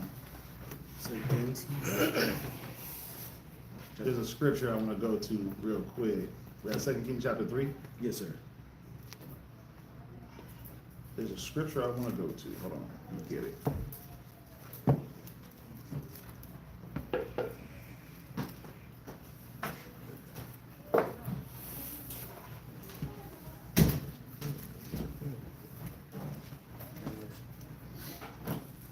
Hold on. Wait, it's 17 chapter 3. My bad. Hold on. It's in my head, but it's not. 3 and what? 3 and 27.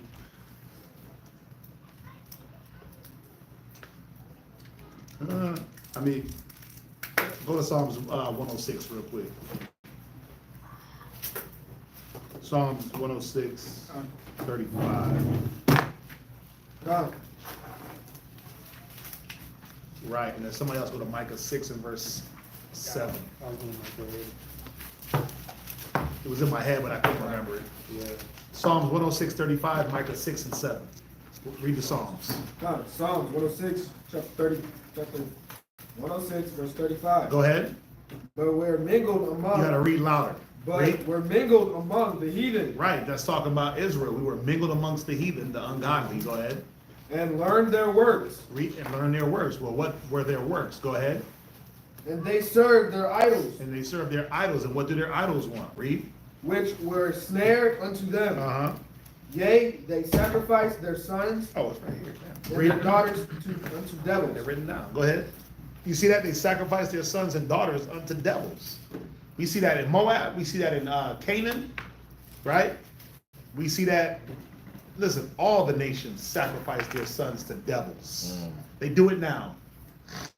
They do it now, right? That entertainment industry is devilish, right? Look at man, my little girl Zendaya. Remember when she came in? She was young and wholesome. Now she doing movies where she's like a straight whore. You got to see the one movie she got coming out with the two dudes fighting over her. That thing look wild. It look wild because she got these two dudes and she's letting them run trains on her and all types of stuff. Wow. It's crazy.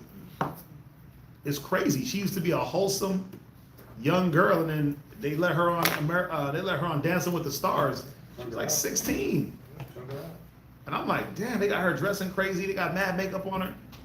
But it's a devilish industry, right? Dancing with the Stars was for like old washed up celebrities. She was still hot. You know what I'm saying? Yeah. All the child, look at we know old boy Orlando Brown. All these child stars, right? Their parents throw them into this industry and they're done. Think about the athletes. Same thing. They get thrown into this arena with no training, and then now it's about how much money I got. All the money, but no type of backbone. Right? You sacrifice your children to devils. Go from there. Go to Micah 6 and 7. The book of Micah, chapter 6, verse 7. Will the Lord be pleased with thousands of rams, Go ahead. or with 10,000 of rivers of oil? Go ahead. Shall I give my firstborn? Shall I do what? Shall I give my firstborn Shall I give my firstborn? Go ahead. for my transgression? Yeah, you see that? Like that's what that's what these other kings and nations are on. I'm gonna give my firstborn for my transgressions. That's wild. Go ahead. The fruit of my body for the sin of my soul. Yeah, that's not going to appease the Most High. That's not what he's asking for, man. Just like who was it? Oh boy, in Judges, huh? Said what came into my mind. What's his name? He was like, yeah, I'll vow the person that walks out the door. Most High, Jephthah. Yeah. Most High didn't want that, but now that you said it, you're gonna have to go do it. See it through. You got to see it through. But the Most High didn't require human sacrifice in that way. He didn't say, "Look, give up your daughter, and I'll make you dope." He suggested that the person that walks out the house, but you only got one thing in the house: your family. Stupid. Right, like the dog was gonna come out. Yeah, like what was gonna come out? The cow was gonna walk through the front door. The sheep. God. What if a pig walked out the front door? Man, you gonna sacrifice that to the Lord? That's true. But now a human walks out, and his dumb ass goes along with it. That was dumb. That was very dumb. Pretty sure all he had to do was do what? Go set up some prayers, ask the Most High for some forgiveness, and not kill his daughter. No, daughter, you have to die. Go up in the mountains and live amongst the virgins. Right. Be well in your virginity. Be well in your virginity, and then give it, 3 months, bewail yourself. Right, and then you gotta die. And then you gotta die. That's weird. My mistake. That's weird as hell. I'm sorry. Yeah, my bad. That's weird though. But it'd be those weird things that people don't understand. And they try to say, see, your God requires human sacrifice. No, you don't, because the Most High didn't ordain that. He didn't ordain him to kill his daughter. He did that on his own. He was an off judge. He was one of those off judges that just said any old damn thing out of his mouth, right? And then he goes along with it. Damn. But guess what? In those days, there was no king in Israel, and every man did what was right in his own eyes. So he saw fit to kill his daughter. This dumb nigga in Moab saw it fit to give up the heir to the throne. That made no sense, right? Finish that. Jump back. Finish that and then jump back to where you were at. I finished verse 7 right? That's it. Yeah. Jump back. 2 Kings chapter 3 verse 37. Last precept. And they departed from him and returned to their own land. And it said there was great indignation against Israel. Right. Now, it's kind of the way this is written. There was no indignation against Israel. Right? Because Israel didn't do nothing but whoop Moab's ass like the Most High promised. Right? But it's the way it's written. What it is Israel's looking at this Moabite king like he's detestable as hell. You are a filthy man for doing this. But how can you really look at like the kettle calling the pot black? Yep. Because what have y'all given up in the name of Beelzebub and Baal Peor?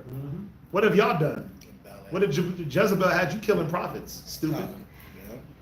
So you got the kettle calling the pot black, but they go off, right? They go off and they leave back to the land. They accomplish defeat. Chapter 4, go ahead. 2 Kings chapter 4 verse 1. Now there cried a certain woman of the wives of the sons of the prophets unto Elisha, saying, Thy servant, my husband, is dead, and thou knowest that thy servant did fear the Lord. And the creditor is come to take unto him my 2 sons to be bondmen. And Elisha said unto her, What shall I do for thee? Tell me, what hast thou in the house?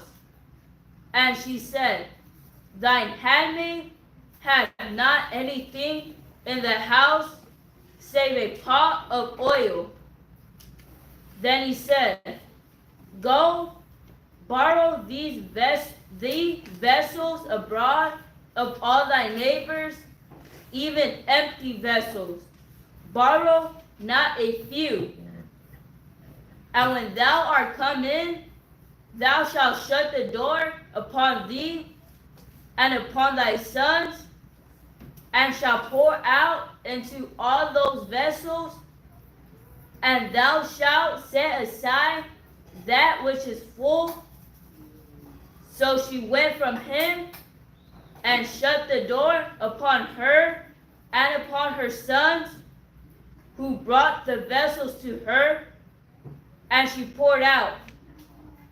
And it came to pass, when the vessels were full, that she said unto her sons, Bring me yet a vessel.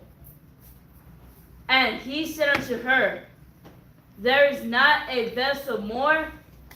And the oil stayed.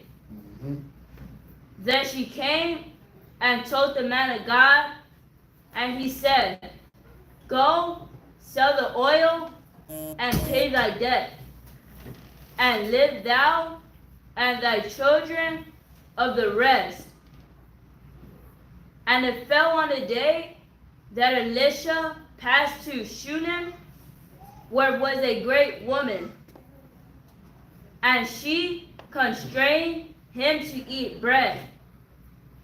And so it was that oft as he passed by, he turned in thither to eat bread.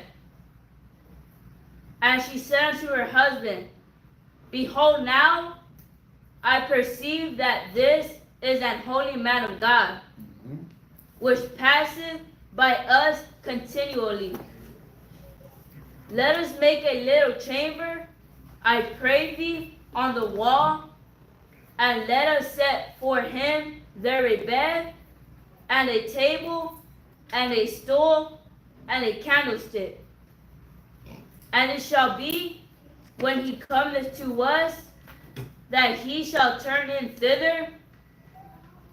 And it fell on the day that he came thither, and he turned into the chamber and lay there.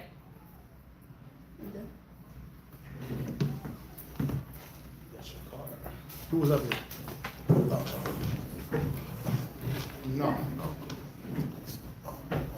No, because, yeah, you gotta be him.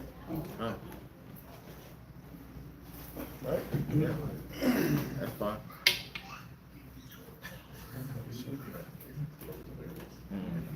No, it's six.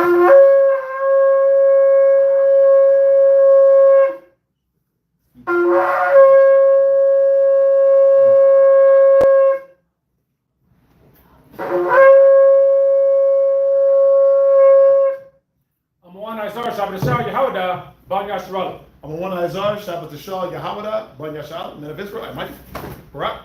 Yahweh Hashem Yahshai Barakatam. Yahweh Hashem Yahshai Barakah.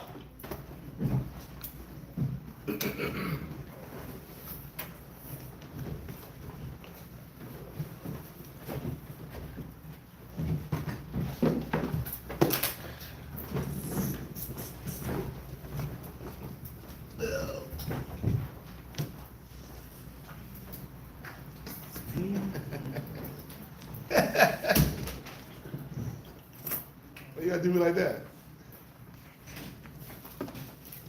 Hey. Why you gotta do me like that? I didn't do it. Huh? Ain't my fault.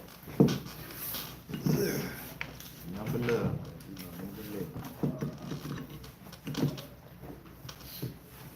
You ready? Yes, sir.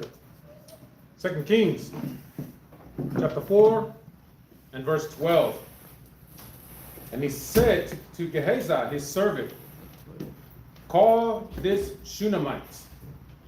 And when he had called her, he stood before him. She stood before him.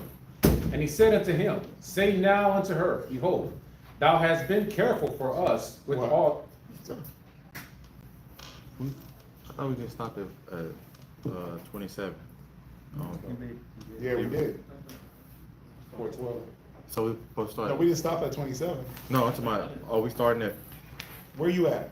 we starting at chapter 4, verse 1? No, verse 4 verse 11. Okay. 4 verse Yeah, 4 verse 12. Okay, he's not there, So okay. you came up here and just read wrong. No, Oh, loud. my bad. No. Right, read. I would have looked at the paper. 2 Kings, chapter 4, verse 13. Done. And he said unto him, Say now unto her, Behold, thou hast been careful for us with all this care.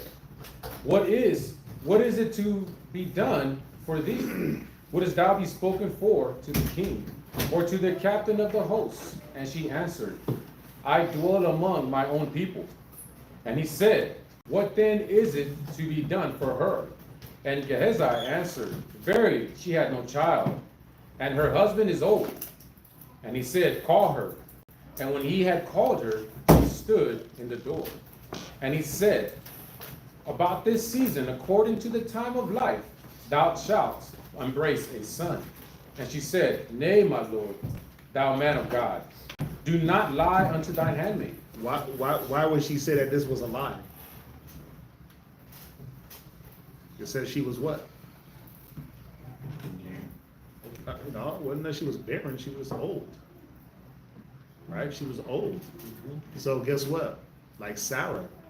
Sarah was old. That's why she laughed. Like, should I have any pleasure in my old age? We gonna really do this? No. Her husband was old, actually. That's what it said, right? Her husband was old. Right. Her husband was old. So they weren't. That wasn't in their mind. They were older. Just like who was it also? John the Baptist, Elizabeth. They were older. She was barren. Right. You hit a certain age. Even as a man, you're not thinking like, yo, diapers. You 50, 60, trying to check. I mean, Yashikar, he might. Yashikar lock her off. Look like they want to be 70 changing diapers of a 1-year-old. Me, cat like me, bruh. Where's the warrior at? I'm this close. I'm done. Right? That close. Can't restart that process. The most high can work. Wait, stop. It don't take no miracle. That's the problem. It don't take no miracle. I'm trying to avoid all miracles. Right? But you know, you hit a certain age, you're just not in that mind. You're not in that mode, right? Of children, fresh 1-year-old, 6-month-old, no sleep. That's wild, bro. At a certain age, it's a wild thing. So she wasn't thinking that, right? Maybe that's something that she wanted. Right, when they hit a certain age, they're like, nah. Is contraception legal, lawful? How do you? Yeah. Listen, you got. Listen. Catholics don't think so. I mean, I use condoms, so, and everyone should, if you don't want to have 1 million kids, right? It's not expedient to just be dropping seeds, right? I tell this to brother. Have I not told? I told him. I told the Shabbat. Just think about it. Think about it, man. We in a time where, first of all, it's already hard enough, and then when you got 4, 5, 6, 7, 8, 9, 10 kids, like, how you gonna feed all them kids? Right? How you gonna feed all them kids? So we gotta be smart. The scriptures don't. This is the thing. Just like the scriptures don't say, "Thou shalt not smoke crack." Cocaine, cigarette, it don't say that, right? But we got to use wisdom. So, in the same way, yes, it says be fruitful and multiply, but at what extent? Consider another time. Huh? Consider the time. You got to consider the times, right? You got to consider, and then what's the mission? To just have a bunch of babies and then, yeah, I can't show up to anything because I'm babysitting. Is that what the Most High wanted? You to just be a babysitter? The husbandman? No, right? We gotta get to work. So, yeah, I'll tell y'all straight up. I use them. You got to, right? You got to. Unless you just want to have a bunch of kids running around just crazy. Other forms of birth control, as far as like going and getting cut, getting the tubes tied, I don't recommend that at all. I don't recommend any type of surgery. Women taking, even women taking birth control. I don't recommend that. Like I would never have my rib take birth control. Why? That's a disruption of the hormones. Repercussions of it. Yeah, I mean, there's a lot of repercussion, right? But we know what it does on a hormonal level. It destroys and it starts to throw off the cycle, the natural cycle of a woman's body, as well as her cycle, obviously, right? So I don't recommend a woman taking birth control. None of that stuff that goes up in her, the T, the ring, the Nuva ring, and the patch, right? All that stuff is bad, man, right? It does more damage than anything. Yeah, and then if you do want to have kids, you gotta wait years for your body to reacclimate and your hormones to balance back out. But yeah, they go get you some Trojans. Yep, go get you some, right? And again, unless you want to be 60, 70 years old, knocking out diapers, right? Right? Imagine this guy changing diapers. I mean, he does it now, but it's his grandkid. He can just give them back. Imagine your own kid. You change his diaper, now you gotta, bruh, come on, I'm almost. Burping. How you talking? We're almost 40, man. We 40 plus changing diapers. So, you know. Wait, what did somebody say? Oh! Oh! What Locker Rob? Oh, it's Locker Rob's? Locker Rob? Yeah, even Locker Rob. That's about to be, bruh, come on. Locker Rob. She tired as hell, I know. What Locker Rob say? Casual Boyola, can someone? It's right above it. Brother Moshe, all the nations. Locker Rob, I heard y'all was capping on me with the chariots. God, we were. Yeah, we were. We were capping. We weren't capping. We saying good things. Yeah. Priest, I love the way you capped on Esau. Right? I be waiting for that stuff causes cervical cancer. Yes, it does cause cervical cancer. But yeah, remember, it's just wisdom. It's using wisdom, right? It's using wisdom.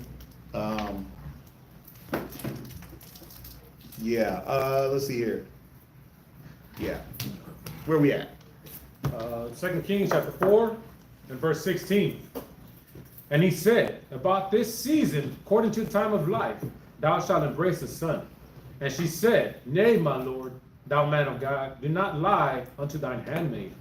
And the woman conceived, and bare a son at that season that Elisha had said unto her, according to the time of life. And when the child was grown, it fell on a day that he went out to his father to the reapers. And he said unto his father, my head, my head. And he said to a lad, carry him to his mother. And when he had taken him and brought him to his mother, he sat on her knees till noon, and then died. Verse 21. And she went up and laid him on the bed of the man of God, and shut the door upon him, and went out. And she called unto her husband, and said, send me, I pray thee, one of the young men, and one of the asses, that I may run to the man of God, and come again. And he said, wherefore wilt thou go to him today? It is neither new moon nor Sabbath. And she said, it shall be well. And she sat on the ass, and said to her servant, drive and go forward. Slack not thy riding for me, except I bid thee. So she went and came unto the man of God to Mount Carmel. And it came to pass, when the man of God saw her afar off, that he said to Gehazi his servant, behold, yonder is that Shunammite. Run now, I pray thee, to meet her, and say unto her, is it well with thee? Is it well with thy husband? Is it well with the child? And she answered, it is well. And when she came to the man of God to the hill, she caught him by the feet. But Gehazi came near to thrust her away. And the man of God said, let her alone. And her soul is vexed within her. And the Lord hath hid it from me, and had not told me. And she said, did I desire a son of my Lord? Did I not say, do not deceive me? Then he said to Gehazi, gird up thy loins, and take my staff in thine hand, and go thy way. If thou would meet any man, salute him not. And if any salute thee, answer him not again. And lay my staff upon the face of the child. And the mother of the child said, as the Lord liveth, and as thy soul liveth, I will not leave thee. And he arose and followed her. And Gehazi passed on before them, and laid the staff upon the face of the child. But there was neither voice nor hearing. Wherefore he went again to meet him, and told him, saying, the child is not awake. Verse 32. And when Elisha was come into the house, behold, the child was dead, and laid upon his bed. 5 and 7. He went in therefore, and shut the door upon them twain, and prayed unto the Most High. And he went up, and lay upon the child, and put his mouth upon his mouth, and his eyes upon his eyes, and his hands upon his hands. And he stretched himself upon the child, and the flesh of the child waxed warm. Then he returned, and walked in the house to and fro, and went up, and stretched himself upon him. And the child sneezed 7 times. And the child opened his eyes. And he called Gehazi, and said, call this Shunammite. So he called her. And when she was come in unto him, he said, take up thy son. Then she went in, and fell at his feet, and bowed herself to the ground. If I'm not mistaken, Shunem was Issachar. Go ahead. And took up her son, and went out. And Elisha came again to Gilgal. And there was a dark in the land. And the sons of the prophets were sitting before him. And he said unto his servant, set on the great pot, and see the pottage for the sons, and see pottage for the sons of the prophets. And one went out into the field to gather herbs, and found a wild vein, and gathered thereof wild gourds, his lapful, and came and shred them into the pot of pottage, for they knew them not. So they poured out for the man to eat. And it came to pass, as they were eating of the pottage, that they cried out and said, O thou man of God, there is death in the pot. Yeah, because what was going on is, obviously there's a little bit of a famine. They're just looking for whatever to eat. So they go grab, it looks like a bitter melon, bitter cucumber type food, but they didn't know what it says. They knew them not. They didn't know what it was. They just thought it was something edible. They start dicing up into the pot. They start to eat, but it's so bitter. These dudes is like, yo, there's death in this pot. We're gonna die from this. That's how bitter. Like, you ever have bitter melon? Oh, con. And you hit that, and you like, well, that thing changed your face, right? You think like horseradish is like bitter melon is the thing, right? We had some bitters that were real, that were very bitter, right? Send that to me. Right? So that's what was going on. They needed some food. That pot was thin. They cut up some stuff, throw it in there. They start eating. Oh my God, it's about to kill us. This is death. This is death. It is so bitter. Go ahead. And they could not eat thereof. Yeah, go ahead. But he said, then bring meal. And he cast it into the pot. Right. And he said, pour out for the people. Yeah, we gotta tame some of this bitterness. Mill or like some type of wheat substance. Yeah, they have to dilute that pot, man. Sometimes. You gotta dilute that pot. You don't want to be too salty. You gotta add some water. Yeah, a little something to it. Yeah, bro. You have to add something to it, man, to thicken that boy up and to kill some of that bitterness. But it's like, why didn't they think of that at the first? I don't know. Right? I don't know, but and I'm looking at it. It could have been some symbolism here. I'm not sure what it was, but it could have been. This could have been symbolic of something, right? Go ahead. And he cast it into the pot, and he said, "Pour out for the people, that they may eat." And there was no harm in the pot. And there came a man from Baal Shalisha, and brought the man of God bread of the first fruits, 20 loaves of barley, and full ears of corn in the husk thereof. And he said, "Give unto the people, that they may eat." And his servitor said, "What? Should I set this before 100 men?" He said again, "Give the people, that they may eat.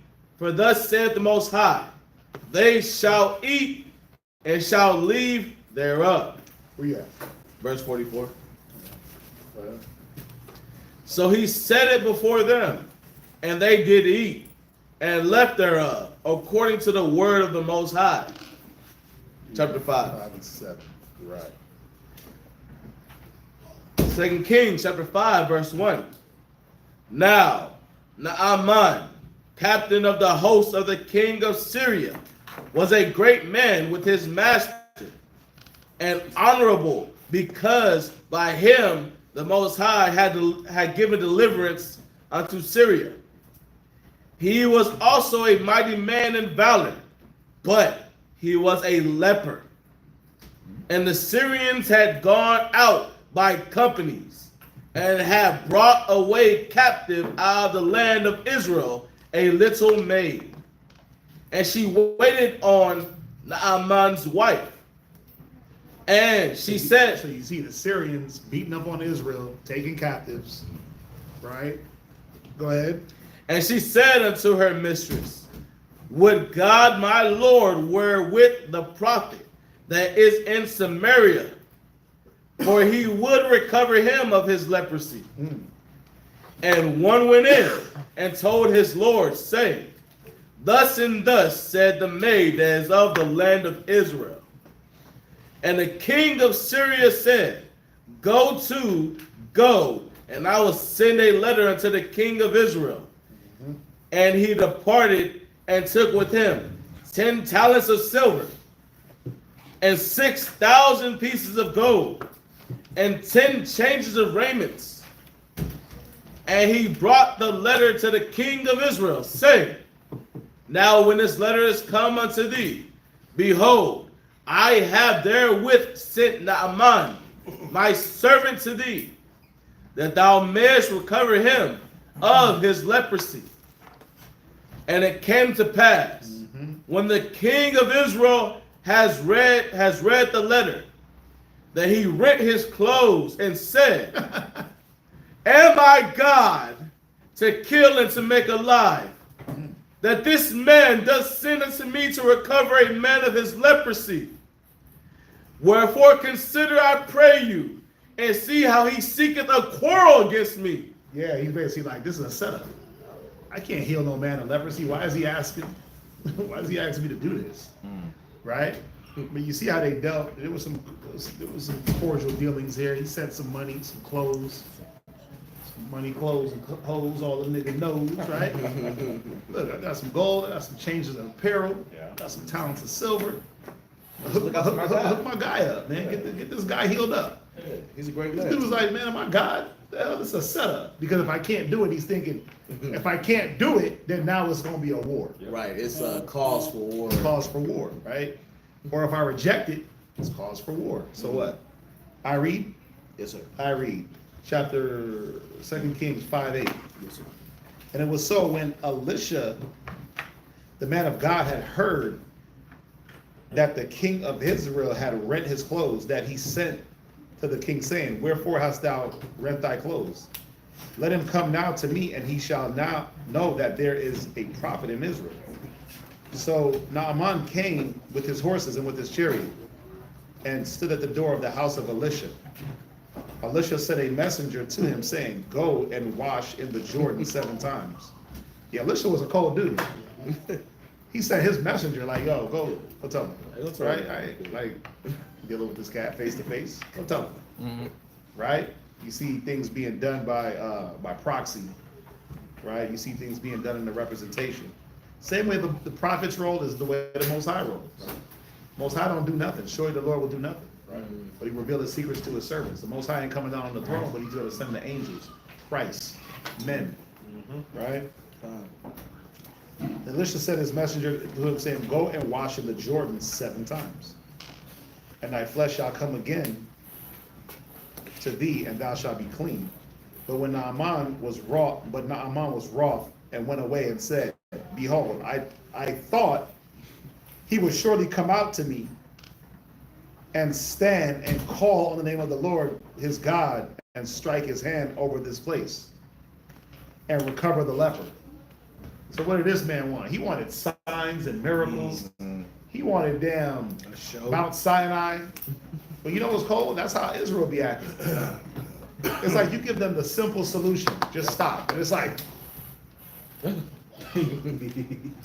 that's it? Like, brother, you were supposed to do backflips and we were supposed to put on sackcloth and mourn for 18 years. Yeah, ashes on our head. Yeah, we supposed to ash Wednesday, ash Tuesday, bang our head against the walls. Have a solemn fast. No, because you know what it is? Israel needs car accidents. Well, I didn't get no car accident. I ain't changing.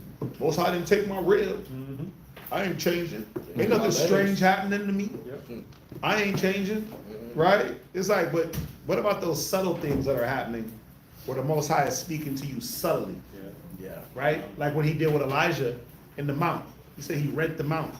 The Lord wasn't there. Yep. The whirlwind, he wasn't there, but the earthquake, he wasn't there, but then the voice, something so subtle. That's what got Elijah's attention. Where the Most High don't have to use, sometimes he uses subtleties to get our attention. You don't need to do the outlandish spectacle. Yeah, we don't need a spectacle. Right? We shouldn't have to have the spectacle of signs to get right. What about just reading the word? What about the subtlety of the Bible? Where you can read it, adhere to it, and see it work. Or read it, disobey it, and see it work. Either way, it's going to work, no matter how subtle it comes. Washing of the word. Yeah, right? But the heathen are dismayed by the signs. Yeah. The heathen look at the signs and need the signs. Yeah. Right? The heathen need, remember, Yahweh Shai says, seek ye first the kingdom, and all these things shall be added unto you. Right? But what was he showing? That the Gentiles, they need signs and apparitions. The non-believers, right? The faithless need these extra signs and wonders, and you need angels to ascend out the chariot and come to you and scare the crap out of you. Right? You need things to be taken from you. Right? You need it to be hard. For what? Right. Why does it gotta be hard? Why it can't be easy? Just go to the Jordan, take a bath, homie. That's it. So wait, do what I've been doing? Yeah, do what you've been doing. Just go to the Jordan and do it. Go to the Jordan and do it. Do what you've been doing. But do it like this though. Well, I don't see how that's going. Wait, watch. Are not Abana and Pa'ar, rivers of Damascus, better than all the waters of Israel? See? Wait, how come he didn't just send me up north? Those waters are better. Because the nigga said go to the Jordan. That's why. Right. Because the prophet said go to the Jordan. He wants you to do it his way. Right? And you're sitting there questioning, well, this looks better to me. But remember, you're the one sick. So you don't know what's good. You don't know how to look at things. And if you knew what was better, if it was a better thing to go to these other rivers, why didn't you think of it yourself? Right. See that? Why didn't you think about how to fix yourself? It don't always take some strange calamity to get right. It don't always take some weird situation or some spectacle. You don't need the whole show, song, and dance to know that the Most High is riding with you. That's the point, right? That's the point. That's why it says men. Where you at? Wisdom of Solomon, Yep. 16 and 12. Oh, that's not where I was going to go. But read it. No, read it. You want to read that? Okay. I had another one in my head for Wisdom of Solomon. But go ahead. Wisdom of 13. Solomon, chapter 16, verse 12. Uh-huh. For it was neither herb nor mollifying plaster Go ahead. that restored them to health. See that? I like that. I like that. Go ahead. But thy word. But thy what? But thy word. Yeah. Sometimes it's just the word of advice. The words of wisdom. Do this and don't do that. But I did that. Oh, you did everything? Okay, cool. Well, then there's no help. You can't be helped then. The word of Christ the word of Christ is not more powerful than the demon on you. The gospel, the gospel is compelled. Excuse me, the gospel is now confounded by what you're dealing with. That's what a lot of us be saying. Oh, I did all that. I did that. No, you didn't do everything. Sometimes you're not listening for the right little nuances. Right? It was neither herb or mollifying plaster that restored them to health, but thy word. Go to Wisdom of Solomon 13 and 1. Wisdom of Solomon, chapter 13 and verse 1. Uh-huh. Surely vain are all men by nature. Go ahead. Who are ignorant of the Most High. And we're ignorant because we need to see big things. It's like we need to see big signs and wonders from the Most High. Go ahead. And could not out of the good things that are seen. Wait, what? And could not out of the good things that are seen. It's like we need to see the bad things to know that the Most High is real. We don't look at the good. Wow. We don't look at the good things that are seen. This guy had a prophet in front of him telling him what the hell to do. And he couldn't see the good thing, and he wanted to do what? Rebel. And get wroth. And get upset. Like some of us be doing. You don't look at the good things in front of you. You don't look at the men in front of you that have been doing this. That's living their life a certain way, according to the scriptures. Right? And are beneficial to their households. And then you look and you say, how's that going to work for me? You don't understand my circumstance. Okay, come on. You're right. We're not you.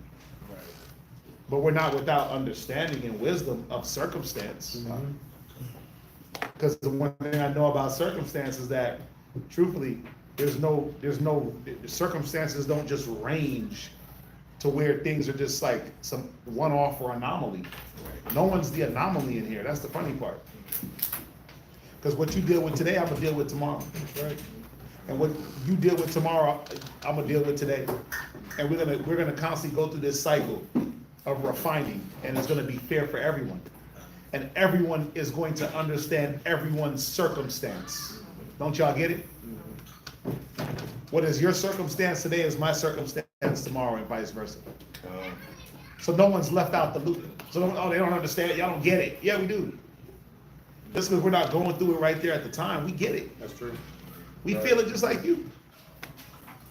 But we're not ignorant to look at the good things. Right? Go ahead. And could not out of the good things that are seen, right, know him that is. Right, because you're looking at the vanities. You got so much vanity in your mind, you can't see what's good in front of you. You got so many vain thoughts. Where do those vain thoughts come from? Evil suspicion. Overthrow their judgment and gives them vain thoughts. So out of the vanity becomes an obscured and defiled outlook. Now I can't see the good in the Most High. The only way I can see that the Most High is working with me is that he got to flip my life upside down. He got to take me through strange calamities. I need whirlwinds and thunderstorms and hail and lightning. God damn. You need lightning and thunder? You need all that just to... How about the soft caress of the sun on a bright sunny day where it's not too hot, it's not too cold, and that sun is just shining on your face and it just feels oh so perfect. Yep. And the clouds are moving through and it's an opened up day and the breeze is blowing and you're like, God damn, this is nice. The Most High is real. I don't need thunderstorms to know that the Most High is real. I don't need my house to rattle. Look, the last time it rained the other day when it was like real bad, bro, the house levitated. No lie to y'all, bro, it was crazy. It woke me up out my sleep. The Most High was thundering. Bah, bah, bah, bah, bah. I'm like, golly. Most High is real. Right? At the same time, when it be good days and sunny and nice and just regular, I'm like, yo, Most High is real. It's beautiful. I look at the good things. You got to be able to look at the good. Most High wants us to look at the good in each other, to see that He's real. The good in what He's made. Right? Adonai. Out in the valley before, you wait for me about the truth. You know how they say men created worlds and whatever. I used to look to see cotton growing from the fields to be able to see all the cotton. And I would always stare at it, just that. And I'm like, there is no freaking way men did this. Like, this is just staring at it. You can't even fathom. It's growing, cotton's growing from the ground. It's crazy.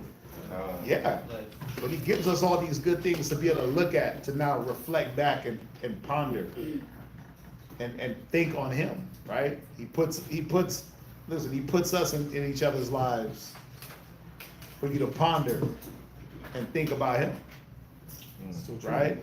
But vain men ain't gonna think about the good. You're gonna think about your vain thoughts. You're gonna be like this guy, this Assyrian, this heathen. And it's right. He should have thought the way he thought. He was a damn heathen. Right. Okay? His faith only goes so far. So I don't blame this damn nation. I don't blame this damn Arab for thinking the way he thought. Good. Allah wasn't around yet. He needed something to think about. He needed something to believe on. He didn't have a whole total faith. And then he got Allah later. Yeah, right. See what I'm saying? Yeah. So it makes sense. Whatever gods they were into, I get it. So he wasn't gonna be faithful to Elisha in his words. But we ain't Assyrians. Nope. We ain't Syrians. We ain't heathens. Right? Our spirit is supposed to bear witness. And what's one of the ways that it bears witness? Well, I gotta follow what the word says. Right? I gotta be able to look in front of me and see men and women before me that have been fighting and that are still fighting and that are growing and doing better, and be able to follow their words, right? Gotta see people of faith moving in faith, and I gotta move in their faith. That's why the scriptures say the leaders whose faith follow, right? So you can drop that, I'll keep reading. And not try to come up with a different alternative that's being given to you. It's just showing you right here, this be like, what about this river? What about that river? What about those? I didn't suggest those. I didn't prescribe you to do that. Just do what's being told. It shows you here, obedience is better than sacrifice. Obedience is better than following your own mind. Right? Obedience is better than trying to come up with your own way that you couldn't come up with before. Because how can a sick person help a sick like themselves? You can't. What's that? I talked to this Judite in the mall, right? He's like 32 years old, and he went to like the group home because his mom put him in there because he lacked immaturity, right? And he was there for 2 years, prideful as hell, and then he got kicked out of the group home. And he was like, my calling is content creating, right? So I started my own ministry doing content creating online, but I'm still immature. I was like, so bro, the Bible says you put away your childish things, right? The way you do that, you sanctify them thought processes and that immaturity by the truth and the word. But rather than giving your mind to the influence of the Most High, you went and gave your mind to the influence of content creating. Like, bro, you all. I was like, bro, you got demons on you, bro. You got spirits on you. You just rebuked the man like that? Straight like that. And he was like, but I'm consecrating, I'm ministering, and I'm doing it online, but I would hate for the people that I minister to really know who I am. I'm like, bruh, as a judge and so as officer, so like you're lazy, you're immature, et cetera, et cetera, et cetera, bro, you're gonna have blood on your hands, bro. And me telling you the way I'm telling you and talking the way I'm talking to you, bringing out the Bible, I don't want that blood on my hands. Bro, you need to stop. You need to stop doing that because you're going to hurt some people. Yeah, because he didn't want to be obedient to anything, right? He didn't want to be obedient. He didn't want to be obedient. He didn't want to be taught, right? So I'm gonna read on. I'm gonna read on. Are not, verse 12, are not Abana and far rivers of Damascus better than all the waters of Israel? May I not wash in them and be clean? So he turned and went away in a rage. And that's how some of us be acting. You get all rageful because it ain't what you thought or what you wanted or what you prescribed yourself. Well, hey, but I mean, you want to be healed or not? You know what I'm saying? You want a big chest?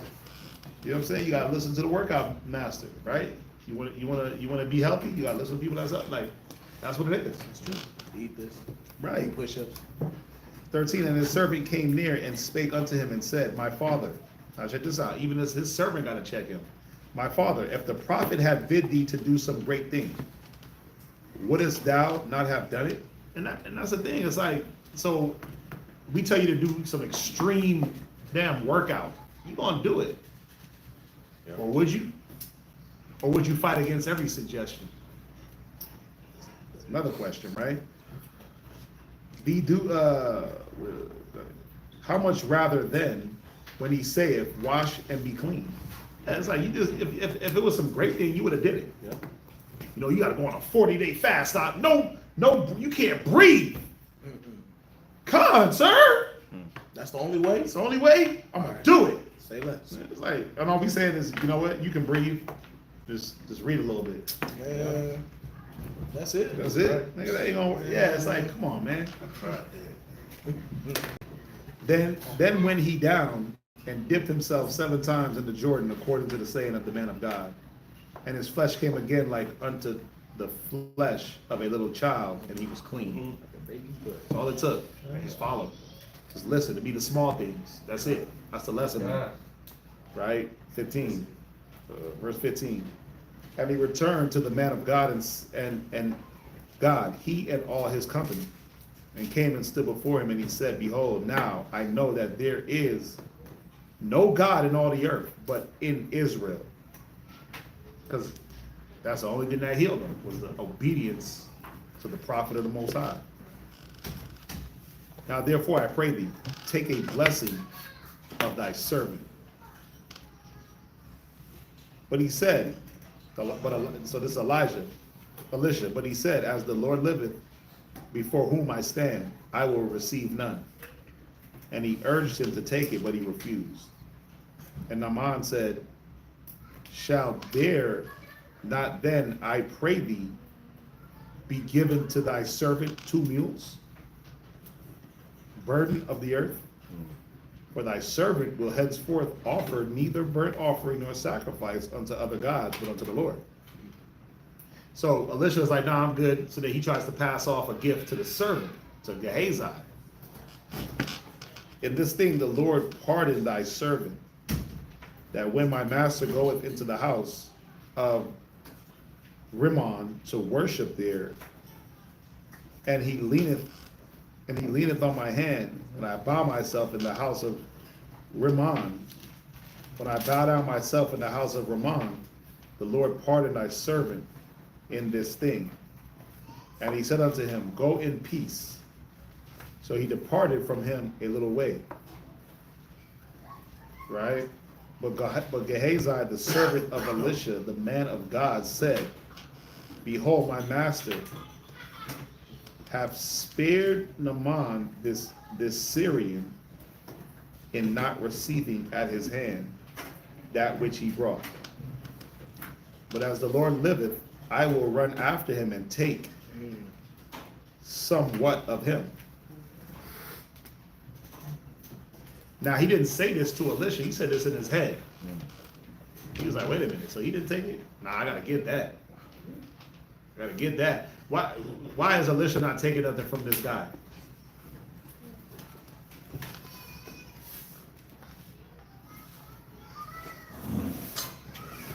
Because he don't want to take the credit. No, I don't think he don't want to take the credit. I think he don't want to take the credit. But what are these Assyrians on? They getting their animals to worship, how to worship their little gods, right? So check this out. Where we at? Kings? 2 Kings. Chapter 5 and verse 18, right?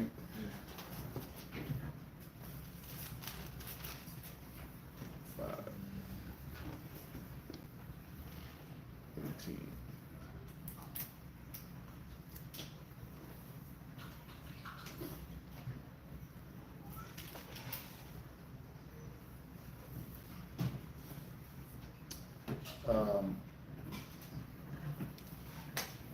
Where we at? Let me see here. One second.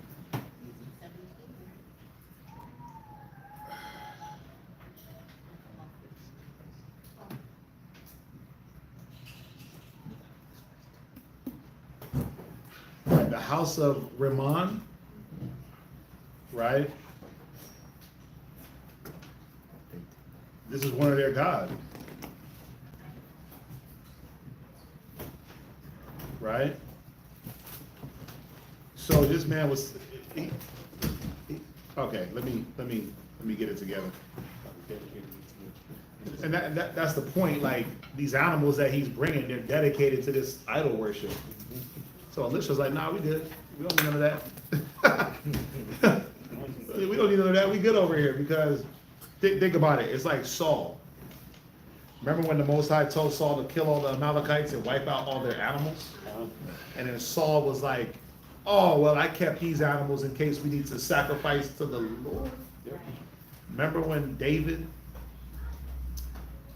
remember when what's his name tried to give David animals for free to sacrifice? And David said, nah, I'm not going to take nothing free. I'll buy it of thee. I forgot what king that was.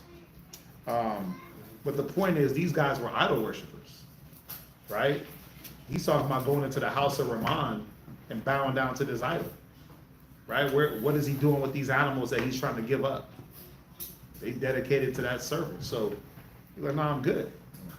But then Gehazi is like 2 mules. So what is he doing? He's blinded by the gifts, right? He got the prophet Elisha rolling with him. He's supposed to be in his servitude, but he's worried about gifts and looking good. Remember we talked about the garments?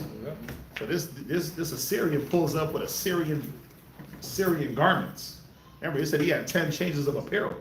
Damn. Assyrian style, and Assyrian leather, gold, silver. And he got some animals. Damn, homie. It's like, would you take an animal from Sodom and Gomorrah? Hey, thank you. Would you take an animal from Sodom and Gomorrah and offer that to the Lord? Oh, wow. Because who knows, right? Yeah. Who knows, right? Put some hands on The Most High said, wipe it all out. We wiped out the animals, everything. Canaanites too, wipe them out, take out Everything. Because they was on some filth. They was on some filthy animal time.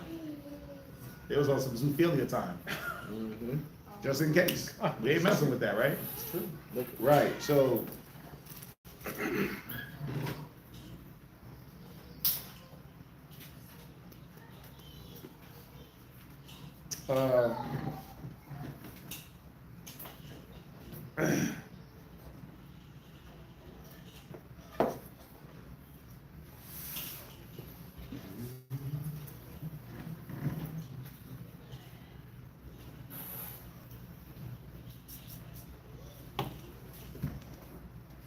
Yeah. To be high means exalted God according to the right. Different names, right? Can't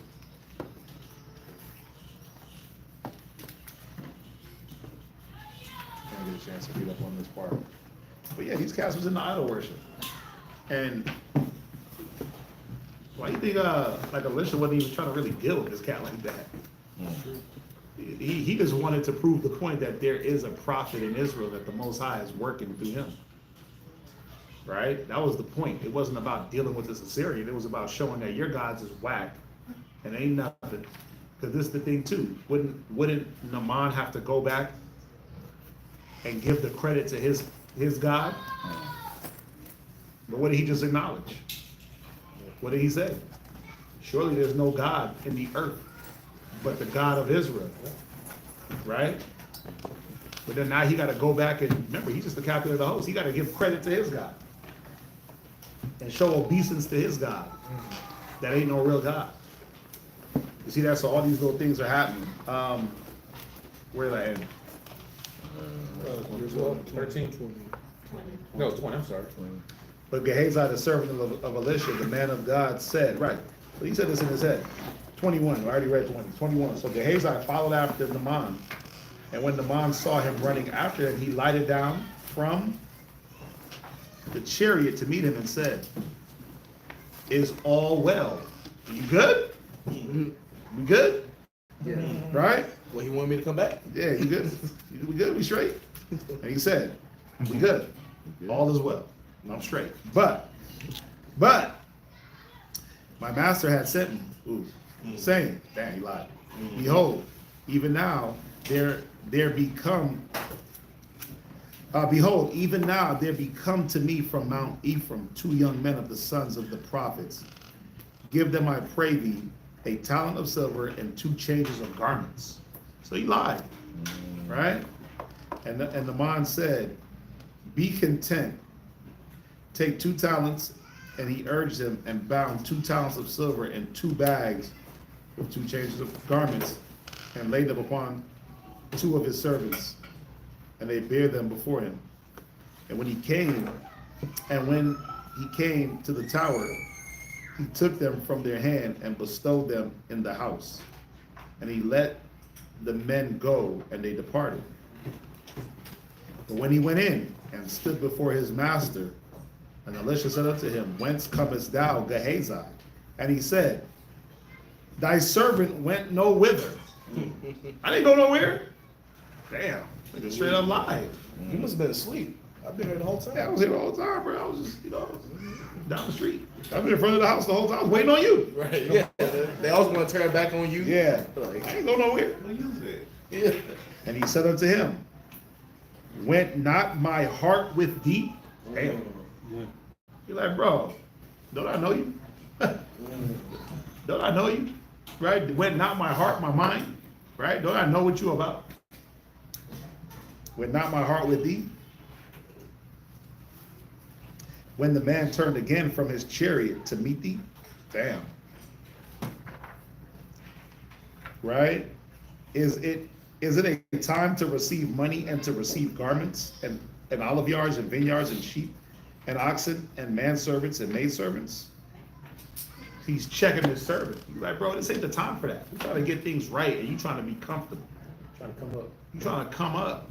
But look at the state of the kingdom. Look at these 2 nations.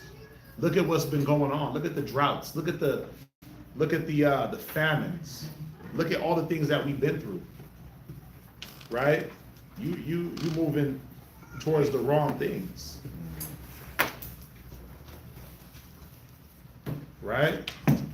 So here it is. The leprosy therefore of Naaman shall cleave unto thee and unto thy seed forever. Damn. And he went out from his presence a leper as white as snow. He was white as hell. That boy looked like ghost. He looked like powder.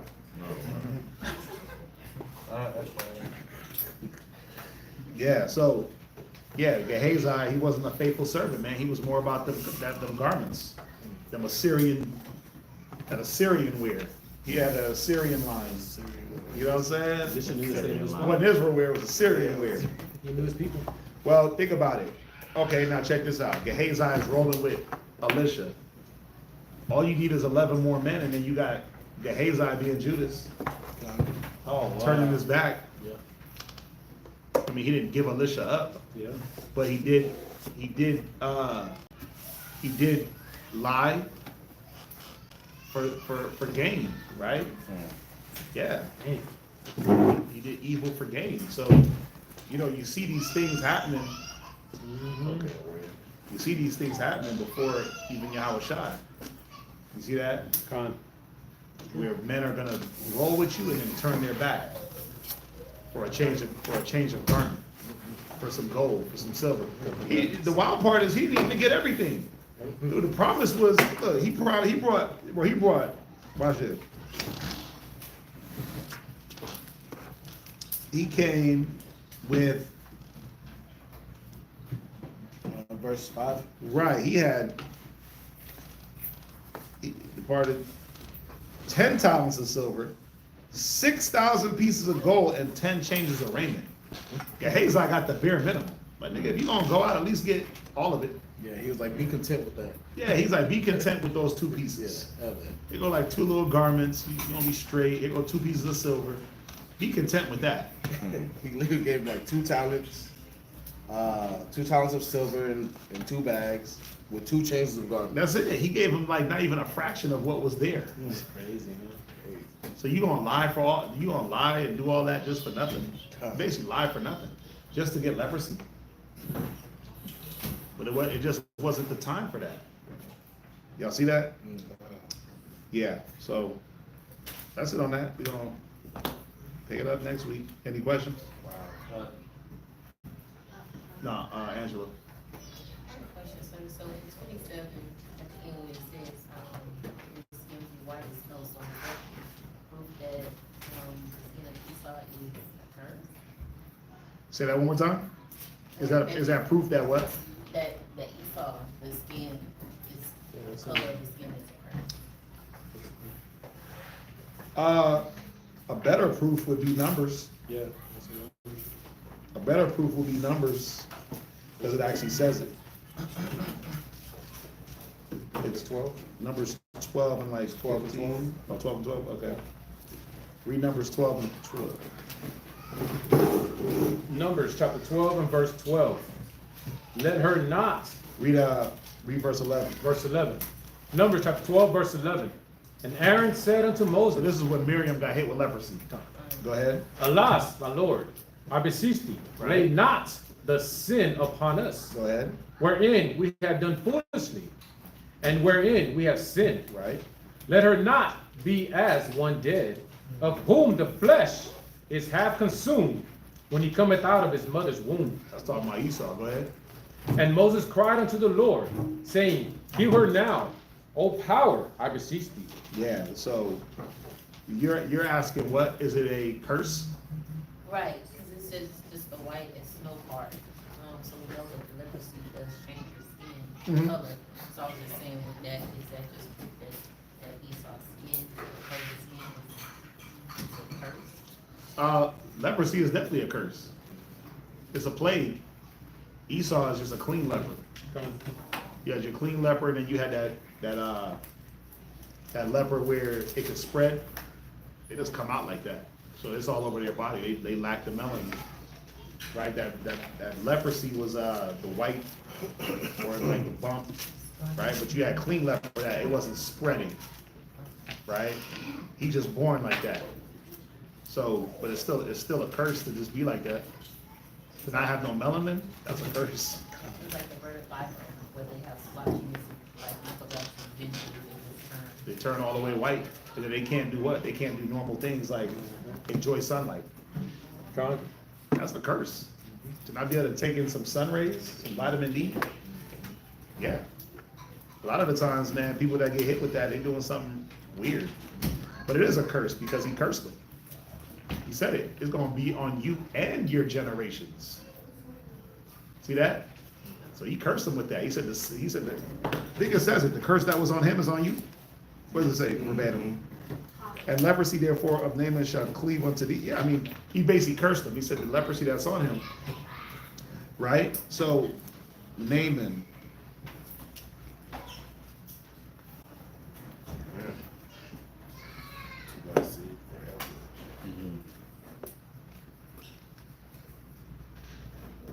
Yeah, that leprosy, it's a curse.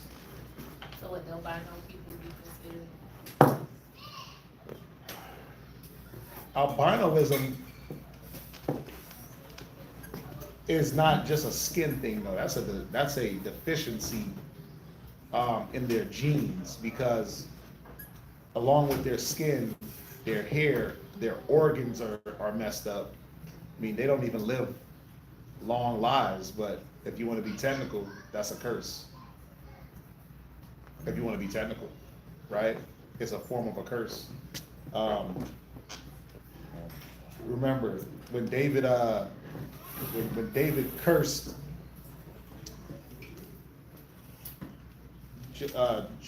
Joab, and he said, let there not lack from Joab's house one that beg bread, so to be poor is a curse. One that lean up on the staff, that's a curse. One that die by the sword, that's a curse. Curse them, right?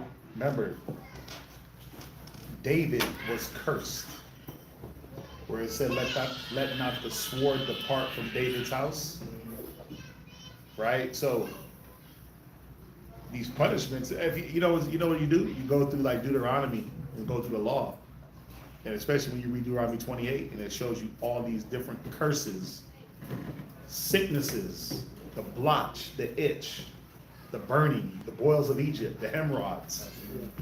It was all curses. Why is it a curse? Because there's something that you did, now the Most High gotta check you for that, right?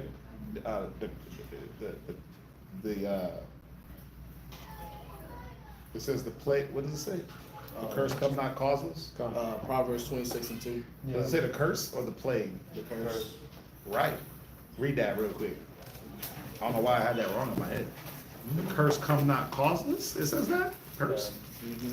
Curse causeless shall not come. Right, the curse causeless shall not come. Read it. Proverbs Book 26. of Proverbs, chapter 26, verse 2. Go ahead. As the bird by wanders, Right. as the swallow by flying, Go ahead. so the curse causeless shall not come. Right. A curse causeless shall not come. So there's a reason for a curse of leprosy. There's a reason for death. The curse of death or being poor, or remember he said lean up on a staff. Damn, bro. That means what? You're gonna just break down in the body, or die or be born a hunchback, or some type of ailment in your body to where you gotta lean up on a staff. That's how you gotta walk. That's a harsh curse. David wasn't playing games. David said, I wanted to kick the teeth Didn't out. we just read somebody? We just read somebody curse somebody earlier. And who cursed somebody?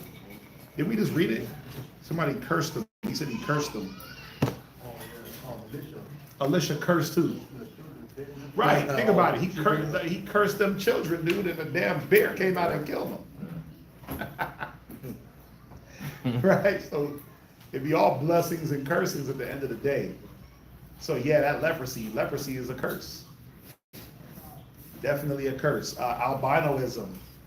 It's a curse, right? It's something that's going on where that mutation, because I don't super quote me on this, but I believe that is in the genes. Albinoism is more of a genetic. It's a deformity. Like for instance, even in dogs, when you get albino dogs, they don't live long, and they are psycho, right? I don't know. I had a damn albino dog one time. That nigga was crazy. He'd be under the bed, just wilding the hell out under the bed and just losing it. I had to get rid of him, bro. I'm like, So that was like 3 years ago, 4 years ago? That was? no, this is when I was in Colorado. I had this albino pit bull. That nigga was losing his mind, like by himself. I'm like, bro, what's going on? And when I found out, like, oh, they don't live long anyway, because that albino, something's going on in their organs. I remember I met a woman in the mall way back when I was working, and she had albinoism, but she had so many issues going on with her health. Like, dude, she couldn't even, like, it was weird. Like, things couldn't touch her skin because there was no protection there. That whole skin was just raw. Her eyesight was bad because it affects your eyes. Her hair was brittle. She was a very nice lady, right? Very nice lady. But the coldest part, you only see albinoism in black people. You know, white albinos, that's not a thing. That's true. You only see it in black people. I've never seen an Edomite albino unless I'm tripping. Yeah. Huh? I said there is some albino white people. Really? I used to see a lot of them when I used to work at Walgreens. A lot of them. Albino. Really? What? Hold on, let me look this up. Esau, I don't think you can have it. I don't think Edom, yeah, that's what I'm saying. I don't think that's something that could even be an Esau. Albinoism, where they got the yellow, where they got literal yellow eyebrows and the yellow hair. You can tell it's a Judite, but their skin is gone. I seen that with a white person. Really? You not who? Who's Bob Ross? She was white girl. I knew her parents. Like, but she was albino. She had like the very pale hair, pale eyes. Really? Maybe that's the hospital. But they don't, Albinoism in white people. they don't have no melanin. Like, she just got double. Being black and proportion. their white skin. Wait, being black and white. She got double the portion of Black.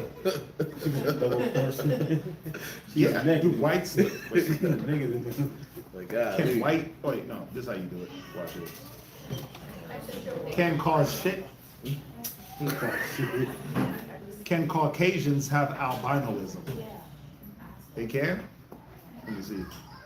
Put it Ananias in. Y'all are quick with the Google, man. Oh, damn. Oh, that's terrible. Yeah, they look crazy. That nigga look like Esau, bro. And he's still hairy. Now look, now watch this. Look at that white boy. Now look at this Edomite right here. It said red and hairy all over, like a garment. You see how he look? He's red, because you can see the blood. And this ain't, this is a blonde white boy.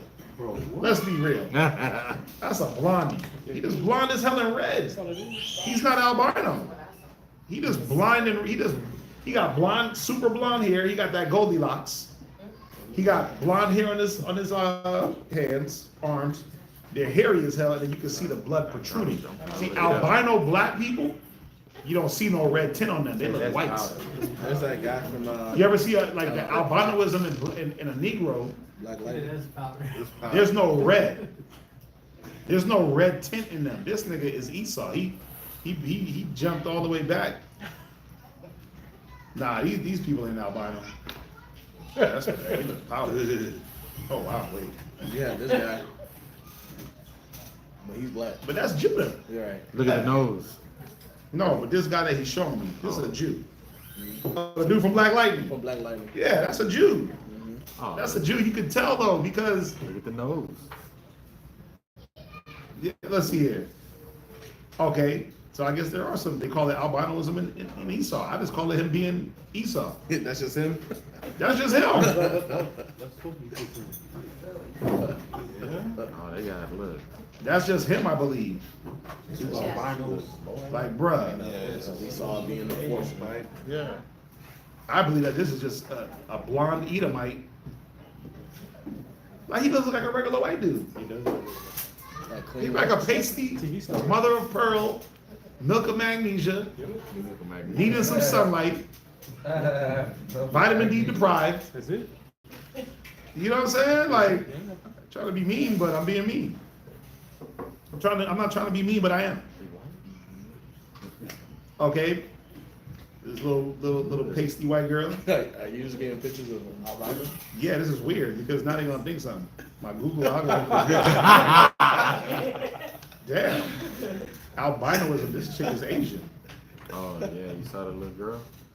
I mean, I don't know. I don't know if it's, okay, now I guess what it is this: do they suffer the same genetic effects, the same light? Because albino people, they don't have a long lifespan.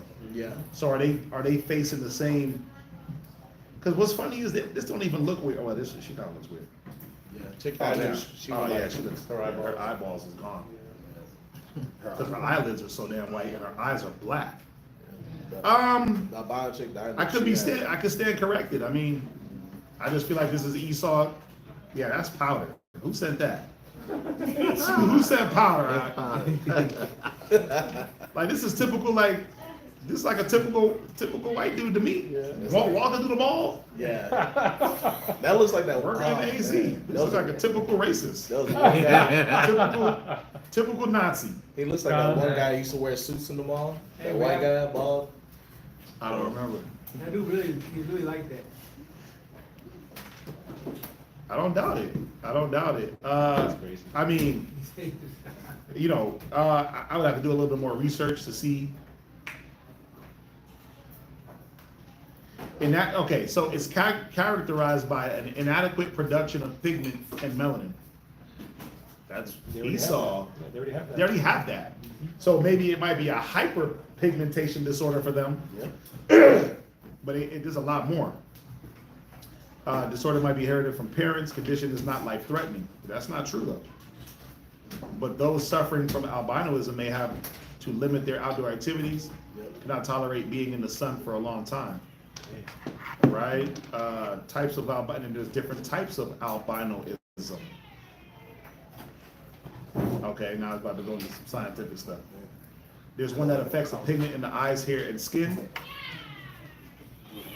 Those suffering from this condition will have white or pink hair, extremely pale skin, and pale iris color.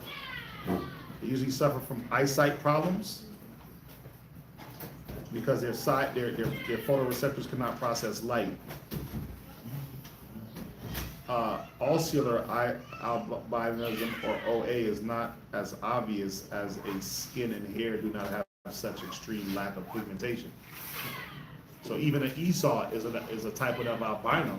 Because naturally, the eyes, people have blue eyes, you're actually looking at their veins. It's not the color of their eyes. Right?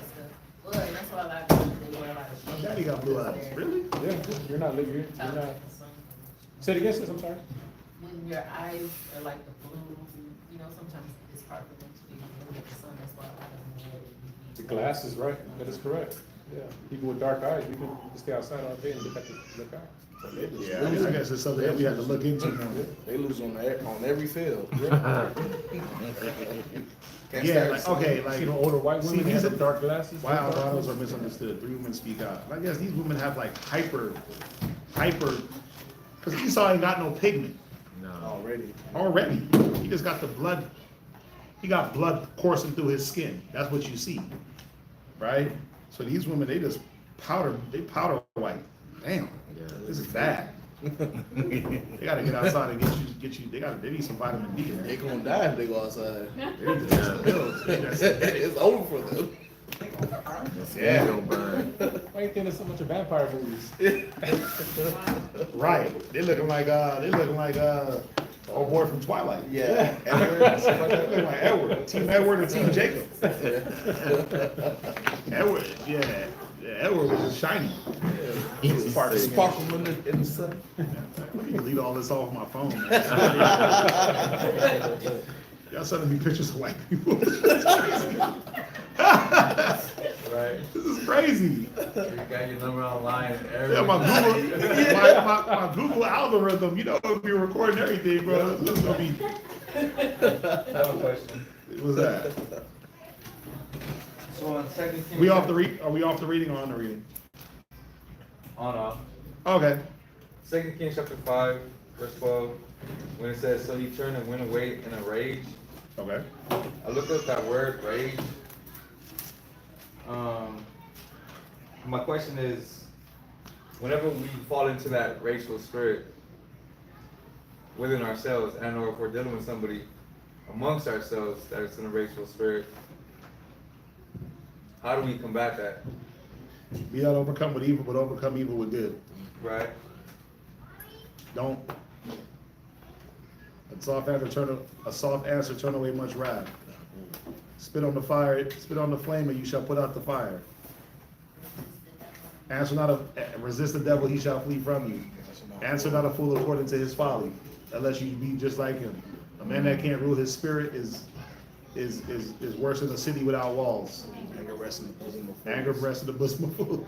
That's how you combat it. You remember those scriptures and then you apply them. So basically, what is it? What is it? And why didn't I go to them? Because y'all should have them all. Everything I quoted, y'all should be able to get to. What is it? Not fighting. You don't fight fire. You don't fight rage with anger, right? If a person is rageful, you don't even be around them. You don't stick around that. You don't be around a wrathful man. Yeah, a wise man foreseeth the evil. If I see a person that's going into a rage, guess what? I'm finding the exit. Angry man. Yeah, you don't do all that. You don't strive with a man that's angry. right? Contentious. You know, it's really just that simple. You gonna let a person be angry on their own, or you, it's your wording, your tone. You gotta recognize it first. You gotta recognize that a person is in a rage, and you don't do things to incite their rage, that rageful spirit, right? So a soft answer, turn away much wrath, would be the main thing, or not putting yourself in a position where you have to answer at all. For instance, when we was out at your house the other day, and your neighbor came up, super cripping and blood walking, right? He super cripped on us and blood walked on us and wanted to fight. Somebody, you Mayate stole my tools, right? He came up, like, I know that old gangster tone, that old, I'm a thug and I can kill you tone. I know that tone and I know that walk. And I could recognize that anger, right? So I walked up to him. I didn't say, yeah, cuz, and start stacking gang signs on him. Like, nigga, it's 5 of us and it's 2 of y'all, we gonna whoop on you. I walked up and said, hey bro, you good? Nah, we didn't, and I tried to show a sign of peace, right? Tried to shake his hand, he wasn't with it. And when I recognized that he had extra spirits on him, the first chance we had to remove ourselves from the situation, that's what we did. When that spirit backed up, because it seemed that, okay, there's nothing here that's provoking me. When he left, we left. You see what I'm saying? Yeah. Little super crip, gangster blood. Yeah, he was a gangster disciple. He was a Norteño. He was an NS5. He was a Crip. He was a Blood. He was a gangster disciple. He was a GD. He was a vice lord. He got 18 bodies. He killed all the crimes. He killed all the world. He got all the crimes under his belt. All the drugs. He stole all the cars. He snorted all the coke. Smoked all the weed. He was a super thug, right? 5'2". He was 4'11". You know what I'm saying? He had all the tattoos all over his body. He was like the super thug, right? And he was ready to fight all them niggas, all these big black dudes. My gun was there, hit me, Gabar was there. Well, I mean, we ain't small people. But he was ready. He was, you know, when they hit this. He hit one of these. He had the button. Yeah, they hit the button right here. He had both the. Yeah, he had the damn dickies all the way to his armpit, and then he had the button up, open the button here, and it was open at the bottom. And he walked up like Baby Joker from Friday. Baby Joker, and he was ready to get to work on us. He committed all of the crimes. You know what I'm saying? He had his lowrider part. Yeah, he was extra Spaniardish. But he was from El Salvador. He was from Ecuador. He been through all the South American countries. I'm capping on him right now because I had to. Because the way he rolled up, and I looked, I was like, oh, this nigga's trying to get busy. Yeah. But guess what? We're not trying to get busy. We over here chilling. We ain't on that. Right? And he tried to accuse us of stealing out of his yard. Nobody went over into his yard. And then we dealt with him. After he calmed down, we dealt with him, and then he was like, basically, this is how you know he had demons on him. He know who stole his tool. He know it wasn't us. He said, what? I know who stole the tools, it was my cousin. Yeah. But that demon wanted to see how we was gonna react. It was really for Ashamat though. It was really for him to see how he was gonna react. It wasn't for us, because I already been through that. I already know how to act. That spirit was pulling up to see how he was gonna act. And the good thing is he didn't act. He shut his mouth and let me deal with it. Right? He shut his mouth and let me deal with it, and that was the good thing. Right? Where them spirits is gonna test. It don't matter where you at. We've been tested, right? We've been street speaking. Spirit demons come out trying to test. And how you handle it, right? Well, you gotta condescend. You can't be the all of us, I'm better than you. I'm this, I'm that. You gotta lower yourself and say, look, hold up. This ain't what you think it is. That was for Gabar. So they can see that there's gonna be many things out here. This ain't just like easy street. Right? And we gotta deal with Baby Joker, right? And you're gonna get Baby Joker, right? He's the ultimate Issacharite. You're gonna get Debo, right? You're gonna get the ultimate drug dealing nigga that done pimped every woman. Did everything. He done drove every car. He got stacks of money. You gonna get them type of. He smoked all the weed. He smells like all the skunk. He got all the gold. All the shootouts. He been in every shootout. You gonna deal with them type of dudes. Yep. But it's all the same spirit. Just try to test. Are you going to fight fire with fire, and does your gangster have to come out? Which it ain't like my gangster ain't that gangster. I ain't really did all that. I didn't have all the shootouts. I didn't do all the drugs. I didn't smoke all the weed. I didn't pimp all the women. And go to all the clubs. I didn't do all the jail time. You see what I'm saying? Yeah, so my gangster is not really that gangster. My wisdom ain't gangster of the world, it's the Bible. Right? So when you get put in these spirits, when the Most High allows Satan to try to try you, we've been talking about that a lot. Well, go ahead and test them and see what they about. Right? Yeah, well, let's see what they about. They're gonna use wisdom in the time, or they're gonna, I gotta be tough. I can be tough because it's 10 of us and there's only 2 of them. Because my first thing is, wait, this nigga's yelling and screaming from across the courtyard. Where the kids at? Yeah. Right? What's he coming on? What's he coming with? Where's his hands? How's he walking? Oh, well, he's walking with that slow Issachar limp, like that gangster. Can't even do it. But it's partly because he got to hold his pants up because they falling. Right? He ain't got no belt. You know that old duck walk. Yeah. I'm clowning real hard. I know. I'm talking bad about other people. But that's how they walk up. Like they gotta walk up and they hold their belt like this. Yep. So if you punch him in the face real hard, is his pants gonna fall? It's over. Remember Mike Tyson's punch out? Yeah. Punch him in the face of his pants. You got. And you gotta pull his pants. Yeah, that's a reference. Y'all too young for that. I know the reference. I know. That's why I'm like, that's the reference. Yeah. Right there. He holds up his pants. Boom. In his pants. Yep. You gotta. You win the fight automatically. Come on. God. Right? Because niggas are stupid. You gonna pull up. Your pants is falling off, but you want to be a thug. You wanna fight. You got niggas that's bigger than you, like 10 of them, but you want to fight. But then you gotta recognize like what kind of demon is on that person. Yeah. Right? That where they're gonna try to challenge just the physicality, right? But then it's not about physicality, because if you want to pull out something and start spraying, hey, Corey be up here teaching. You see what I'm saying? I wouldn't be here. I got Right? you. But it's always about wait a minute, how do we calm down situations? I mean, we ain't no punks neither. We ain't gonna sit here and just let you go crazy. Nah. Right? But at the same time, we're not trying to incite the rage. It's already a rageful world. I ain't gonna lie. But when that dude rolled up, the first 2 people I looked for, the first 3 was 1, 2, and 3. You know why? Because spirits recognize spirits. And he was all tatted up. And he was tatted all the way up, right? Yeah. And I know the first thing a nigga that's in a gang or in that gang life looks for is his adversary. Right? And I know y'all been in y'all fair shares and y'all got y'all's tats, right? And the first thing, what do they look for though? They look for their markings. Right? I mean, ain't that gang culture? Yeah. You look for that adversary, you look for the op. And how do you know the op?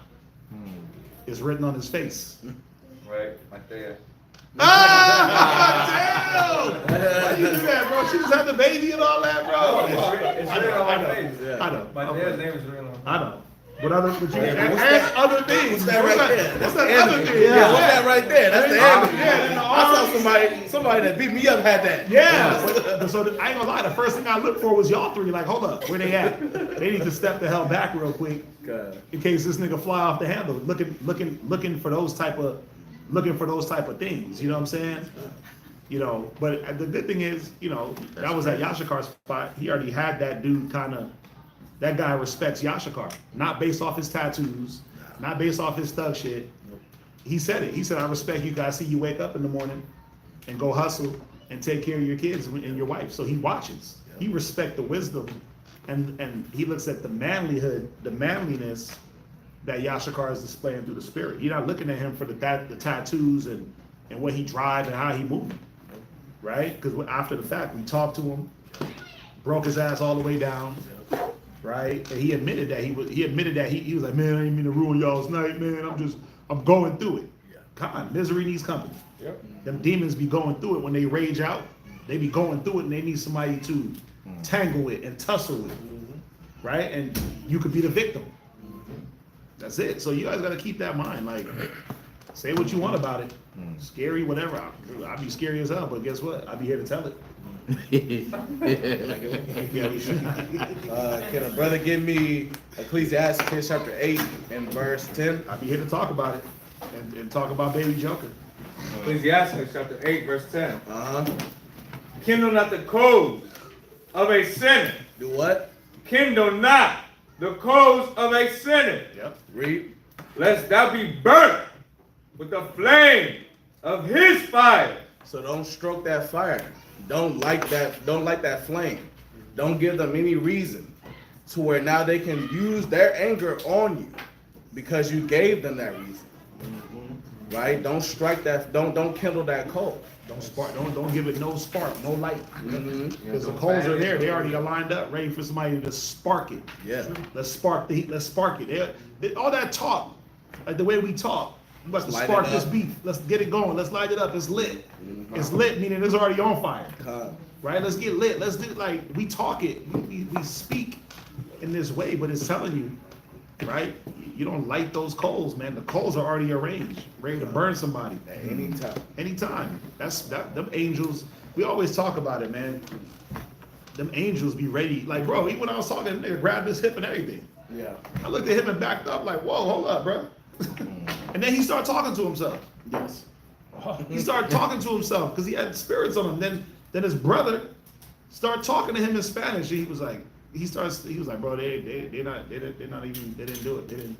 He started talking to him real low, but this nigga was talking to him. He stepped back and he looked at me from the corner of his eye like the demon was like, get him. Yeah. You ain't no But then he was like, but they didn't do it. The demon was like, nah, nigga, they did it, S.A. Then he backed up, and then he started coming back again. I'm like, hold up. He walked away. He just circled like back. hyped himself back Hyped up. himself up. To come And he back. came back, and I'm like, okay, nah, bro, we good. We didn't. I had to be a little bit more forceful. And then when he left, I'm like, all right, let's pack it up. Let's go. Let's go inside. So long. Yeah, little bro, 4'11" Baby Joker. You know what I'm saying? Y'all should go try to cap and say he was Zebulon. He wouldn't claim him. Like, bro, you gotta claim your brethren out. Yeah, that's your brother. Judah gotta claim those sodomites. Yeah, you do too.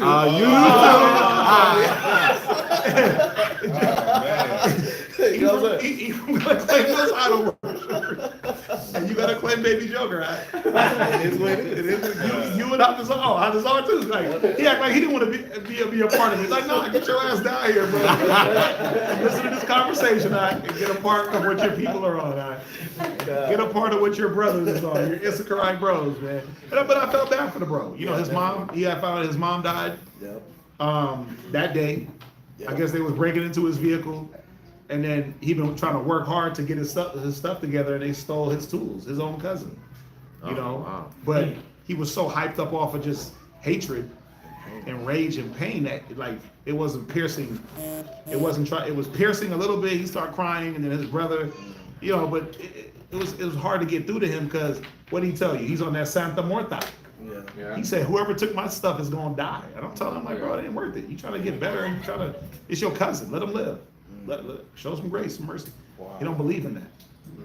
He don't believe in that grace and mercy. So, I mean, y'all know what that's about to be. Y'all gonna hear about it on the news. Yep. Right? Or he gonna pull up one day and it's gonna just be chaos at the crib. Right? But that's why, again, another thing, y'all gotta make sure that y'all know the element that y'all live around. And when that element starts to close in on you, you gotta do what Lot did. Or you got to do what the angels had to do for Lot and pull yourself up out of that situation. Get away from that. When you see that you living in Sodom and Gomorrah, bro, you got to recognize it. Don't just sit there and be vexed. Right. Like, damn, I got these whack ass people around me. You got to find a way, and it'd be a sacrifice. I get it. But you got to find a way to say, I can't be around this. Right? Because when you got that element knocking at your door, wanting to drag you in. 'Cause that's another thing. They're trying to drag you in by being a good neighbor. I'm just coming to borrow some sugar. Yeah, he said it. I watch him. I watch him with his family. So that means he's watching. What's he watching for though? He's watching because he's pissed off that he ain't got that life. So what's he trying to do? What's he gonna do at some point? When he get pissed off enough, he's gonna ruin that life. He's gonna introduce something that's going to drag Yashakar into that element. So it will never escape it. It is what it is. At the same time, you ain't gotta have your kids around it. You ain't gotta live around it, right? You gotta find ways. Same thing with Hadazar. You gotta move out your neighborhood. I'll tell you straight up, you do. We've talked about it. Y'all need to move. And it's funny because he only lives right across the street from me. That's the wildest part. But I don't deal with that. I don't have to deal with, by the grace of the Lord. Yeah. Rakata Yahweh. I live in the hood too, right? But for some reason, my little corner, they be busting guns at the gas station. But I live down the street in a gated little thing, and if you don't know that it's there, you'll miss it. Thank God. The only people that come to my neighborhood is the mailman. It's like tucked away. It's so tucked. Yeah. Even if you got the address, you'll drive by it. Yeah. Thank you. Thank you, Lord. Thank you, Jesus. I live right on a busy street. Listen, every New Year somebody dies on that gas station. Every other night they busting shots at them gas stations, the food truck. Y'all be hearing it? Bro, it be bah, bah, bah, bah, bah, blah, blah, blah. It's like they're having a conversation. Then it's like, bah, bah, bah, bah, bah. I'm like, God damn. Right? And I'm in the top. I can see all that from my room. I can kind of. So I ain't gonna lie, bro. Sometimes when I be hearing them guns bust, I gotta come up off the bed. I gotta come up off the bed because you just never know. I gotta come up out the upstairs rooms and, hey, slide to the back of the house real quick. Cause they be getting battered over there, right? Yeah, but my little neighborhood is tough. Most High got me shielded for now, right? Do no evil and no harm shall come unto you. Right? So. I had an experience like that when we were living in this area where I was coming home one day from work with the grocery store, and we had little speed bumps in the apartments, and I'm just going slow, whatever. And this guy parks behind me. He gets out of his vehicle, and he looks straight like Lil Wayne, no cap. Oh damn! And he started going, "Oh, what is wrong with you?" Just saying a bunch of stuff. I'm like, "Oh my God!" But I was able to park. So I just sat in my car and was just like looking straight because he was just going off. And I had food in my car, and I knew I had to go to class. Some people going stop, but I was sitting in a prayer. Yeah. Because he wasn't having nothing. He was like straight. What was he mad about? Well, when he finally left and walked out, when I was getting my groceries, his friend was like, "Ma'am, I'm sorry. He just had a situation with his girl. She was messing around with somebody else, and we know you. I know you. I see your husband. So he knew, because he said your husband's truck parked right there, this, that, or whatever. Yep. And I know y'all good people, but I had to calm him down. He's okay with it. It was just that he was going through some stuff with his girl or whatever. So that spirit was like, if I'd have did anything, he'd have been like crazy. Yeah. Because he did. He looked just like Lil Wayne. And I was crazy like as hell. shook. I was like, oh my God. Yeah. It was scary. It's in the war zone? Yes. Oh, Yeah. The war zone. What's the war zone? Well, we used to. Where at? We used to stay over there. Oh, what's that? Yeah. Oh, yeah, it's been. That's the thing. When you live on any busy street like that, yo, you're gonna get a mix of everything. You're gonna get a mix of everything when you live on a busy street like that. Even Bissonnette, it's a busy street. People walk up and down that neighborhood, that street, to get from one end to another. So it'd be I pull out in the morning, and it's like, yo, it's mad early for this. It's too early. It's too early for this, like, just niggas walking around and they got no clothes on. They got nothing to do. It's crazy. Oh, what you mean? Yeah. All you gotta do when you come out my thing and you go left and you cross over Eldridge or Sanat. Oh damn, it's a homeless white dude. He just be out of there early. I'm like, dude, he live in the field. That's one. And then, bro, them gas stations, right? I don't even go to them gas stations. I go to the good gas station. I go down the way to the gas station. Not because why? I'm not gonna pull up and then they shooting and guess what? It don't matter. We know that anywhere you go, it can happen. Right. But a wise man foreseeth the evil and hideth himself. There's nothing wrong with that, right? I got my kids in the car most of the time, right? I'm always moving around with them. I don't got time to entertain nonsense. I don't got time to try to have to fight off nonsense. I don't got time for none of that, right? I got time to get where I'm going and get the hell home, right? That's it. So if I got to make a gas station stop, I'm making the right gas station stop. I'm not stopping in the perverse neighborhood that I know people are getting robbed and nah, bro. I'm gonna go pull up somewhere where you know, a car like my car ain't like the anomaly, right? Yeah, other people got good cars too, so guess what? You're gonna have to get all our cars. Yeah, I'm blending in, bro. Yeah, I'm not trying to stand out. That's fact. You know, so I know we went on a whole diatribe, but yeah, you get that? Yeah, just think about that situation. You weren't there to see it, but a good lesson for Ashama, a good lesson for Gabar, right? These spirits are gonna try y'all. What else?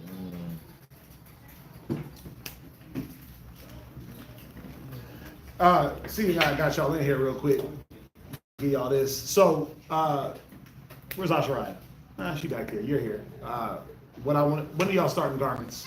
I believe in the first, I'm not too sure if the first people will be, I'm gonna discuss it, but. Okay, well, this is what I want y'all to do. First project, we need more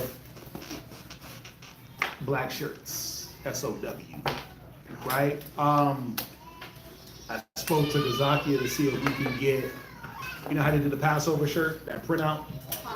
So you know the logo that's on the YouTube, the colorful one?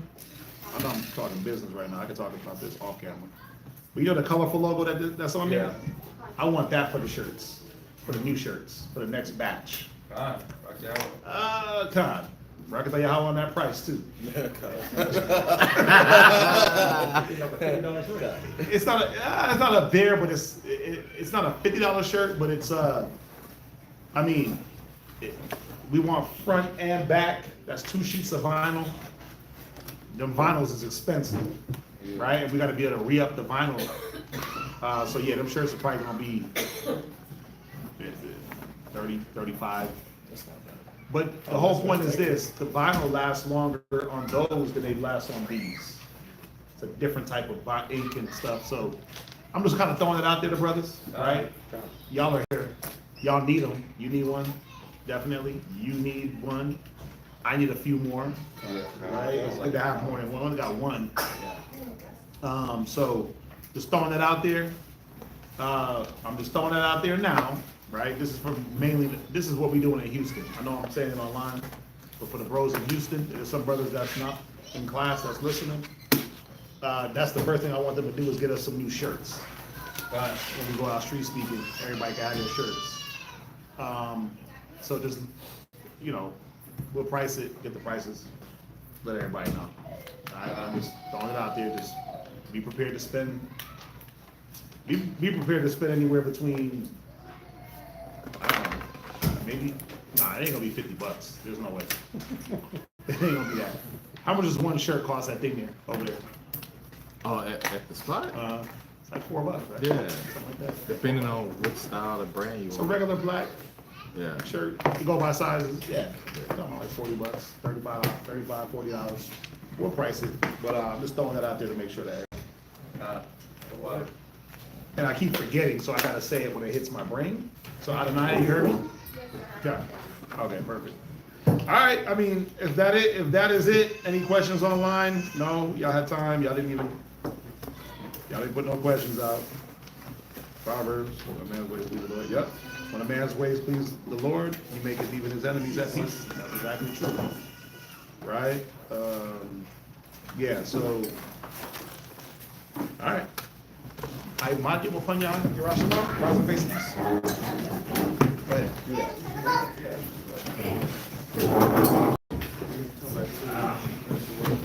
Bid the children to come to me.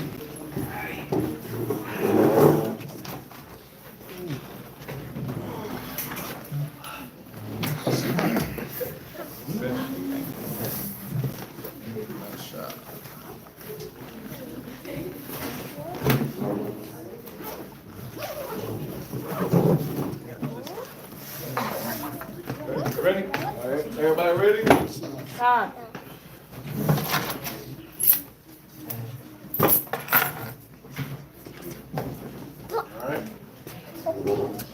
Yahweh, in the name of Yahushua.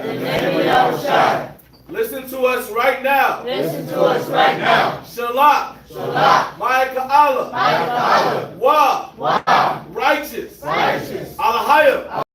To watch over. Barak. Rapah. Magun. Wa. Aisha. Kazak. Ha'ai. Shal Yasharallah. Gum. Shalak. Unto us. Rob wisdom. Much knowledge. Much understanding. Much patience. Much faith. Much brotherhood. And much love. Spiritual power. Wasalak. Call of our sins. Yahushua. Ba'ah. For indeed is our hope. Always and forever. Amen. Yahweh, the name of Yahushua, leads this to us right now. Send Michael and the righteous angels to watch over, bless, heal, protect, and make strong the people of Israel. Also send unto us much wisdom, much knowledge, much understanding, much patience, much faith, much brotherhood, and much love, spiritual power, and forgive all of our sins. Yahushua, come quickly, for in thee is our hope, always and forever. Amen.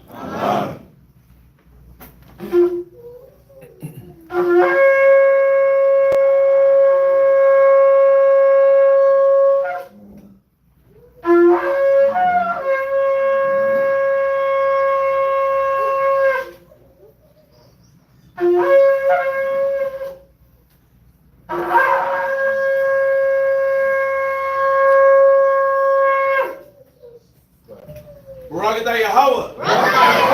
Hashem Yahushua.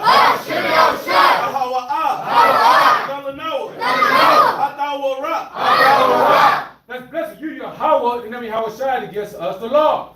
Barakatah Yahweh. Hashem Yahushua.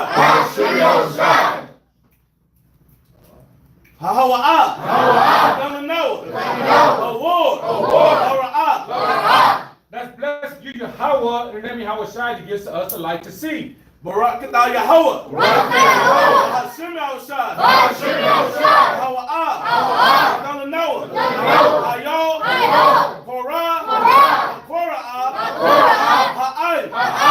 Let's bless you, Yahweh, and the name of Yahushua to give us a ram's horn to call the people.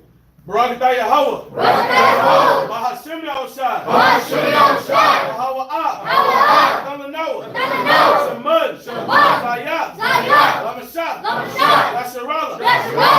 Let's bless you, Yahweh, in the name of Yahushua, gives us olive oil to anoint Israel. This is Psalms 91. It is a good thing. To give thanks unto the Lord. And to sing praises unto thy name. Almost high. To show forth thy loving kindness. In the morning. And thy faithfulness every night. Upon the instrument 10 strings. And upon the psaltery. Upon the harp will a song sound. For thou, Yahweh, hast made me glad through thy works. I'll triumph in the works of thy hand. Oh Yahweh, how great are thy works. And thy thoughts are very deep. A brutish man knoweth not. Neither doth the fool understand this. When the wicked spring as the grass. And when all the workers of iniquity do flourish. Is that they shall be destroyed forever. But thou, Yahweh, are most high forevermore. For lo, thine enemies, O Yahweh, thine enemies shall perish. All the workers of iniquity shall be scattered. But my horn shall thou exalt like the horn of a unicorn. I shall be anointed with fresh oil. My eye also shall see. My desire of my enemies. And my my ears shall hear. And my ears shall hear. My desire of the wicked that rise up against me. My desire of the wicked that rise up against me. The righteous shall flourish like the palm tree. The righteous shall flourish like a palm tree. He shall grow like a cedar in Lebanon. He shall grow like a cedar in Lebanon. Those that be planted in the house of Yahushua Those who be planted in the house of Yahushua shall flourish in the course of Yahweh. shall flourish in the course of Yahweh. They shall still bring forth fruit in old age. They shall still bring forth fruit in old age. They shall be fat and flourishing. They shall be fat and flourishing. To show that Yahweh is upright. To show that Yahweh is upright. He is my rock. He is my rock. And there is no unrighteousness in him. And there is no unrighteousness in him.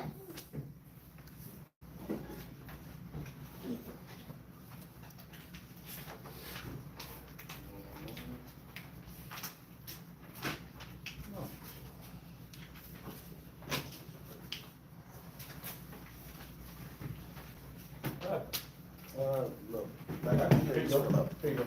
Push it. Psalms 133. Shayar. Shayar. Amalawat. Amalawat. Ladawat. Ladawat. Hana. Hana. Ma. Ma. Sawat. Sawat. Wama. Wama. Na'ayam. Na'ayam. Shabat. Shabat. Akim. Akim. Gum. Gum. Yachad. Yachad. Hasheman. Hasheman. Hatzawah. Hatzawah. Al. Al. Harash. Harash. Yarad. Yarad. Al. Al. Hazakwad. Hazakwad. Zakwad. Zakwad. Aharad. Aharad. Shayarad. Shayarad. Al. Al. Hanya. Hanya. Hadawatwa. Hadawatwa. Katol. Katol. Herman. Herman. Shayarad. Shayarad. Al. Al. Aurora. Aurora. Shayawad. Shayawad. Haya. Haya. Shem. Shem. Tazawa. Tazawa. Yahweh. Yahweh. Habaraka. Habaraka. Chayanyam. Chayanyam. I will love. Aman. Amen. This is Psalms 133 in English. Behold, how good and how pleasant it is for brethren to dwell together in unity. It is like the precious ointment upon the head that ran down upon the beard, even Aaron's beard, that went down to the skirts of his garments, as the dew of Hermon, and as the dew that descended upon the mountains of Zion. For there the Lord commanded the blessing, even life forevermore. Ba'ashem Yahushua. Ba'ashem Yahushua. The water from Yah. From Yah. Amen.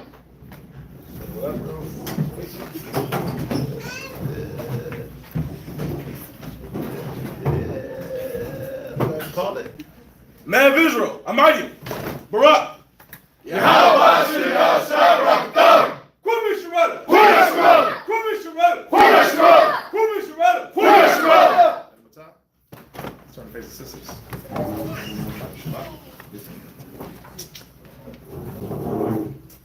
Call it. Saluting out the daughters of Zion, man of Israel, Almighty, Barak. Yahweh Shema Shem Yahushai. Yahweh Shema Yahweh Shem Yahushai. Dismiss. Say shalom, everybody on the line.